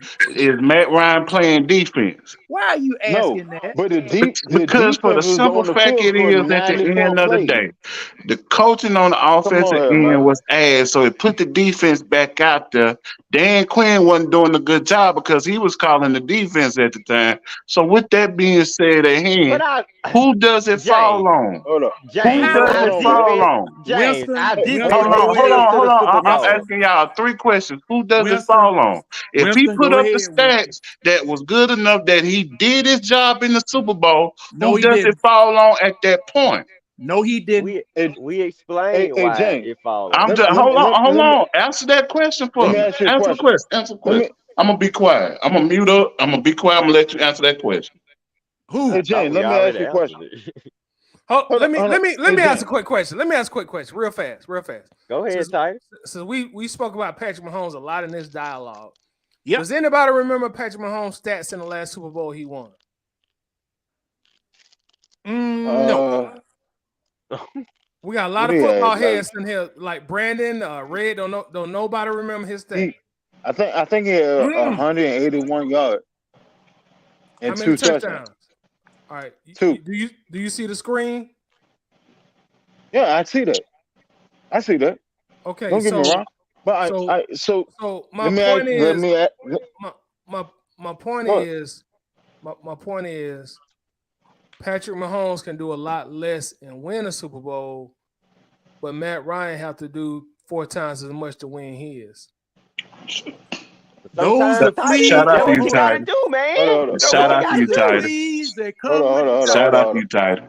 Hey, Hold on. Hold on. those Ain't the no fleas shout that out. This come Shut with up, the this doggone. Titus. Hey, Cause see, this this hey, this hold up. this is where y'all Now, have it now, messed now, up at. now, let me give you Patrick another stat. Mahomes won 2 Super Bowls. He completed the deal. He did what he Thank had to you. do to win the Super Bowl. But I don't give a Winston, damn. I don't care how but much stats you put up. listen, But Winston, you saying Patrick Mahomes completed the deal? It wasn't just Pat. He had coaching, he had defense, he had help. But what we're Matt asking, had the same thing. but let me Matt had the finish. same thing. Let me finish, Winston. Once we get out of our feelings, and I'm guilty of this too. We were expecting Matt Ryan to be absolutely perfect to win that Super Bowl. You're asking a man, and no blasphemy here. You're asking a man to be Jesus to win a Super Bowl. Come Well, on, he's not. Titus. No, Jesus. No. Let me not at finish. all. Let me Well, finish. go ahead. Let me finish. Because you got a man who had 144 rating, almost 300 yards, 2 touchdowns, no interceptions. You need to win that game at that point. Now, don't get me wrong. He made mistakes in the Exactly. second. He made mistakes in the second half, but he shouldn't have to be perfect for the team to win. And that's really the point I'm making. And that's He didn't fact. have to. He That didn't is have to be fact. tight. He didn't Hold on, have to hold be on. perfect. Yeah, didn't have yes, to be he did, perfect. Red. Yes, he Hold on. did. Red. Ted. Hold on, Winston. Wait a minute. Red. All right. I'm listening. I'm listening. We're asking him to be perfect. You got a quarterback. Take the name off the fucking jersey. Take Matt Ryan off this jersey. You got a quarterback in the Super Bowl. 300 yards, 2 touchdowns, no interceptions. Would you take that going into the game? If you say anything but yes, you're crazy as F-U-C-K. Take the name off the jersey. Of course, we're gonna take that. That's why it's so disappointing he didn't complete the deal. Red, this is what we're doing. We're saying, well, you didn't override the coach. You didn't do this. You did. He shouldn't have to do all that. That's why you pay coaches $3 million a year. He should. Hold on. No, wait, Winston. You're telling this man to be. You telling this man to be the quarterback, to be the head coach, and be the offensive coordinator. And said maybe a defense coordinator at that. And the defense coordinator. I ain't say nothing about no defensive coordinator. No, you didn't say it directly, but that's what we're saying indirectly. You're telling him you got to do everything to win a Super Bowl when you're supposed to have a coach, a offensive coordinator, a defensive coordinator, and a defense to help you win it. So we are essentially asking him to be perfect to win a Super Bowl for this downtrodden franchise. So all this trauma of 70 years we're putting on one player. Yeah, he messed up in points in the Super Bowl, but he was not the reason we lost. He wasn't. Pull up Tom Brady's stats against Philly. No, pull up Brady's stats. No, pull up Tom Brady's stats. I'm not pulling up Brady's stats. I know what Brady did. I can give it to you. Winston, he had 484 yards. I'm about to give him. But 3 touchdowns and the interception. Brady threw a pick 6 and still won. Matt Ryan did not throw a pick 6. He lost against Philly. No. He lost against Philly. No. He talking about against us, Winston. He threw a pick 6 and still won the game. He talking about the alpha. Yeah. All right, so look at Jalen Hurts last season. He fumbled the ball. Yes. That was the only mistake that he made. Yes. Was his stats not better than Matt Ryan? They were. And let me tell you this, Winston. I guarantee you his fan base is not frying him for losing that game. I'm not frying Matt for losing. I'm not saying you are frying him. What I'm saying is this: Matt, as a quarterback, as a leader of the team, should have said, "Hey, no, we're not going to keep throwing the ball. We can get out of here with a victory, with a field goal." But that's my point. See, listen, what you're saying right now, Winston, you want him to be the quarterback, you want him to be the head coach. You want him and also be the offensive coordinator. What the FUCK are we paying the coaches for if he got to do all this? It's not even about that. You're the leader of the team. You are the coach on the field. Point blank, period. True. You can't negate that. Not tight. So if the coaches are giving you bad stuff, you have to navigate through that. Okay. To be fair. Hold on. Wait a minute, Red. Wait a minute, Winston. That's like, let's say if you was a server at a restaurant, right? Your manager give you an order, and you got. But I remember my manager give me an order. Let me finish. Your manager give you an order. You're a waiter at a restaurant. You got 30 plates to carry out, and he wants you to carry them out all at one time. You can't go back to the kitchen. You got to carry all this stuff out at one time and don't drop nothing, don't mess up nothing, and you got to carry the drinks. And essentially what I'm saying is we're putting too much on his shoulders. Yeah, he messed up. He screwed up at certain points of the game, but you can't eliminate the fact that the coach has screwed up way more than he did. Hold on. I got a rebuttal for that. Go ahead. For one, ain't no service in occurring out 30 on plays at one time. But that's what you do is quarterback. Hold on. You carry out the plates by when they come in. Oh, Tidy, why did you get this analogy? Expediency, and priority. Matt, as a quarterback, as an NFL quarterback, should know what the priority is. The priority is to win the game. True. If I know for a fact that I can sit there and run the ball and kill the clock and get a field goal and go home with a win and a ring and a Lombardi trophy, I'm not letting you off the hook. But see, yes, the blame goes to the OC, the blame goes to the coach, but at the same time, Matt Ryan is the coach on the field. Okay, let me respond. Let me respond. This is where the assumption comes in place as fans.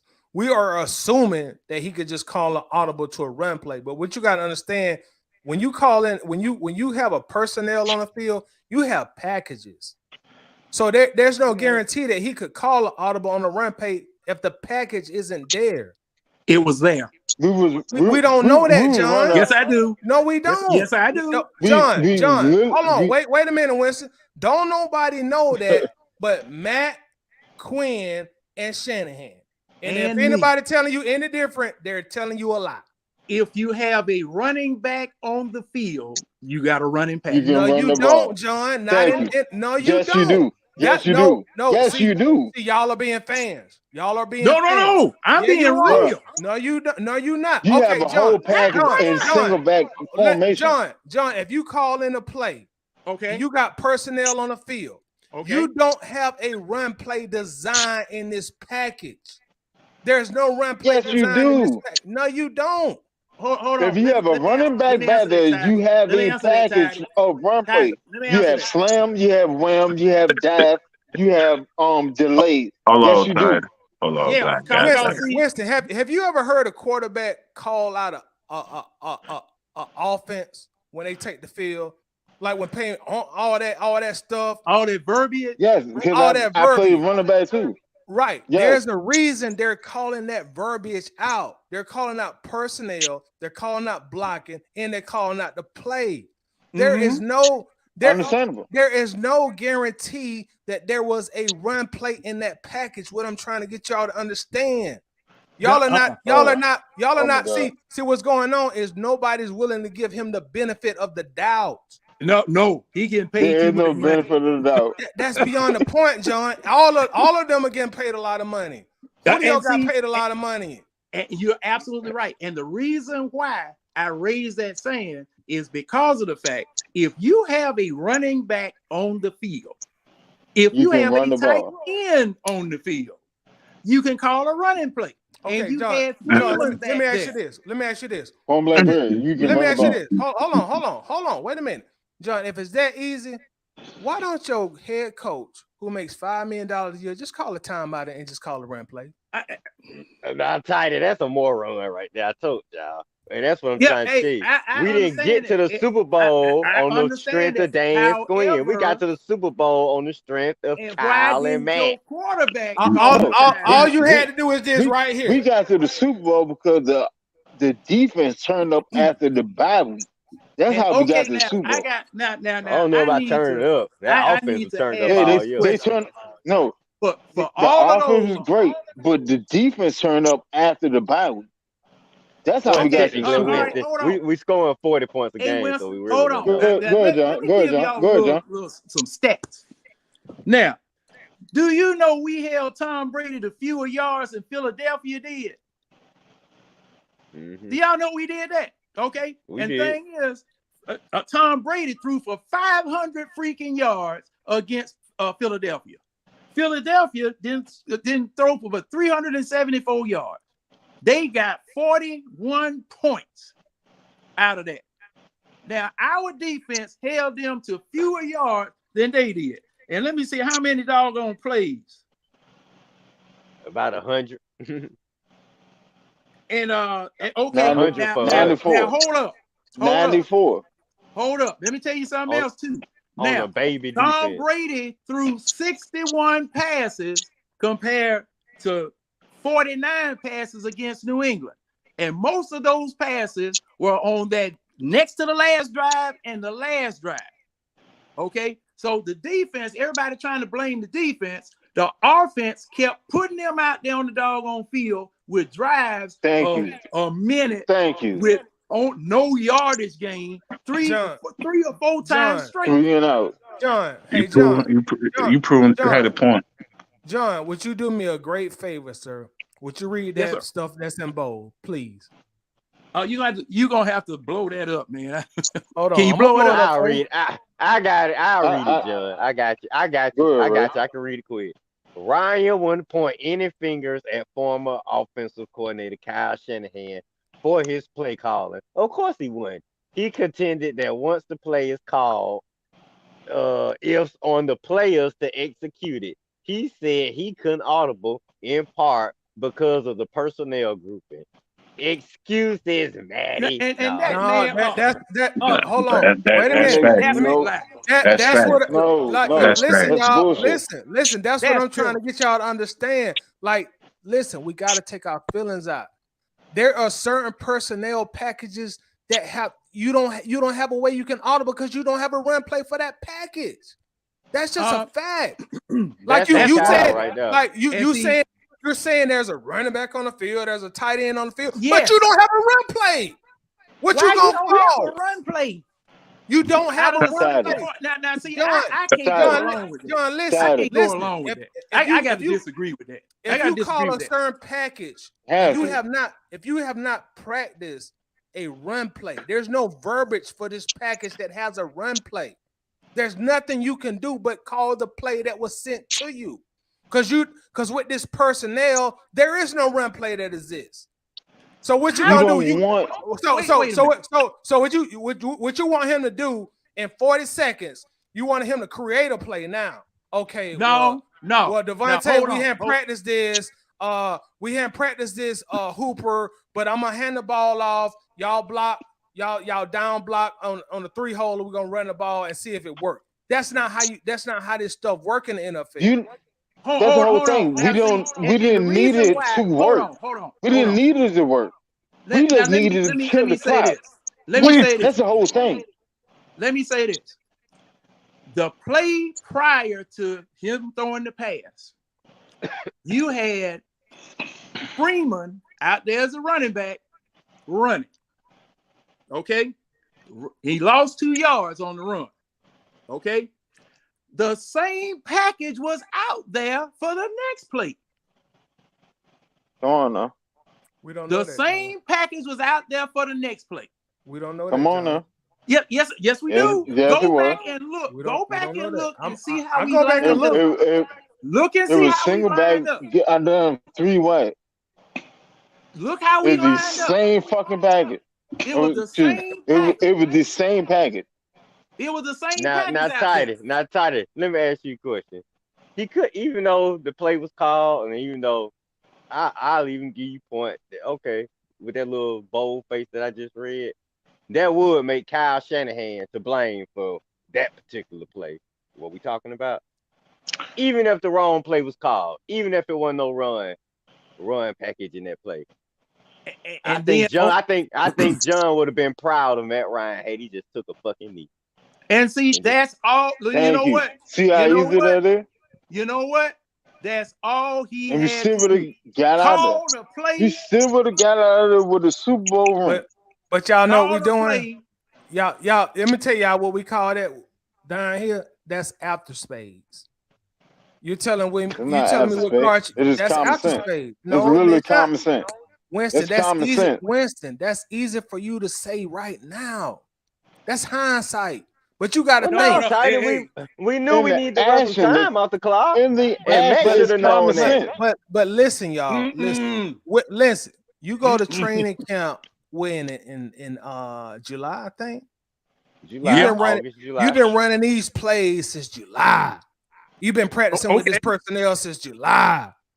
Really, since what did it have to do with taking a knee? Since May. What does it have to do with taking a knee? If you let me explain to you, I'll tell you what it has. All right, go for it. Go for it. You going against what you were trained to do for 8 months, and you're trying to package this all in 30 seconds. So should I go against the green and create a play in 30 seconds, or should I go with what I've been doing for 8 months? Right, the confusion. Not only that, you're in the Super Bowl. That's why you take a knee. Take a damn knee. You got people talking in your damn knee. Because you still can waste time. We're talking as fans. This is easy for a fan to say. You don't think in hindsight Matt Ryan would say, well, damn, I should have just took a knee. That's easy for a fan to say because you ain't got all this pressure of the Super Bowl in the spur of the moment. That's why. See, you ain't got 3, 4, 5, 6 years, 7 years to think about this and say, well, I should have did this. You gotta make a decision. You gotta make a decision in 10 seconds, bro. You gotta make a decision in 10 seconds, bro. So my reaction time is quicker than most. But me personally, it's just common sense. It's common sense. If I'm already up here on the 22-yard line and I have what a minute and some change left. Common sense. Either I'm running the ball or I'm taking a knee. There's no ifs and buts about it, and that's on Matt Ryan. I don't care how you want to slice it, how you want to That's split it, not on Matt whatever, Ryan, whatever. bro. Who called the It's play in? on Matt Ryan. Who called It's the play on in? Matt. Who called the play in? And who executed the play? No, you missing the You real miss- important point. Who you called the so play weird. in? Who You saying executed that's the on Matt play? Ryan, but who called the play in? Who execute the Who was on the play? headphones listening to the play and then call a timeout to say, wait a minute, let's call a design run. Y'all are eliminating process. Y'all are eliminating chain of command because you want to blame Matt. And don't get me wrong. Don't get me wrong. Matt Ryan is to blame, but you can't put all the blame on this man. But All the Tidy, blame on this man. but Tidy, hold on. You my brother. Jay, shut But up. right now, But Tidy, Go ahead, did Matt Ryan throw for a first down to Muhammad Sanu that got called back? Yeah. Yeah. And because it was what excuse was you a got now, holding John? call. Oh my God, Brandon, you be taking some long pauses. Hold on. It was a holding man, call. I thought Brandon fell asleep. No. He was just being quiet. He just being quiet. Exactly. But let me tell you what happened. It was a holding call, and there were face mask calls between Sanu and the defender that the official just looked at and didn't call it. If he had called that face mask call and that holding call on both players and the holding call, it would have been offsetting penalties, and the ball would remain where it was. But Okay, so the Ryan man threw a first down. So he threw a first down and it gets called back because Jake Matthews is holding. So he executes, gets you in position to win, and you still blaming him. Y'all in y'all He was feelings, already in a position Why to win. is you? No. Hold on. Hold on. Brandon, that's your favorite word, man. Matt Ryan took an egregious 10-yard sack staring at somebody while the man came straight up Peachtree Street and sacked him. And he had the man open. Hey, John, but look, watch this. You know how you negate all that? Take a damn knee. Yes, sir. And the thing is, I said, you know how to negate all that? Take a knee. Take one knee. Tidy, Take two Brandon. knee. Now, take Tidy, three Brandon. knee. I know you guys. Hold on, y'all. Let me ask you It's really this. that Tidy. common sense. Tidy, Brandon. Now, y'all two guys are alpha males. all the time. Tidy, I know you. Brandon, you an alpha male. I can tell. Now, you get in that situation, and y'all two, man, y'all have common sense. I know you got common sense. You playing football. You know the game of football. You know it's a minute and change, 2 minutes left. You hit Julio on 22-yard line. Tidy, Brandon. I know what the fuck you doing. You know what you're doing. And you getting out of there with a Super Bowl victory. Hold on, so man. why do you have a problem with people criticizing this man for doing something that neither one of y'all would have fucking done? I don't have no problem with y'all criticizing them, but just don't talk feelings over facts. Matt Ryan in that Super Bowl did enough to win. No, he didn't. Yes, he did. How's that, John? Hold on, y'all. Let James go. Let James go. Go ahead, James. Okay, go ahead, James. Yeah, you go after John. You go after James, John. Yeah, I got another question. Go ahead. I'll go after you, John. I got another question. It goes back to what Tidy was saying, because offensive coordinators have different playbooks when it comes to certain formations and things like that. That's one. I answer one. Am I right, Tidy? Very right. Different. Hold on. Different formations when it comes to their playbooks. All offensive coordinators do not operate the same. So with that being said, you cannot say there was a run play within that formation if he doesn't have it in his playbook. or if he doesn't have it on his sheet that he's calling his plays from. So that completely negates that, John. No, it doesn't. Second, yes, it Oh, does. Yes, No, it it doesn't. does. Yes, it does. No, it I'm doesn't. a smoke Secondly, this. secondly, No, it doesn't. Hey, John, I'm gonna go after. secondly, Okay. Go what ahead, was that James. story you said earlier, John, about what he can do and what he couldn't do? Oh, He was God. ordered not to audible. He was ordered not to audible, right? Mm-hmm. So it goes back again. Why is not Shanahan and Dan Quinn fault? Because you negating Oh, all them Shanahan bitches, and right? Dan Quinn. Hold on, Winston. You negating Shanahan and Dan Quinn in that situation because they told Matt that not to call no audibles. You see that bold print title put up? It's like me telling you in the beginning, Matt was not going to go against the grain of something that been working all season. And he did his job at the end of the day. He made stupid plays in the second half. I have not knocked that. But overall, he gets a blame, Shanahan gets a blame, and Dan Quinn gets a blame. You keep proving the point over and over, and you want to make up things to keep the point going. Who making up stuff? What am I You making up? making up? I ain't No, no, saying. no, no, no. I'm speaking. You speaking straight facts on certain things, but when it comes to the narrative, you cannot put that all on Matt because he did not have the authority to change the audibles for one. Right, right, Mm-hmm. right. Secondly, the thing is, at the end of the day, he was doing what his offensive coordinator was supposed to do. Shanahan always been a suspect play caller when it comes to certain situations, so that does fall on him. Y'all put more on Matt Ryan than anything else. Not knocking the fact I'm not. I have been critical of Matt Ryan myself, so I can't stay all the way.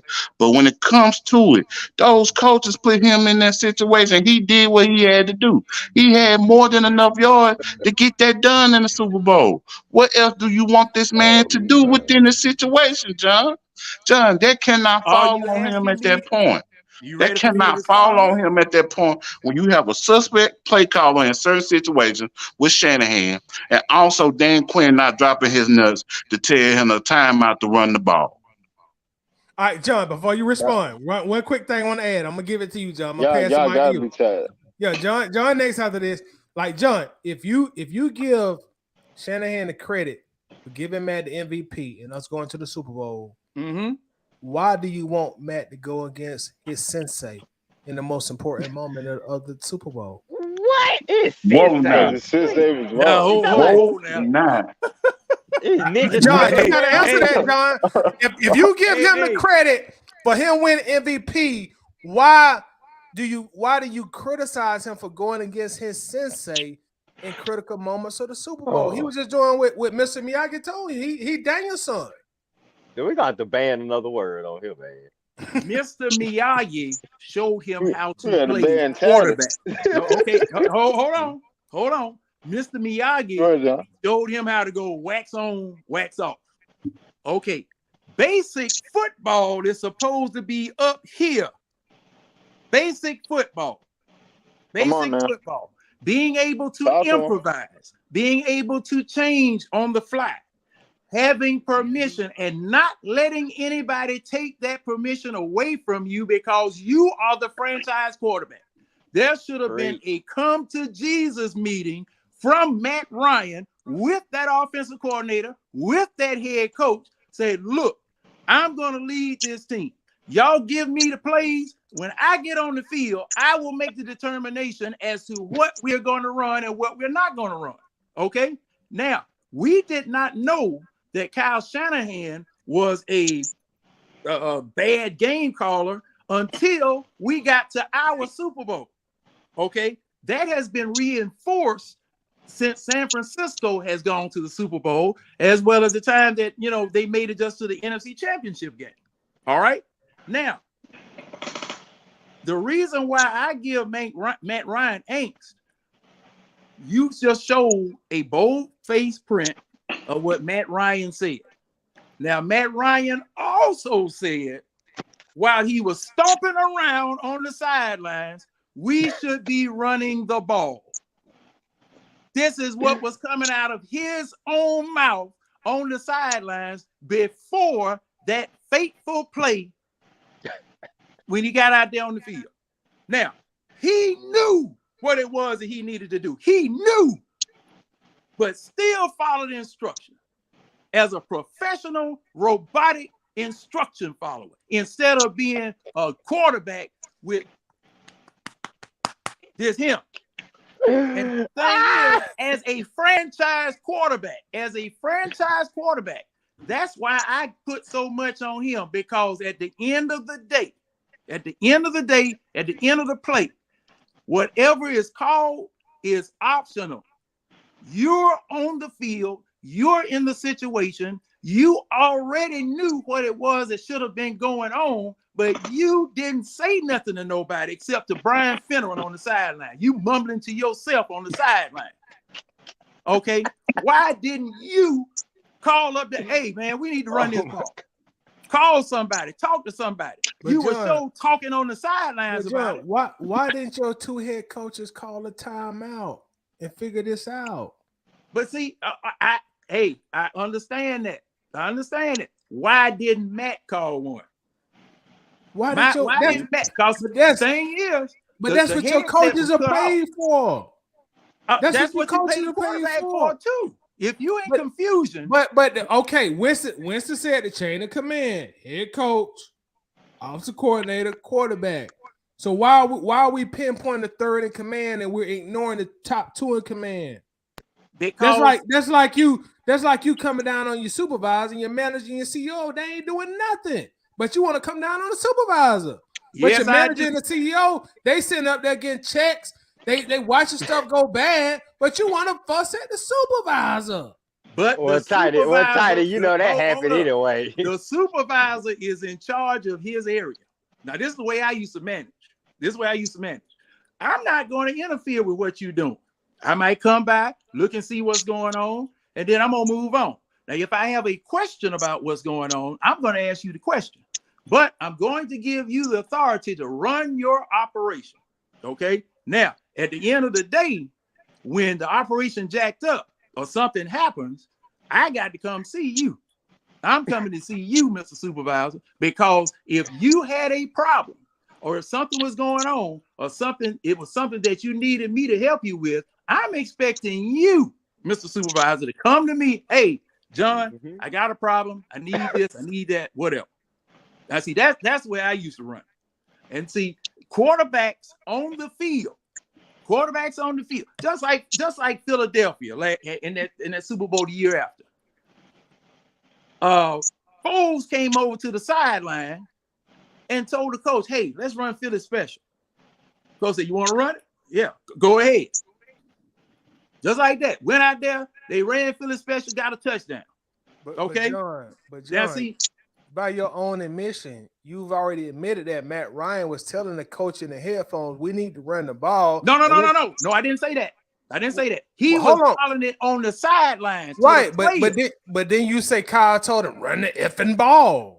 No. Kyle told him to pass it. I mean, my bad, John. You're right. Yeah, he said run the effing play. Not the ball. Yeah, right. He said run the effing play. Right. And see, that's what I'm saying, Tidy. So your supervisor tried to do the right thing, but he got overruled. No, not on the sideline to Brian. Not on the sideline. So that's like you complained it to the cafeteria worker. Wait, so there was not this controversy when they was arguing in the headphones, like, "You sure you want to run that play?" And Kyle telling him, "Run the effing play, man." Mm-hmm. So that was a point of confusion. That was a point of confusion. Right. So, and you got your offensive coordinator. He left Atlanta, went all the way to the West Coast, and made the same mistake with a different quarterback. But see, so do you blame the quarterback there, or do you blame the guy that's calling the plays? I blame them both. But this is what we get Matt Ryan. I give it to Matt Ryan more because Matt Ryan knew what it was that he needed to do, and didn't do it. But you can't give it all the blame. You can't give most of the blame to Matt. I can. No, because you're ignoring the top two in command. No. Tidy, check this out, Tidy. If you know when you make this decision at the end of the day, even though what you say, you check with your supervisor. You just check with your supervisor because you just admitted they already conferences on the headset. Run the F and play, blah, blah, blah. So they already have a distinction. But if you, Tidy, as the supervisor, make this decision, and this decision is going to put us over the top and get us where we want to go, ain't you going to make that decision? You know what? In hindsight, I'm going to try to make the decision, but we got to understand, like, is there a run play in that situation? Just call Matt. Just say Matt Ryan didn't have no balls, man. He didn't. He didn't have no balls. Don't get me wrong. He didn't have no balls. Yeah. But I'm saying at the same time, you listen. If you go to the pet store, listen. You go to the pet store and you buy a Yorkie. Don't expect that MF for the guard the house. You better go buy your pit bull, a Rottweiler, a German Shepherd, to guard the house. But when you're in the Super Bowl, you expect your quarterback to be a pit bull. Not if you got a Yorkie. So let me ask this question. He said he went he said he wanted to run the ball and everything. Then he went to the old offensive coordinator. And the offensive coordinator, I'm saying this for the third time. And he told him to pass the effing ball, right? Or run the effing play, right? No, he didn't go to the offensive coordinator. So he went to Finneran, right? Finneran overheard him walking around on the sideline talking about we should run the ball. Okay, this was before that series. This was before that series. They had 3 run plays called already. Then Shanahan, after Freeman lost 2 yards, he came in the headset, passed the ball. Now they said, what? He said, just run the F and play.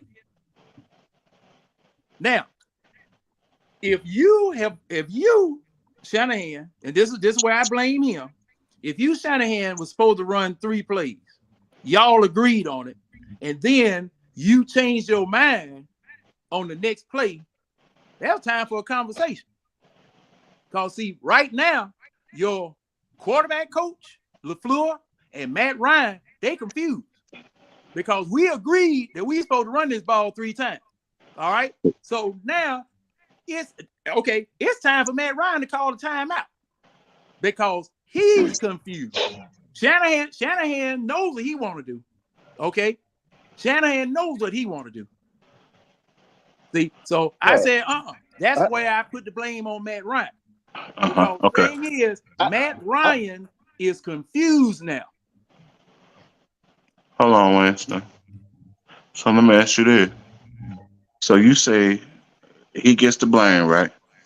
Do Dan Quinn get the blame? As a head coach, automatically. Automatically? Yeah, he's the head coach. On what grounds? He's the head coach. What else? That's it. That's he should have. He's the first in command. You the head coach. But John, he's the first in command, though. Hey, that's just like farting in the elevator. You gonna get some of that stink on you. But still, though, he's the first in command. Do you think he should have override it? Yeah, Matt ain't gonna do it.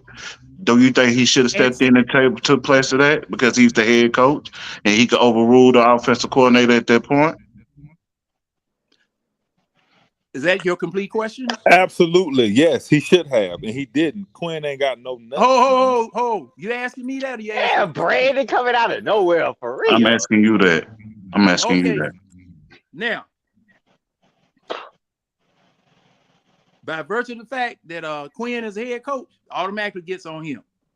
But answer my question. What's your question? The question was, do you think he should get part of the blame as well for not stepping in, calling that timeout, and overriding his offensive coordinator? He didn't answer that like 3 times. I'd say yes. Yes. Okay.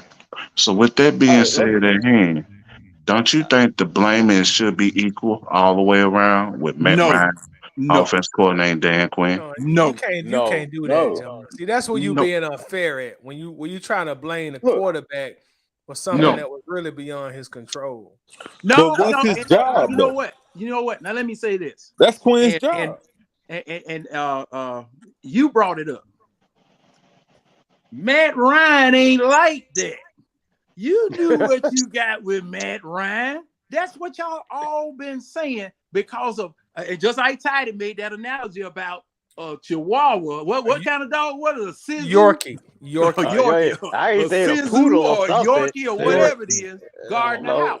That Now, little Taco why Bell on dog. God's green? Now, see that goes into my narrative right there. Why on God's green earth would you buy something like that to guard the house?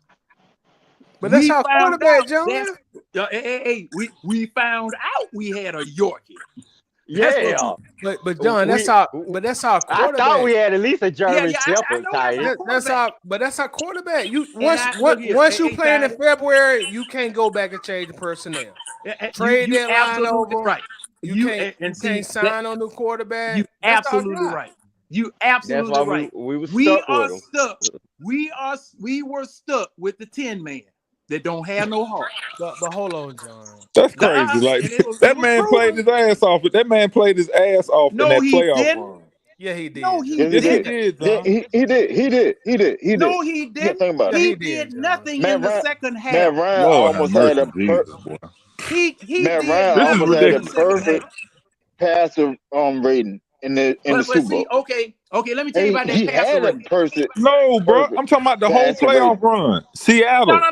No. We talking about Let's the not Super Bowl. forget how We he talking about the bust Super Aaron Bowl. Rodgers' ass We talking in the about the dome. Super Come Bowl. on, We're man. not talking about the playoff run. We Tidy, was you already at know that what he game? did in the I was playoff at run. both of them games, Seattle and Green Bay. We were Okay. talking about the Super Bowl, were we not? Man, dude, you sound very familiar, Brandon. I swear I don't met you somewhere We were before, man. talking about the Super Bowl. That Now, the that voice playoff sound run, very I familiar. have no problem with the playoff run.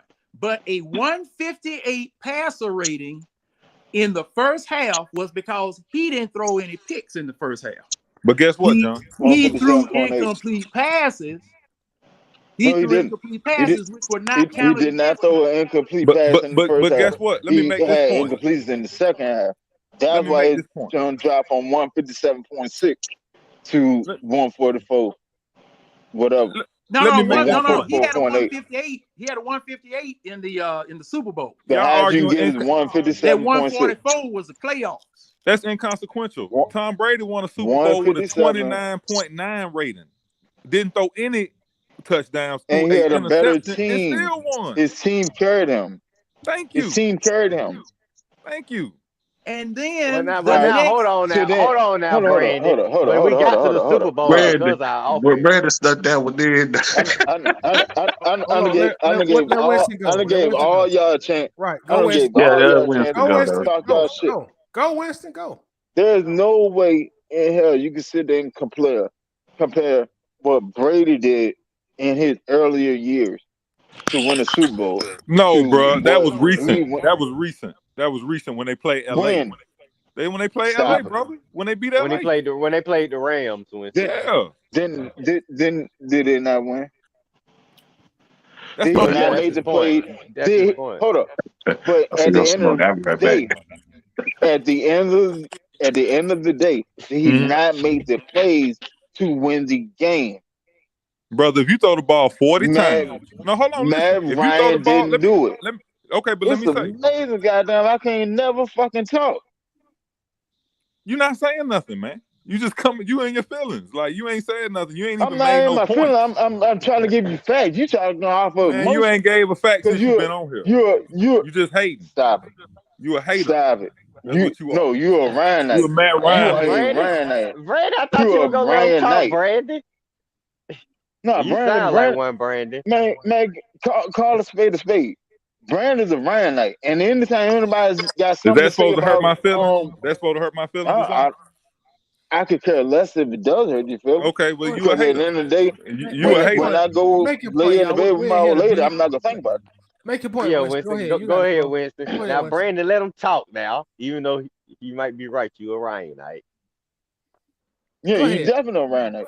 But Y'all, anyway, come on, y'all. Let's get past the pettiness. Go ahead and make your point, Winston. We're not here to call each other names. Go ahead. Okay. Man, did Brady not make the play to win the game? Ryan was in the same situation to make the plays to win the game, and he failed. Is that a fact As or is much that as is we that an said, opinion? That's a no, fact, Brandon. that's a fact. That's a fact.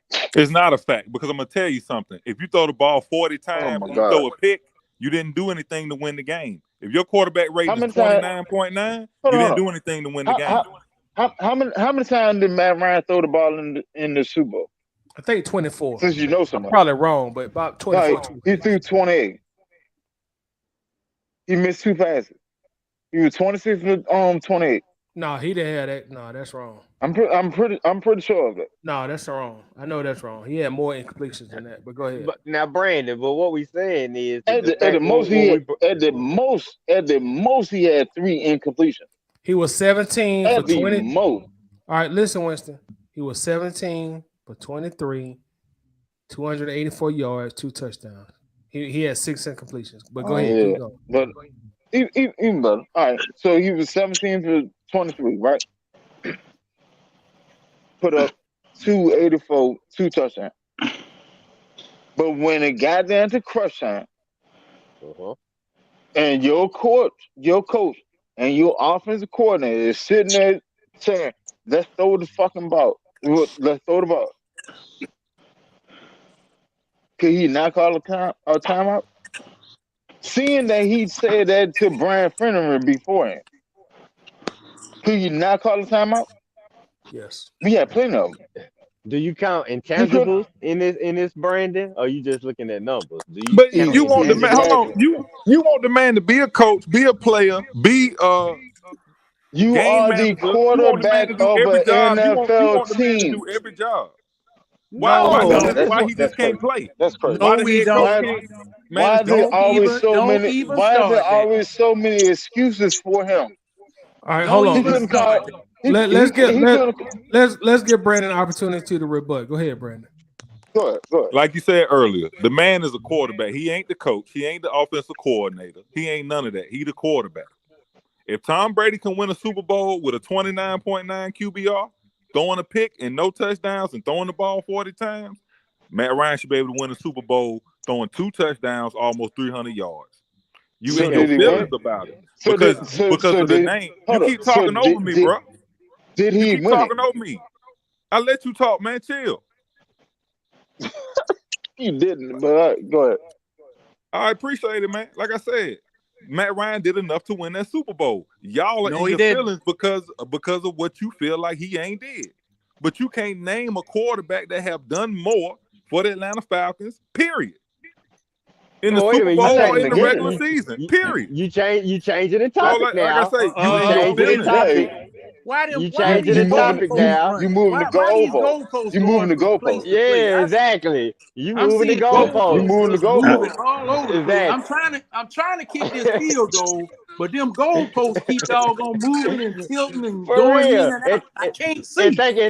thinking we not gonna notice. I saw how you Yeah, tried to slick yeah. that little part And up in there. But the see now thing, I'm gonna bust this up here right quick.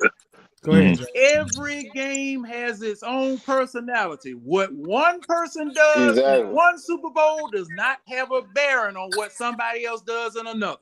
Because, Thank you, like John. I just said, the very next year, Philadelphia and New England set a record for points scored and yardage gained. And yardage.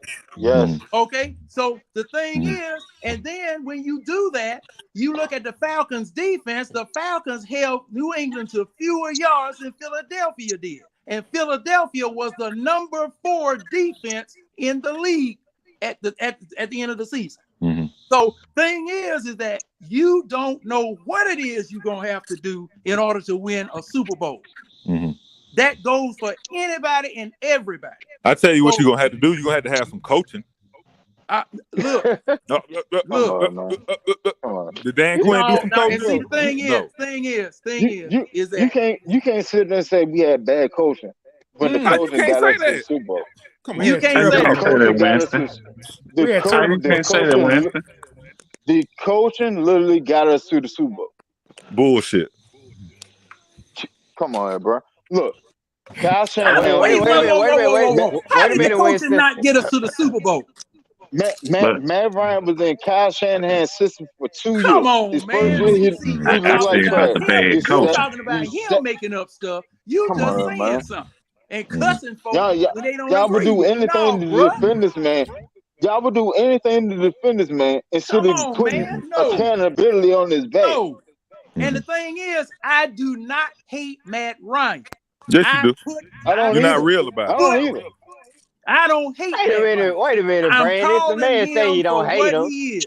What kind of dog was that, Ty? What kind of dog was that? Yorkie. A poodle. No, it was a Yorkie. Yorkie. The thing ain't got but 3 teeth in his I never heard of a can't Yorkie bite before. nobody. Come on, man. Brandon, you gotta give him some credit, man. We don't hate Matt Ryan. Hold on. How can we say it wasn't bad coaching though, John? No. He said it was bad. He said that we didn't get to the Super Bowl because of the coaching. Now, that ain't what I said. I said you have to have coaching to win a Super Bowl. So say what I said. No, that ain't what you said. That's exactly what I said. You said no. You said we didn't have coaching. That's you what he said. said. We didn't have coaching. No, he said in order to win a Super Bowl, you need coaching. Exactly. No, that's not what he said. He said we didn't have coaching. No, he said we didn't have coaching. No, he was saying if any way possible. You said coaching was the reason we went to. You said coaching was the reason we went to the Super Bowl. I said it's not. See, that's what he said. That's what he said. All right, hold on, y'all. Wait. Let's go ahead, James. Let's let James go. Go ahead, James. So, Winston, what made you say that? They say it wasn't coaching. It wasn't coaching. Say that what you said again. You can't put that on coach. I'm trying to get a better understanding of what you were saying. No, make sure he said. He said. No, I'm talking about what you said before he said that. What was the statement you said before that? He said that we didn't get to the Super Bowl off of coaching. I said there's no way you can get to the Super Bowl without coaching. So therefore, we don't have bad coaching. It's common sense. Kyle Shanahan did some great coaching. What'd you say? What'd you say, Red? Dan Quinn did too. Kyle Shanahan did some great coaching. He did until the second half. I agree. Second half. And see, And Dan Quinn did a good job to the second half as well. Who did? Well, I'm talking about during the course of the season. I'm talking about second half as well. I'm talking about the Super Bowl. I ain't talking about the playoff run. I'm talking about the Super Bowl. Who did you say did good coaching? I said Dan did in the first half until the second half. Kyle Shanahan and Dan Quinn. Now I'm gonna tell you something else too. What coaching did Dan Quinn do in the Super Bowl? None. Absolutely none. Nothing. What coaching did he do in the regular season? Defense as well, though. Hold on. Tidy. What coaching did he do in the regular season? I don't know. Kyle Shanahan. We got to the Super Bowl on Kyle and Matt. I agree. I agree with that. I agree with that wholeheartedly. On that, Red. I agree with you wholeheartedly. We had a 25th ranked defense. That defense didn't do anything. I'm talking about he talking about defense in Super Bowl. That's what I understand. How y'all let Dan Quinn get away scot-free and y'all. But I didn't expect anything from Dan. Y'all want to blame that Ryan, but you let Dan Quinn get away with no criticism. Because Matt the MVP, Tiny. I didn't expect nothing from Dan Quinn. Man, that don't mean nothing. MVP don't really mean nothing in the grand scheme of things, bro. Like I see that. I'll shoot. Bro, Dan Quinn ain't got away scot-free on this. We be blaming Matt. Tiny, he not getting away scot-free. I just never expected the head coach for nothing. No, because the head is just a mouthpiece. He wasn't the reason we got to the Super Bowl. Tight. Was Dan Quinn the reason we got to the Super Bowl? No. Red, hold on real quick. Go ahead, I would blame him. Hold on. Go ahead, Winston. Hold on real quick. Go, Winston. Tired. Go ahead, Winston. after the bye week, what was our defensive ranking for the rest of the season? To be honest, Man, I told you it was hard to say because we were blowing everybody out. No. I tell you for a fact. We was the 9th ranked defense after the bye week for the rest of the season. Okay. And the number one Dan offense. finally did his job. And the number one offense. Right, That's how we but got the to the number one Super Bowl. offense. But see, I'm gonna tell you, That's as a how we guy, got to the Super Bowl. I'm gonna tell you I can't agree with that. I'm gonna tell you as a guy that That's was actually exactly going how we got to the Super Bowl. I'm gonna tell you as a guy that was going to all them games 2016. I even traveled with the team that season. We got to the Super Bowl because of the offense. Because we would come out there and we would put up 38, 44 points on you, and you couldn't do nothing about it. Right, I'm not negating the offense. The offense is historical. That's in the record book. The offense is historical, but at the same time, our defense wasn't clicking till after the bye week. When the defense came along with the offense and started matching pace with the offense, that's how we got to the Super Bowl. I don't agree with We wasn't going to the Super Bowl just off the offense. Yes, if the defense was still playing, no, that's a dead issue. That's a dead issue. Winston, I'm telling you, I went 37. Winston, We dropped 37 on Seattle and 44 on Green Bay. I went to almost every game that year. I went to every single playoff game. I went to Houston in the Super Bowl. Could nobody mess with the Falcons offense, bro. It didn't matter what the defense was doing because we were going to outscore you. If you put up 40, we're going to put up 70. If you put up 20, we're going to put up 50. It was the offense, bro. The Braves offense, just like the Braves offense. Hold on. Historic. This goes back to what I said early in the podcast. It's complementary football. Defense need to get out of the field when they need to get out of the field. Offense needs to sustain drive to get the defense a breather. Special teams need to kick in. It's complementary football. And defense didn't compliment them. They gave up 30 points in a half. The defense literally bruh. The offense didn't compliment the defense. Now, Brandon, you gotta listen to it. Hold on. Brandon, listen to his point. Stop. I'm talking. Lord have mercy. In the second half, how many times we went 3 and out? Come on, Brandon. That matters. That's not complimentary football. Mm-hmm. Why? Because your defense right back on the field. Mm-hmm. But they professional. They're not getting a breather. Hold on, stop. Oh, come on, Brandon. Well, shit, John told me the offense supposed to score every time. That's what John said. That right. Hey, hold on. No, hold on. The offense does not have to score every time. Wilson, you want that? I'm gonna be honest with you. Wilson, you want that? You stupid, man. Yeah, I got you, John. So if you can say the offense can score every time, why can't the defense stop them every time? Because hold on. The offense is not supposed. The offense is not supposed to score every time. To be honest, the offense is supposed to give you 7 points each quarter. Then you're averaging 28 points per game. The offense is supposed to sustain drive for X amount of plays, anywhere from 6 to 8, 9, if they got a punt. Therefore, the defense have time to get a breather, and they can come back on the field and be fresh to stop the opposing offense. It's complementary football. The offense is not supposed to score every time.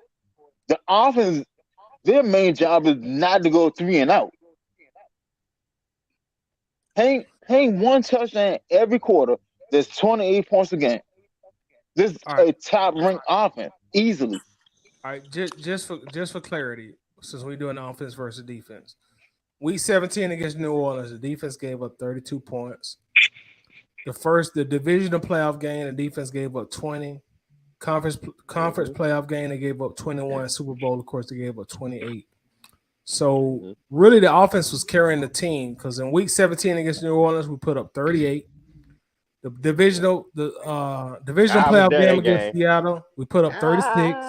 Conference playoff game, we put up 44. Super Bowl, we put up 28. So really, the offense really truly carried this team. Whoa, hold on, tight. Hold on. Super Bowl, we put up 21. Week 17. We had 28-3, bro. Come on. In week 17, no, the defense scored one. Defense scored one. We weren't playing all our starters. We didn't have a 16 game. We weren't playing all our starters in week 17. No. We didn't have a 16 games in. Tidy, you forgot about the pick six. That's what I'm talking about. I get six is But something I got to say. So that's and then now hold on, Brandon. Do you see the offense didn't score they average in the Super Bowl too, my brother? So even though you trying to put I believe they scored in the fourth. I believe they scored in the fourth quarter to take the lead though. No, they didn't. Okay.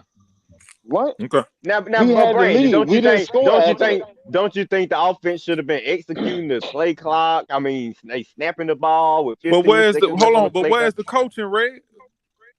I'm what's saying, I get, but okay, hold on. Let me make one point. Let me make one point. You put Bill Belichick in that same situation. You put Dan Quinn on the Patriots team. What happens to the Falcons? They would have ran the ball. But Brandon, that's what I'm saying. I don't put Dan Quinn on Belichick level. Me and Tidy just got finished saying I don't have no faith in Dan Quinn. But y'all love to put Matt Ryan on these great levels. But he was the MVP in that season. Shouldn't I expect more from my MVP? How you being hypocritical? How being hypocritical? I don't put Matt Ryan on a great level because he doesn't stack up to them. So why you compare him to other quarterbacks then that's greater than him at that point? Because if you want to be a great, you have to be able to measure up to the greats. It's common sense. You cannot be a great and not measure up to your contemporary. Once you move levels, you have to be able to stand up to the level that you are in. But Winston, he's not a Dan Marino. He's not a Dan Marino. He's not a Tom Brady. He's not a Patrick Mahomes. He's not Matt Ryan. A John Elwell. The defense still gave up 34 points in the Super Bowl, though, bro. That's a lot. How many? Hold on. How many plays was the defense on the field? It was 94. There was 94. Hold on. But why did? I'm about to smoke what you finna say. The defense was on the field for 94 plays. How many average plays are there on offense in a football game? Listen, 60. I'm not blaming the 60. offense or the defense, but I'm just trying You to have say. to blame the offense. No, I blame the whole damn team. That's the difference. Y'all be trying to blame a player. I blame the whole team. And I do too. But that's no, the weak link. No, because what I hear from a lot of these viewpoints, y'all blame the quarterback. I blame the team. Because he leads the strength of the team. I blame the coaches. I blame the defense. I blame the offense. I blame the cheerleaders. I blame the water boys. I'm not putting particular blame on one fucking player who blew a 25-point lead in a Super Bowl. That's the difference. I'm not trying to blame one player. I blame the team. I'm blaming the whole Falcons organization for this. Hold on. Them cheerleaders. Let me ask you a question. They was, but I blame them too. Hold on. You blame Arthur Blank wife for letting him come down there too early. Hold on. I blame how did the defense get on the team? How did the defense get on the field? How did the defense get on the field? Let's see. That's what I'm trying to. Hold on. Answer the question. I'm going to answer the question if you let me answer the question. That's the thing. It's an offense versus defense, quarterback versus defense. At the end of the day, the Falcons blew the lead. Matt Ryan didn't blow the lead. Julio didn't blow the lead. How did the defense get on the field? The Falcons blew the lead. How did the defense get on the field? It don't matter, bro. Yes, it does. Yes, it does. Listen to me. It only I'm listening. took an offensive player to make a play, and it only took a defensive player to make a play. How did the defense get on the field? There you go. You trying to make a point on who thought what it was. It was the whole team fault. Now Winston hear him out. He's talking real shit now. Because No, you're right. hold on, At the hold end of the day, though, John, that's what it is at that point, John. You can't argue that, John. That's what it is. The whole Falcons organization as a whole messed up. At the end of the day, the Falcons blew the lead. It wasn't just Matt Ryan. It wasn't somebody just could have made a play at the end. I don't care how many times y'all want to say. How can the defense make a play when they're gassed? They are gassed. How did the defense get on the field? They only played 25 plays in that. Hold on. Wait a minute. Are they not prepared? I don't give a damn. Are they not professional? They're not gassed. That's a misconception. See that's what I'm saying. Y'all want to just blame one aspect of the team. It's not a misconception. The Falcons blew the lead. It's a misconception, bro. How? It's a misconception. You want to know how? Winston, let me ask you this. Had Alfred caught that ball instead of what's the wide receiver name? Julian Edelman. Had Alfred caught that ball instead of Julian Edelman, would we be saying any of this right now? Because that would have ended the game. Yeah, we would. And you know why? Hold on. You know why? Let me read off of this. Hold on, John. We would have been saying this while we partying. Red. Let me read this drive chart. John, go ahead, John. Thank you. Thank you, John. Yeah, I do. No, you don't. No, go ahead and read it. Go ahead and read it, John. Go ahead and read it. No, go ahead and read it. At the end of the day, listen. I thought y'all disagreed with me. One thing about a football team, bro, you win as a team. Complimentary football. Listen. Listen. You win as a team. You are absolutely lose as a team. So let me tell y'all something. Right. Let me tell y'all something. If you That's up literally proving my point. If you up 25 points and you only got 17 minutes to play, don't no one man lose that lead, bro. I don't care what y'all say. One man. If it's the quarterback, ain't no quarterback. If the offense is not sustaining drive, he's at fault. Listen to me. He's at fault. Listen to me. Ain't no one quarterback losing a 25-point lead in 17 minutes. It's not gonna fucking happen. It did. That's a team loss. It literally happened. No, listen to me. Y'all see what's going on. Y'all fixated on blaming Matt Ryan because he's an easy target. And hold on, John. Hold on, Winston. Oh my God. Y'all know me. I'm not no Matt Ryan fanboy. I'm a football fan. I know it. I'm a football fan. So ain't no one player finna lose no 25-point lead in a football game. It's a football team. Yes. If you're a quarterback, you're not doing what you're supposed to be doing. Yes, you can. Hold on. I got the mic right now, damn it. Ain't no one player finna lose no lead. I don't care what y'all say. I don't care what you say. He could have did. He should have did. The Falcons lost the lead as a team. Facts. So stop trying to put it on Matt Ryan. Stop trying to say what he could have or he should have did. The team blew the game as a team. Hey John, read the drive chart. No, we ain't gonna read the drive chart. We ain't gonna read the drive chart. We ain't gonna read nothing. Listen to me when I tell you this. We're not gonna read nothing. The Falcons blew the lead. And as soon as y'all come to the realization of that, you can deal with it. The Falcons blew the lead. Hold up. We already know that the Falcons lost the game and blew the lead. We already know that. So why be critical of one drive, though, John? Hold on. No, it's not one drive, it's multiple drives. That's what He going Hold one on. drive. Doesn't want to be exposed. He going one you are drive. absolutely right. Multiple drives. One player can't lose the game, but one player can prove to be a critical part of losing the game. John, listen to me. And hold on. Come on now. Hold on. Wait a minute. Come on, Tyler. No. Let the man talk. Tyler, let the man talk. Give me equal time. See, this is the point. This is Let the the man issue I talk. have. This is the issue I have. Because y'all trying to pinpoint one player. You trying to pinpoint one player out of 22. On offense, you got 11 people on the field. On defense, you got 11 people on the field. You can't try to listen, John, listen. Respectfully, listen. You cannot blow a 25-point lead in 17 minutes and put it on one player. You can't highlight one player. You got to highlight the defense. You got to highlight the offense. You got to highlight the coaching. So at the end of the day, highlight the offense. At the end of the day, the Falcons blew the lead.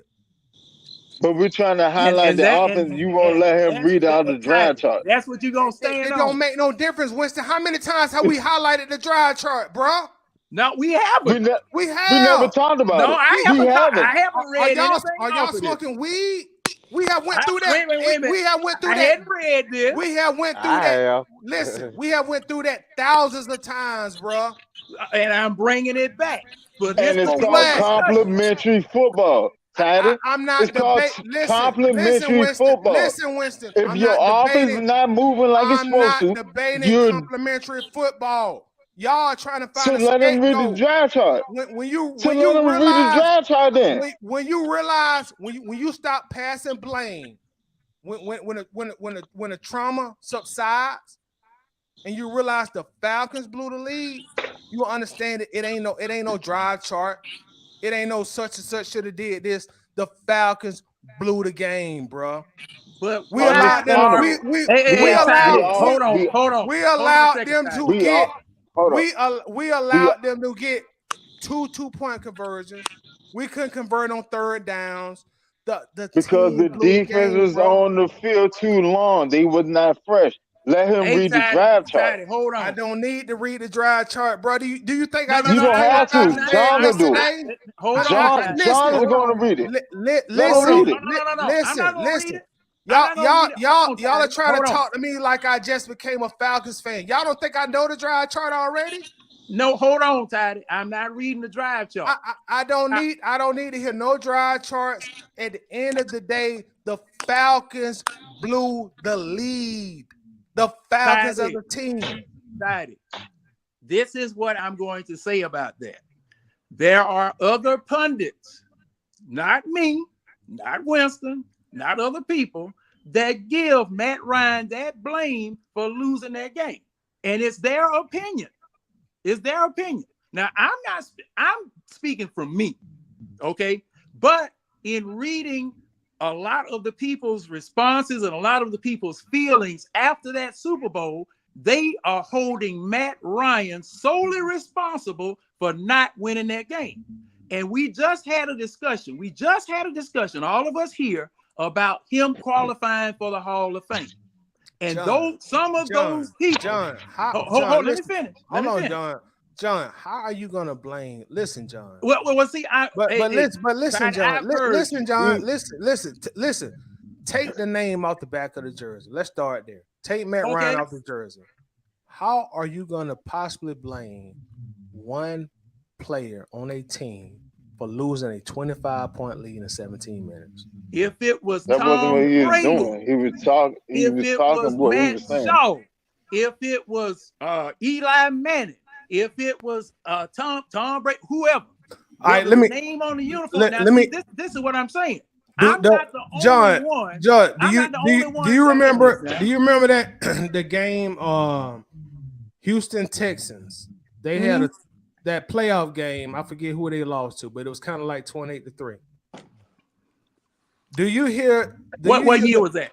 It was when Deshaun was playing. I forgot who the Texans was playing, but they was up a bunch. and they lost a big lead like we did in the playoffs. But it That just was wasn't Kansas City. Kansas City. Okay. Now, do you hear people saying that was Deshaun Watson's fault? Be honest. No. Okay, that's my point, John. What I'm trying to say is, don't no one player lose a lead that big. Tyler, you can't compare their game to our game. Why can't because there are two different games. You can't compare one game to another game. But it was the same scenario, Winston. What is you saying, bro? It doesn't matter. No, it wasn't. Because they both lost leads in the playoff game. And one was a Super Bowl, one was a playoff game. The Super Bowl don't matter, bro. Oh yeah, it do. Listen. Every game Y'all are looking at it. Y'all are looking at it from every game unfolds differently. You cannot compare two different games. That's like, we go play Kansas City and we smash them. We beat them 24 to 13. But then Carolina go beat them and they win by 17 to 14. We can't compare the two games. Why? Where's that logic coming from, Whoa? Where's that logic coming from, big dog? It's not making sense, bro, because they both lost leads in a playoff game, big dog. Bruh, what is you saying? What are you saying? How many points did as a defensive or offensive coordinator, what you gonna do when you about to play a opponent? What do? You go sit there and watch what the opposing team did. You go take tips off it. I see this work. I see that work. Whoop, whoop, blah, blah. This is what I'm going to do with my team. You cannot compare games because every game unfolds differently. Okay. But it's the same scenario, Winston. They both lost some leads, It doesn't matter. You cannot compare games. Winston, I don't know where that logic coming from. That's fandom. You cannot. That ain't got nothing to do with fandom, bro. Because y'all know I don't give a damn about Matt Ryan like that. I light him up any day of the week. So let me ask y'all this.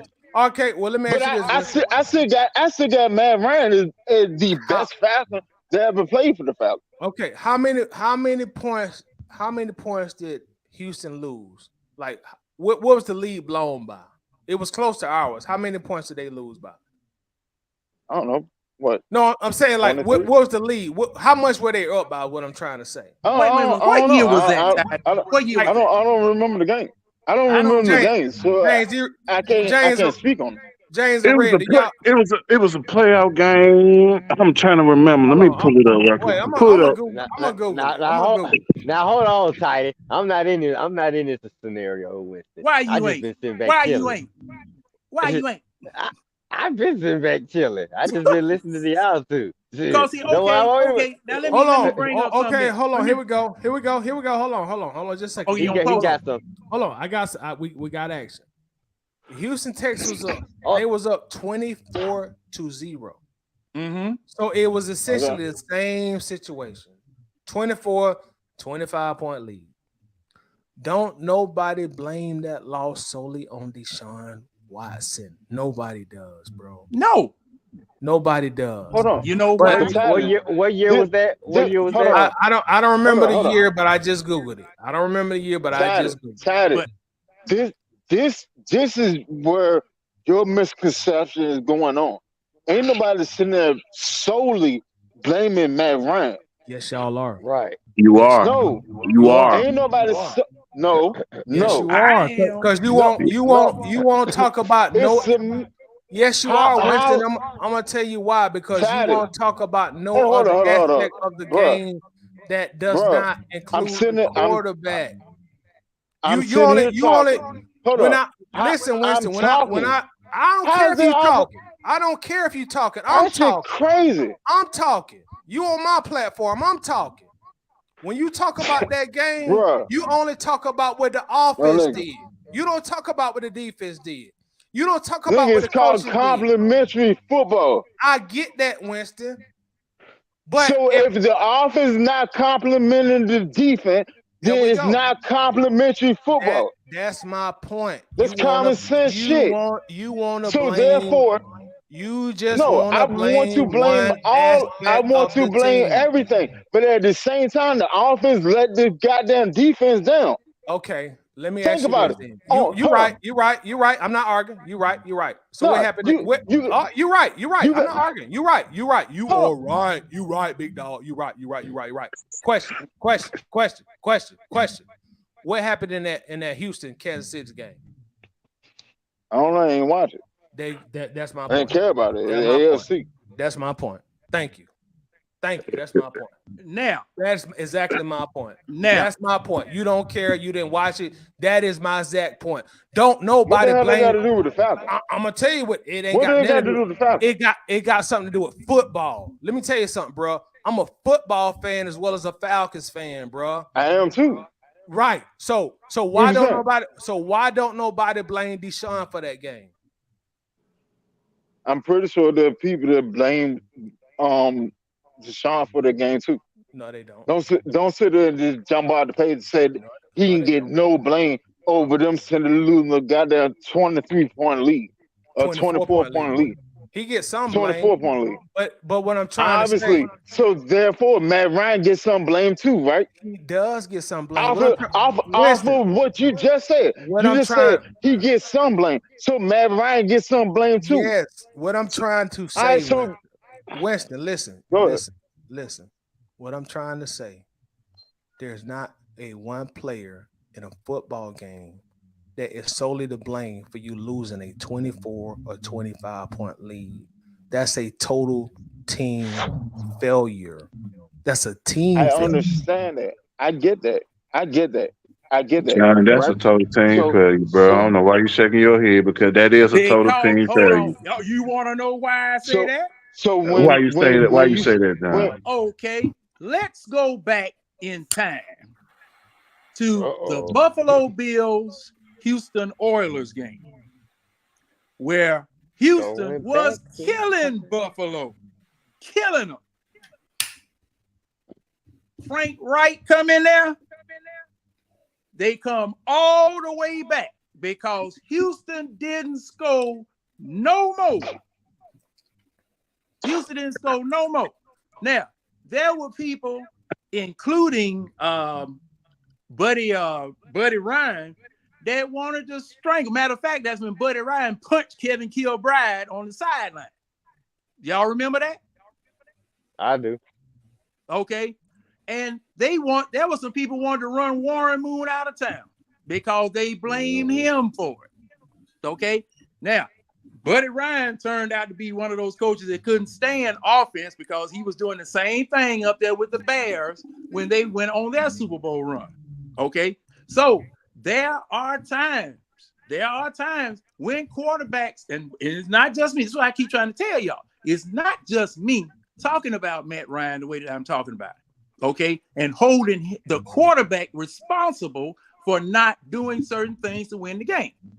And that's why I say what I say. And that's why I hold Matt Ryan responsible, because of the fact that Matt Ryan, and see, all night long, y'all been saying, well, Matt ain't made like that. Well, Matt ain't built like that. And and the only reason you found that out was the Super Bowl. That was beforehand. You found out that the king has no clothes. You found out that the dog has no gonads. You found out that the deer don't have no antlers. But John, That's listen. when you found that out. But John, if you got a lead that big, that's not one player's fault. It's not. No. I tied it. No. See, and see, I think no. I'm gonna tell you no. I'm gonna tell you no. You're absolutely right. But losing the game, you can blame one player. You can, but it's not warranted. See what has happened. What has happened is the NFL is a quarterback league now, of course, and we're on social media. So now it's easy to blame the quarterback when you lose a lead that big. You know, it's easy to blame a quarterback because it's a quarterback league, it's a passing league, so it's easy to blame the quarterback. But if you inside that huddle, John, I can guarantee you, John, If you go inside the Falcons locker room, you will not find out one player of 53 that say that was Matt Ryan's fault totally. I can guarantee you that. I bet whatever's in my savings account. Tidy, and you're absolutely right for one reason. They believe, just like you said, we win as a team, we lose as a team. Exactly. That's what they believe. Exactly. And that's what keeps. That's how football works. You got 11. You got 11 on one side. You got 11 on the other side. So look, if the quarterback is trash in the second half, somebody else got to step up. That means the defense got to step up. The running back got to step up. Somebody got to step up. But don't know one player lose a 25-point lead in 17 minutes. That's impossible. That's not even logical. Tidy. And see, that's the problem. That's the problem. See, some people were thinking that once we got 28 points, offense takes the rest of the day off. This is what I've heard so many times. Too. You know, everybody said, well, hey, we got 28 points. Ain't no way we should lose. Now, to their point,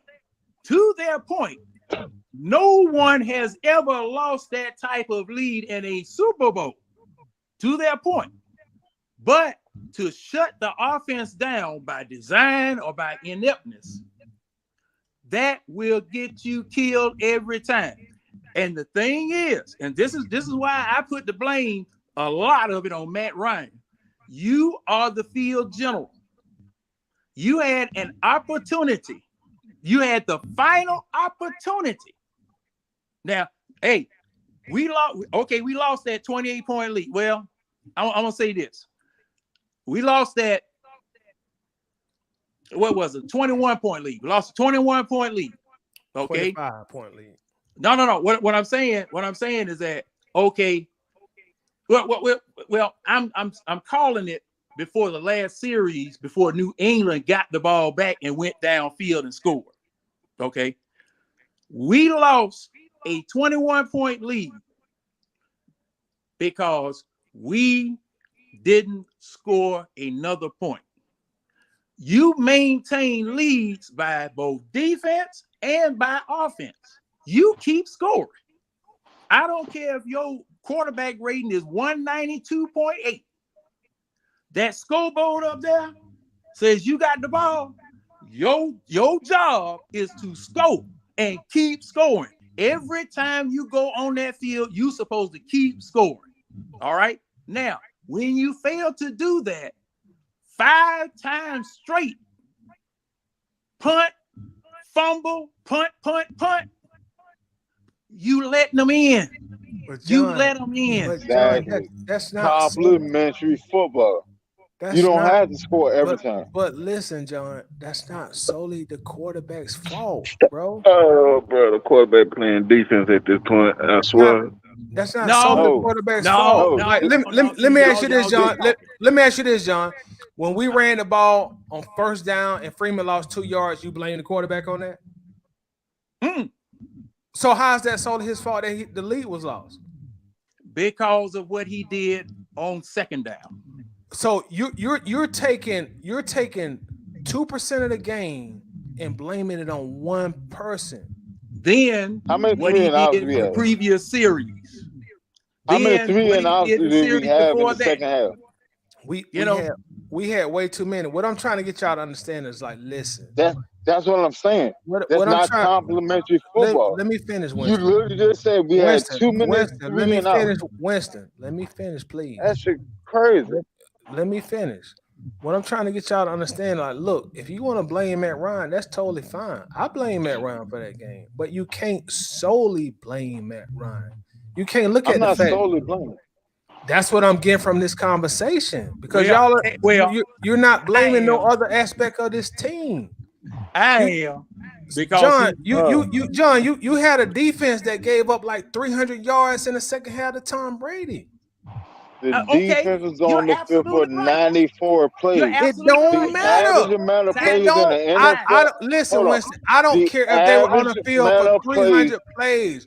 Your job is to stop them from scoring.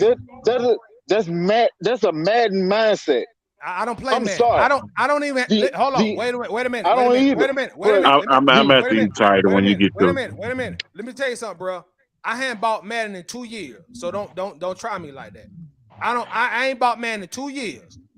I haven't bought. I will give you my Xbox Live Gamer Tag. You will not see Madden since 2021. So I have not played that game technically in that's not I don't years. play with it. I haven't know, played but that that's game in 2 technically. years. I'm telling you this as somebody who played the game. If me and my teammates, we lost a 25-point lead, bro. We lost that lead, dog. My quarterback didn't lose that lead. We lost that lead. But at the same time, all right, Tyler, you play running back, right? I play running back, right. All right. Defense. How many plays do a defense on average play? 60 plays. Give or take. Give or take. It's 60 plays. Our defense was on the field for 94 plays. Why? Because the offense was not sustaining drive. They kept going 3 and out in the second half. Make a stop. That's not complimentary football. Make a stop. It's That's not what you're complimentary. failing. Make That's a stop. what you're. Hold on. That's what y'all are failing to understand. That's not complimentary football. Winston, how's that complimentary football when the defense is giving up points and the offense is not doing their job? That's Because not. the defense is How is that fucking complimentary on gas. both sides? Well, you just can't The put that on one defense is side, big gas. dog. What You did got to you think just about say? what you're saying, Hold up. Winston. James, Winston, what did you just say? it's not What did you complimentary just on say? both sides, big dog. So the blame goes to the whole team, John. No. Yes, it does. No. It does. Look here, let me tell you It something. does. Hold on. it Let me doesn't. tell y'all something. Hold on. Let me say this. Let I'll me let tell y'all y'all talk. something. Let me talk, John.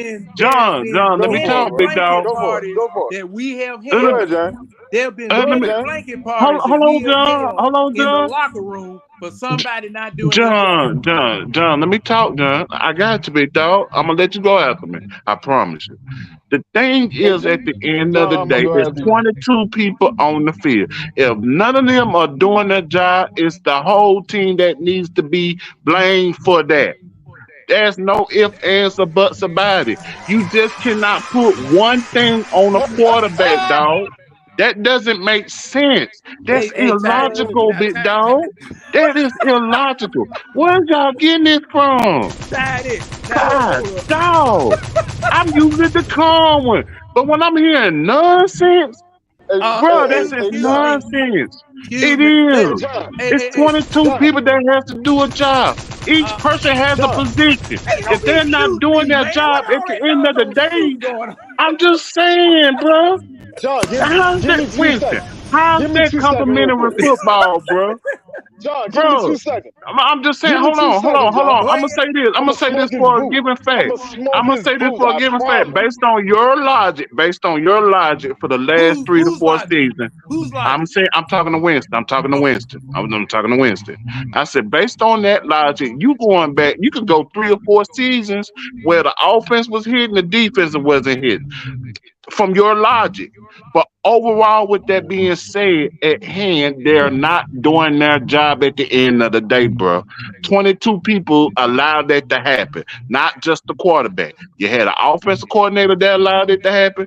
The defensive coordinator allowed it to happen. Your head coach allowed it to happen. So all of them get the blame, all the way up to Arthur Blank, all the way up to Rich McKay, all the way up to Thomas Dimitrov. All of them get that. John, give me All of 2 them get the seconds. smoke. John, All of them just give get me the 2 smoke from seconds. the top to the bottom. Whoa. That's all I'm saying. That's all. Hey, James. Good God. Watch this, Bro. Watch how I'm gonna Well, smoke your James, third. you finally got that out there. Hold on. Watch how I smoke your third. Go ahead. Go ahead. In the first half, when the offense was cooking, what did the defense look like? Defense was cooking too. Oh, makes sense, right? So in the second half, when the offense balled down and the defense is on the field more than the offense, what did it look like? Like trash. Look like trash. It's called complimentary football. Nah, you Sam, just proved out. But Winston, you just proved our point with what you that's just what said No, it's from that proving our man. complimentary. point, It's Winston. complimentary You just proved football. our Proving point. You our just No, proved point. our I point. didn't prove. You I just didn't proved prove our your point at point. all. I When the appreciate you offense for proving bogs our down point. I really when the thank you. I'm gonna send you offense lunch one day, when big the dog. off when I the really offense appreciate it. bogs down and the defense is on the field more than the offense, they are going to get gassed. They are going to get burnt out, and So, it showed in the Super Bowl. so hold on. Let me ask you this. So you telling me? I just smoked your point. Okay, you Nah. It's spoke the point. complimentary football. All It's right, common sense. let me respond. Let me respond. So you telling me that my offense gotta be on point for the defense to perform? Y'all No, just can't go. the Y'all just can't go out there and do y'all job without the offense doing nothing. the offense needs to give them a breather. No, they don't. No, they don't. Yes, they do. No, they Yes, don't. they do. No, they do not. Hold on. Why? Hold on. Tyler. Hold on. Hold on. Let me speak now, Winston. I gave you a chance to talk. Let me give me a chance to talk. I got you. So you telling me my defense can't go out there and get a 3 and out without the offense going on a 10-play drive. You just can't go out there and get them off the field. Watch it. You were the offensive player, right? Right. Okay. So as an offensive player, what was your mindset? I don't know if you listen, but I bragged on my high school, right? We got 2 national championships in the state of Georgia. Yeah, I heard the whole podcast. I'm glad I said, as an offensive player, what was your mindset? Let me finish. And you know why we got 2 national championships? Because our defense was a motherfucker. They didn't give a fuck what the offense did. They went out there and they got it out the mud. They got it out the mud. They didn't give a damn what the offense did. They got it out the mud. But did we have this type of defense though? That's the point, Winston. No. I mean, like what y'all sitting there saying, like we had like a 2000 goddamn close the Baltimore Ravens defense. We didn't have that. You don't need. We didn't have that. So therefore, you have to play complementary football. So I'm gonna ask you again, as an offensive player, what was your mindset? The mindset of the offensive player, you want to score every time you got the ball. But you play defense, right? Right? Yeah. I play defense and offense. I play all across the field. Okay, so on the defensive side of the ball, what was your mindset? Get a stop. Get a stop every time you got on the field, right? Right. So if you don't get a stop, my mindset personally would light somebody else up. No, don't add on to it. You already gave me your answer. Your answer was to get a stop, right? So if you don't get a stop, you fail, right? Right? But how can I get a stop? No. We ain't gonna do that. I played football for too long. So as a defensive player, what was your mindset when you got on the field? Even at the time, you have to get that stop. What was your mindset? Every time, get a stop. Okay, so if you don't get a stop, what happened? You fail, right? So if the offense doesn't progress, they fail too then, right? We ain't gonna do that. We ain't gonna do that. We ain't gonna do that. Because we ain't gonna do that.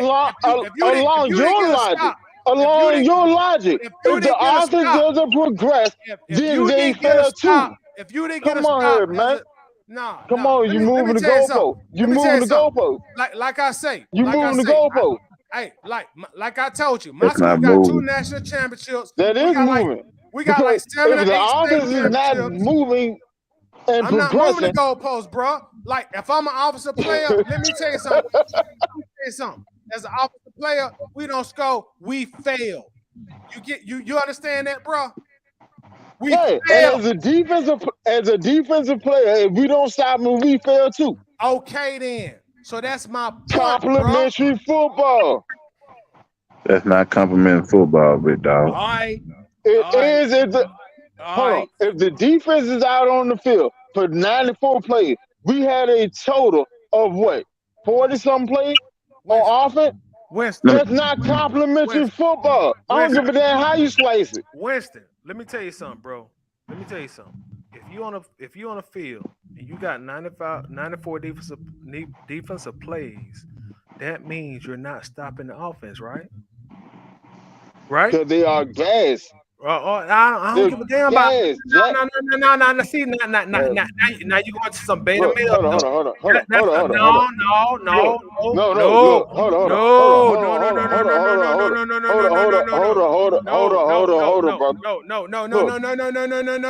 boxed for 3.5 years. No, I don't give a damn about all that shit. I boxed for 3.5 years. I don't give a damn about all. I don't give a damn about no boxing. A year and a chain. About no boxing, Hold on. It took me a year and a chain to get my endurance up to get to 10-round fight. It took me a year and a chain to get up to a 10-round fight. We're not talking about boxing, bro. It's the same shit. We're not talking about boxing. We talking about football, bro. How many rookies we had on defense? I'm not How here many talking. rookies we had on defense? Winston, listen to me, bro. Listen. I'm not talking to you about golf. I'm not talking to you about basketball. I'm not talking to you about boxing. We talking about football. That's the sport I know. We talking about football. So let's talk about football. Don't listen.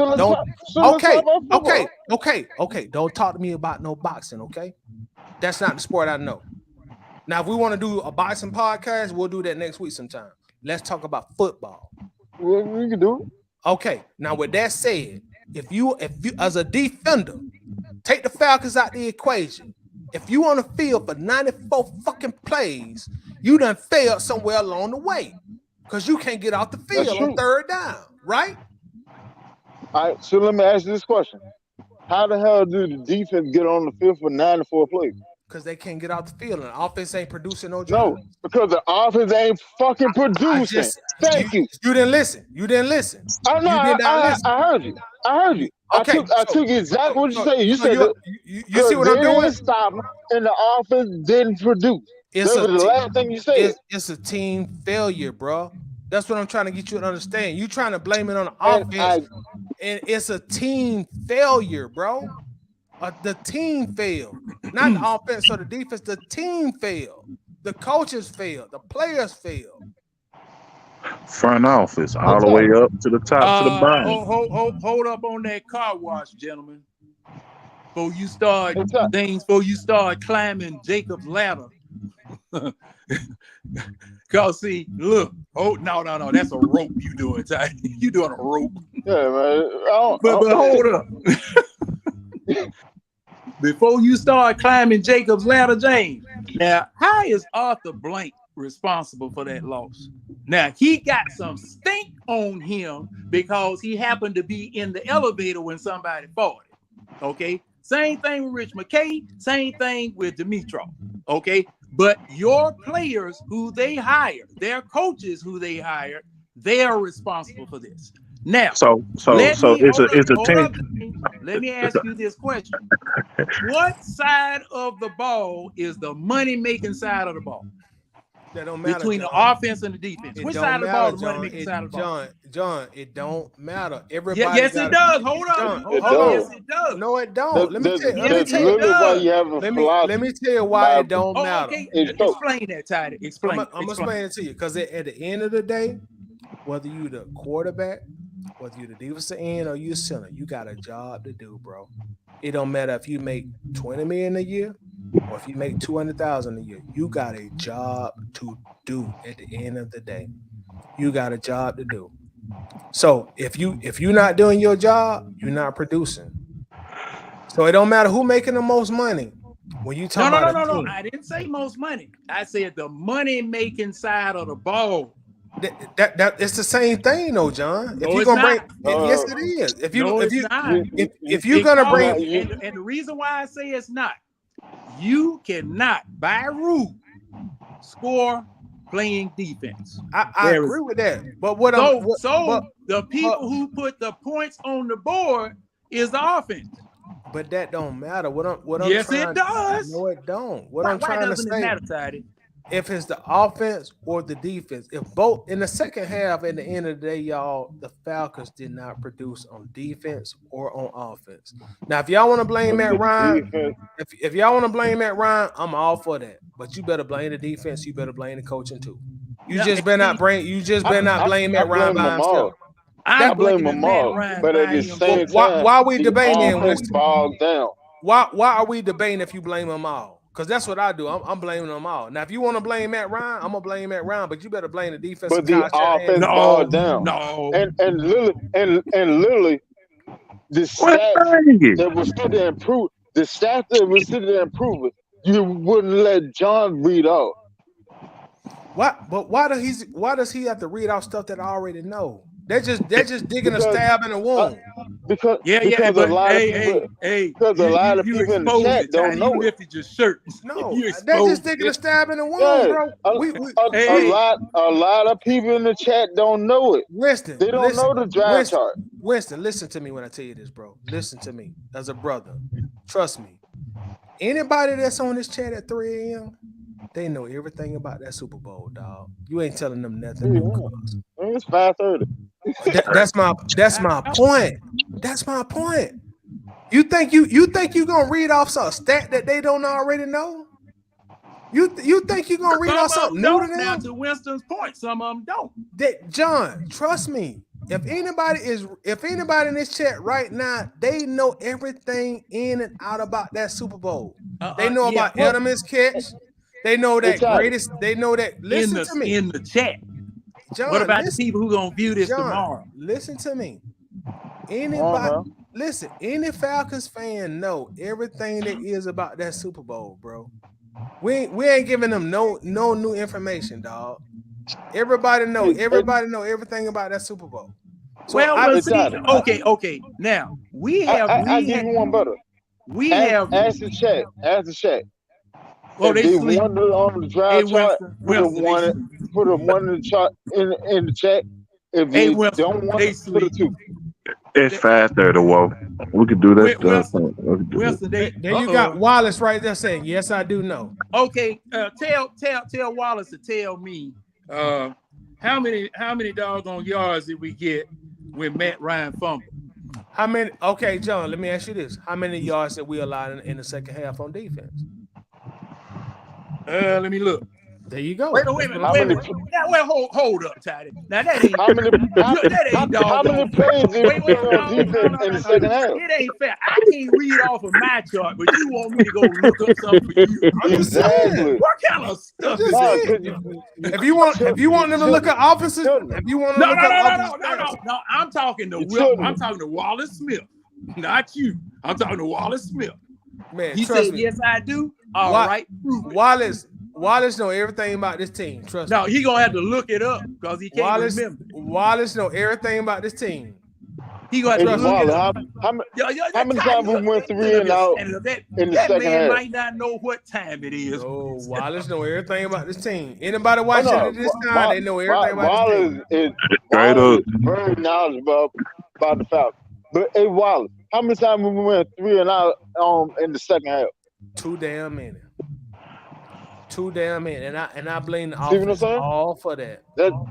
That's not complimentary football. Look what Wallace said. Yeah, you're right, Toddy. I know everything about the Super Bowl.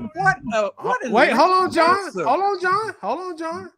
You're right, Toddy. I know everything about the Super Bowl, and we don't need to read no drive play. That's what I'm saying. They don't need that. Toddy. What an original answer. I am shocked. All I'm saying, John, y'all gotta think. I mean, my 7th grader could come up with that answer. You're right, but every Falcons fan know everything about that Super Bowl, bro. We done relived it for 7 years. We're not giving 7 years. We're not on this stream. We're not giving no Falcons fan nothing they already don't know, y'all. Trust me on that. We're not giving no Falcons fan something they already don't know. So if we pulling up stats, they already know the stats. If they didn't know the stats, they wouldn't be here. I don't know, but see, you putting a lot of faith in a lot of folk that don't deserve it yet. Now, like I was, Wallace says we went 4 or 5 times on 3rd and out because of Shanahan play calling. Go ahead. So y'all want to get Wallace to all these stats? Go ahead. Wallace know the stats. I'm telling y'all, these people know this stuff. We're not educating them. We listen to me when I tell y'all this. Listen to me. As a person who make content, we're not educating Falcons fans. We are entertaining them. Listen to me. Listen to me. We're not doing no education. No, John. We are not educating. Listen, John.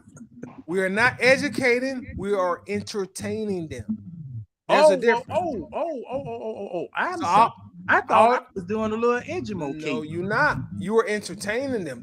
John, these people know all this stuff. No, they don't. Yeah, they do. They just like the Israelites. They just like the Israelites. They don't know the difference between some of them don't know the difference between they got how many we got on YouTube right now? We got 18 watching on YouTube. Okay. They know all this stuff. Wallace says everything changed with Shanahan play calling when Coleman got injured. So Wallace I agree with that. I agree with that. Wallace the only one interacting. I definitely agree with that. No. I disagree. I disagree with that. I agree with it wholeheartedly. I disagree with that. Come on now, John. That is true, though, John. Hold up. That's true. Hold up, James. As an American, I have the right to do that. Your Second Amendment. I have the right to do that as an American. How y'all know about them amendments, bro? We didn't learn about that in Middle Georgia. Shit came out the VA, bro. I thought the amendments was freedom of speech for the Second Amendment. That ain't freedom of speech. That's whatever amendment it was, I'm exercising it. I have the right as an American to disagree with anything that I don't go along with. Yeah. And what I do, I allow people to change my mind. So why you not listening to Wallace then? Wallace said he don't need to hit no stats. Wallace, do you already know this stuff we talking about, Wallace? Or do you need us to educate you with stats? No, I don't allow people to change my mind. Know everything. I allow people the opportunity to change my mind. Yeah. Because see, my thing is if you can come along with a good enough argument, but it's factful and it's insightful, all right. I'm man enough to sit there and say, hey, I'm wrong. Wallace, we might need you to come in the chat. Wallace just schooling y'all. Wallace says we scored in the 3rd quarter with Coleman, and we didn't score no more after the rest of the game. Wallace said, yes, I know. That was telling y'all. Wallace, Coleman got hurt. Absolutely. Coleman got hurt. Wallace said, yes, I know. He don't need y'all to read out here no stats. He don't need to be traumatized no more. Coleman was hurt. Now, look, Coleman ended up getting hurt, and Freeman was already hurt. Freeman was hurt before we came into the game. Wait, hold on now. Wait a minute. No, Freeman wasn't hurt. You done entered dangerous territory. Freeman was not hurt. Freeman was not hurt. Freeman was hurt. Alice Mack had a fracture on the leg against Green Bay. Freeman got hurt in the same game. Yes, he did. Freeman was already hurt. I promise you. Bro, you talk to the number bro.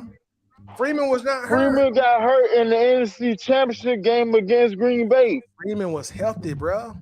He was not. No, he was not. That's the whole reason why we were sitting there wondering what we were going to sit and run the ball on that. What was his injury? Freeman had a. What was his injury? Wallace says Freeman was not hurt. Ended ankle. I think it was his ankle. No, that was Matt. Freeman was not hurt, bro.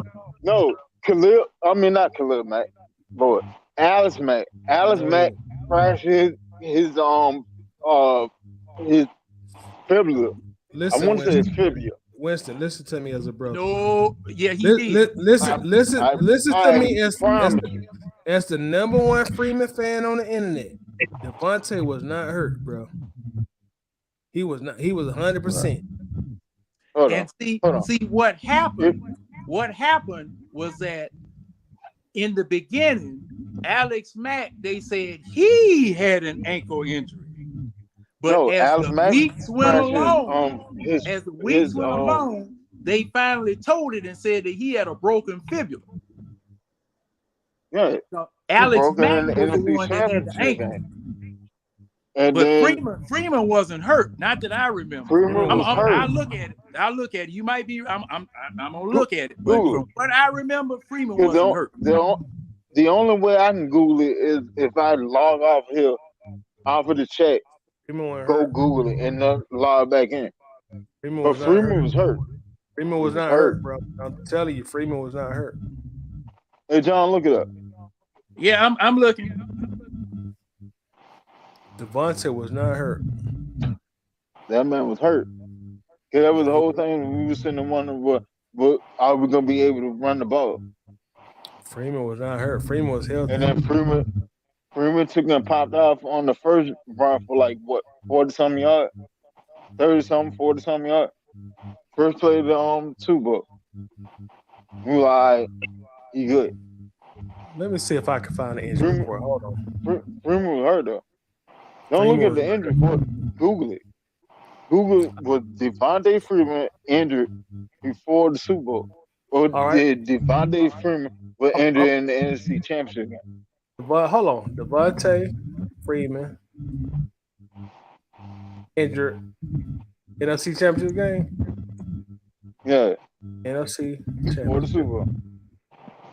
Hold on, I'm about to Google it. Championship game before.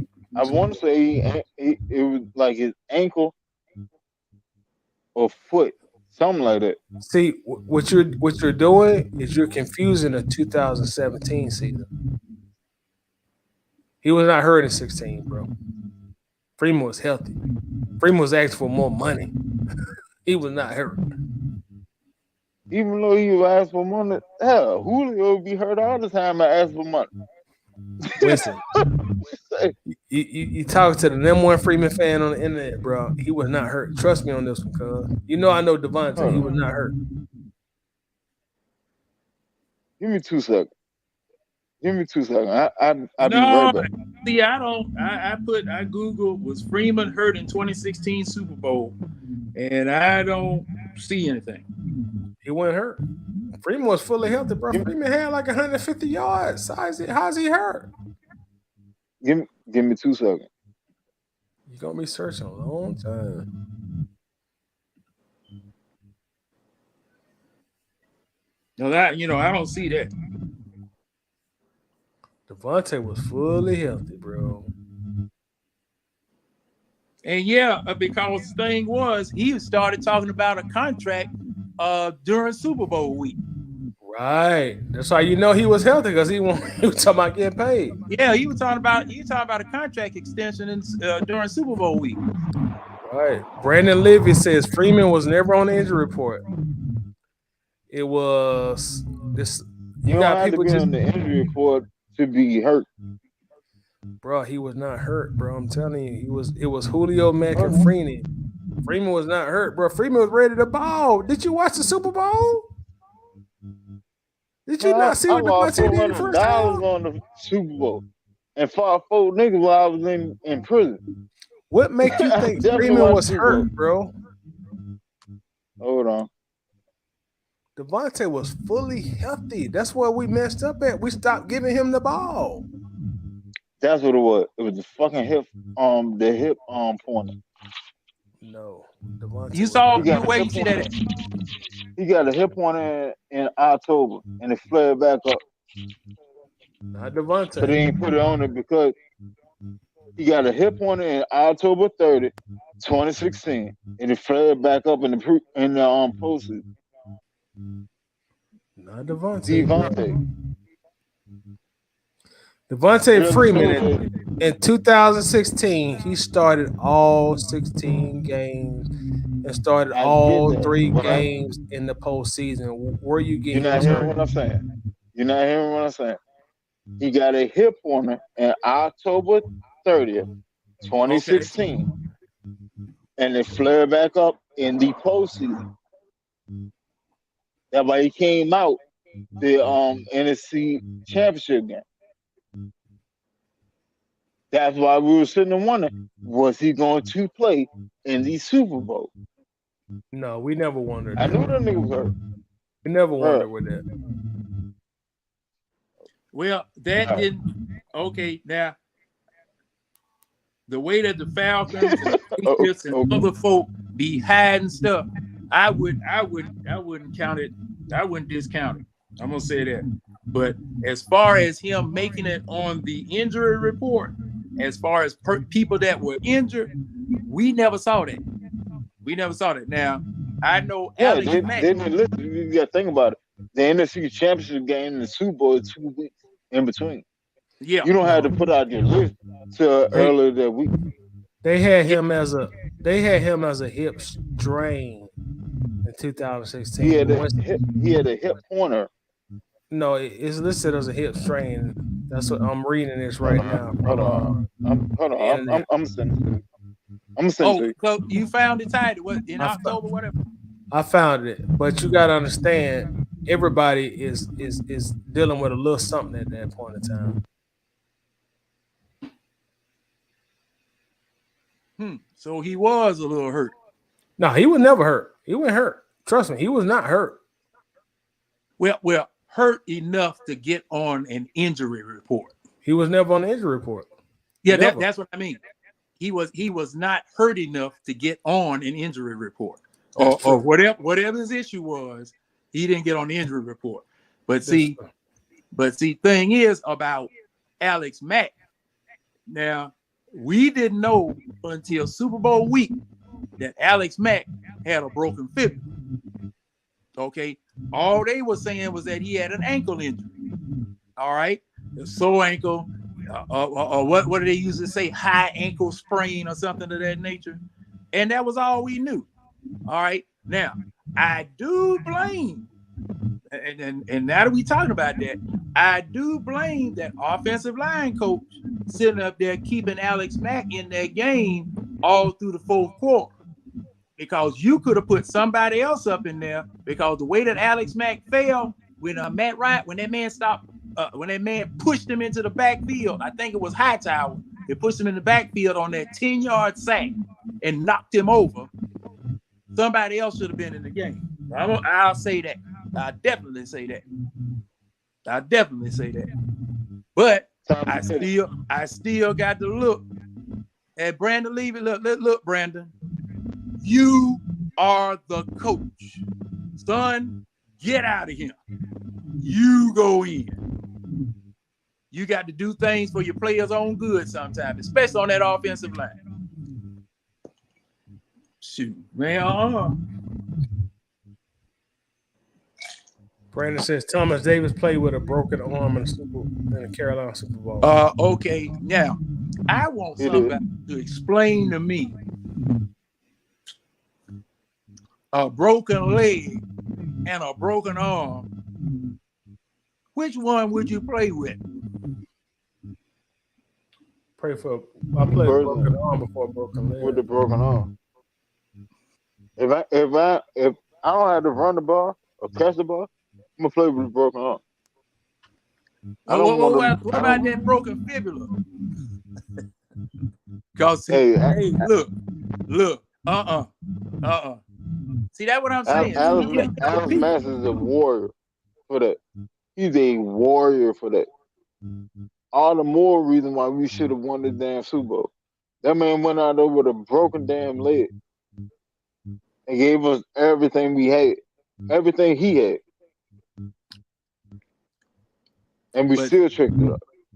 But there are times when you got, look here, son, you can't go no more.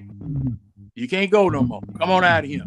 You done did your bit for King and Country. Come on out of there. Just like, and I'm gonna use your boxing analogy, Winston. Look, when George Foreman, I don't know if you remember that fight. You remember when George Foreman fought Ron Lyle? Have you ever seen that one? Nah, that was before my time. Hey, pull that up. Pull that up. You're going to like that one. You're going to like that one. Man, look. Ron Lyle was the first one to ever knock George Foreman down, if my memory serves correct.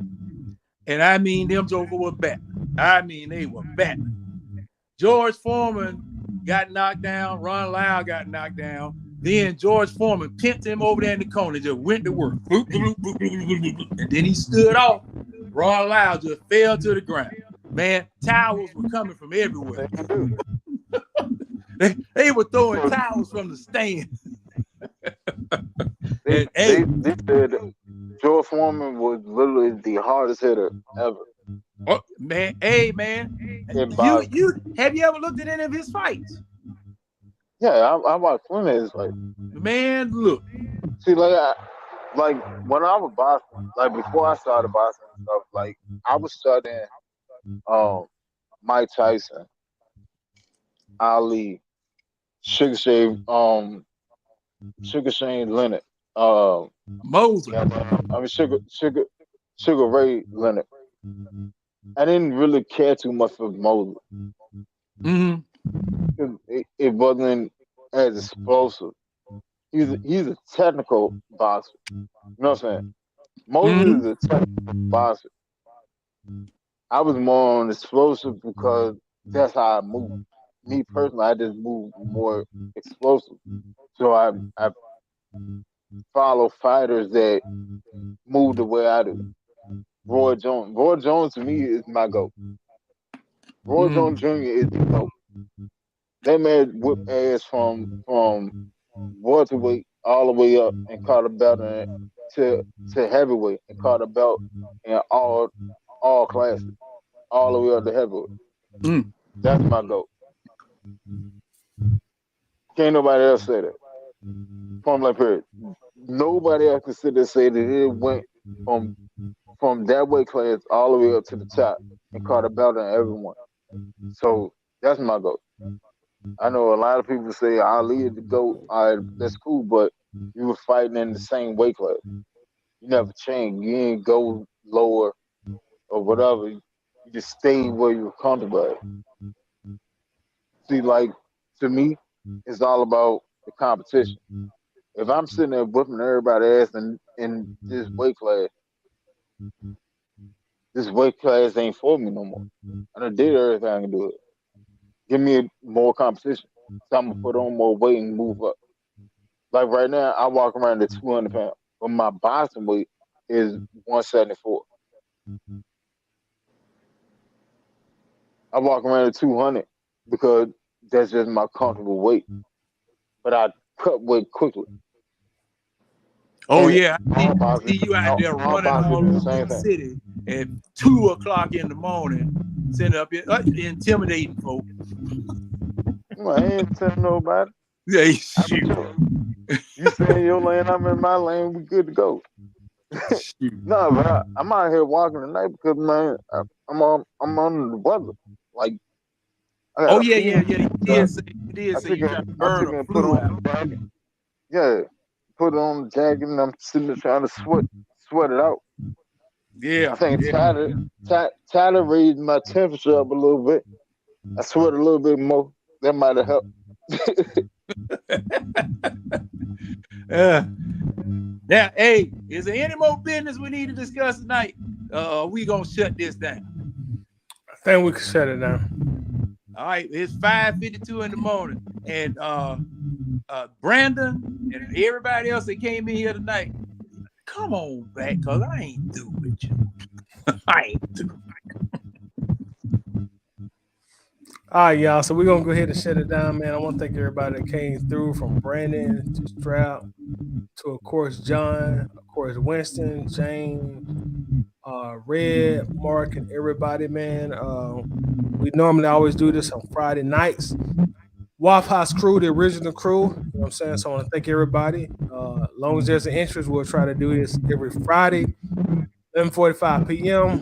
Waffle House crew. Y'all know how we do. So thank you all for everybody for coming in. God willing, we'll be back next Friday. Red, go back to sleep. You sit up here and just popped up right then.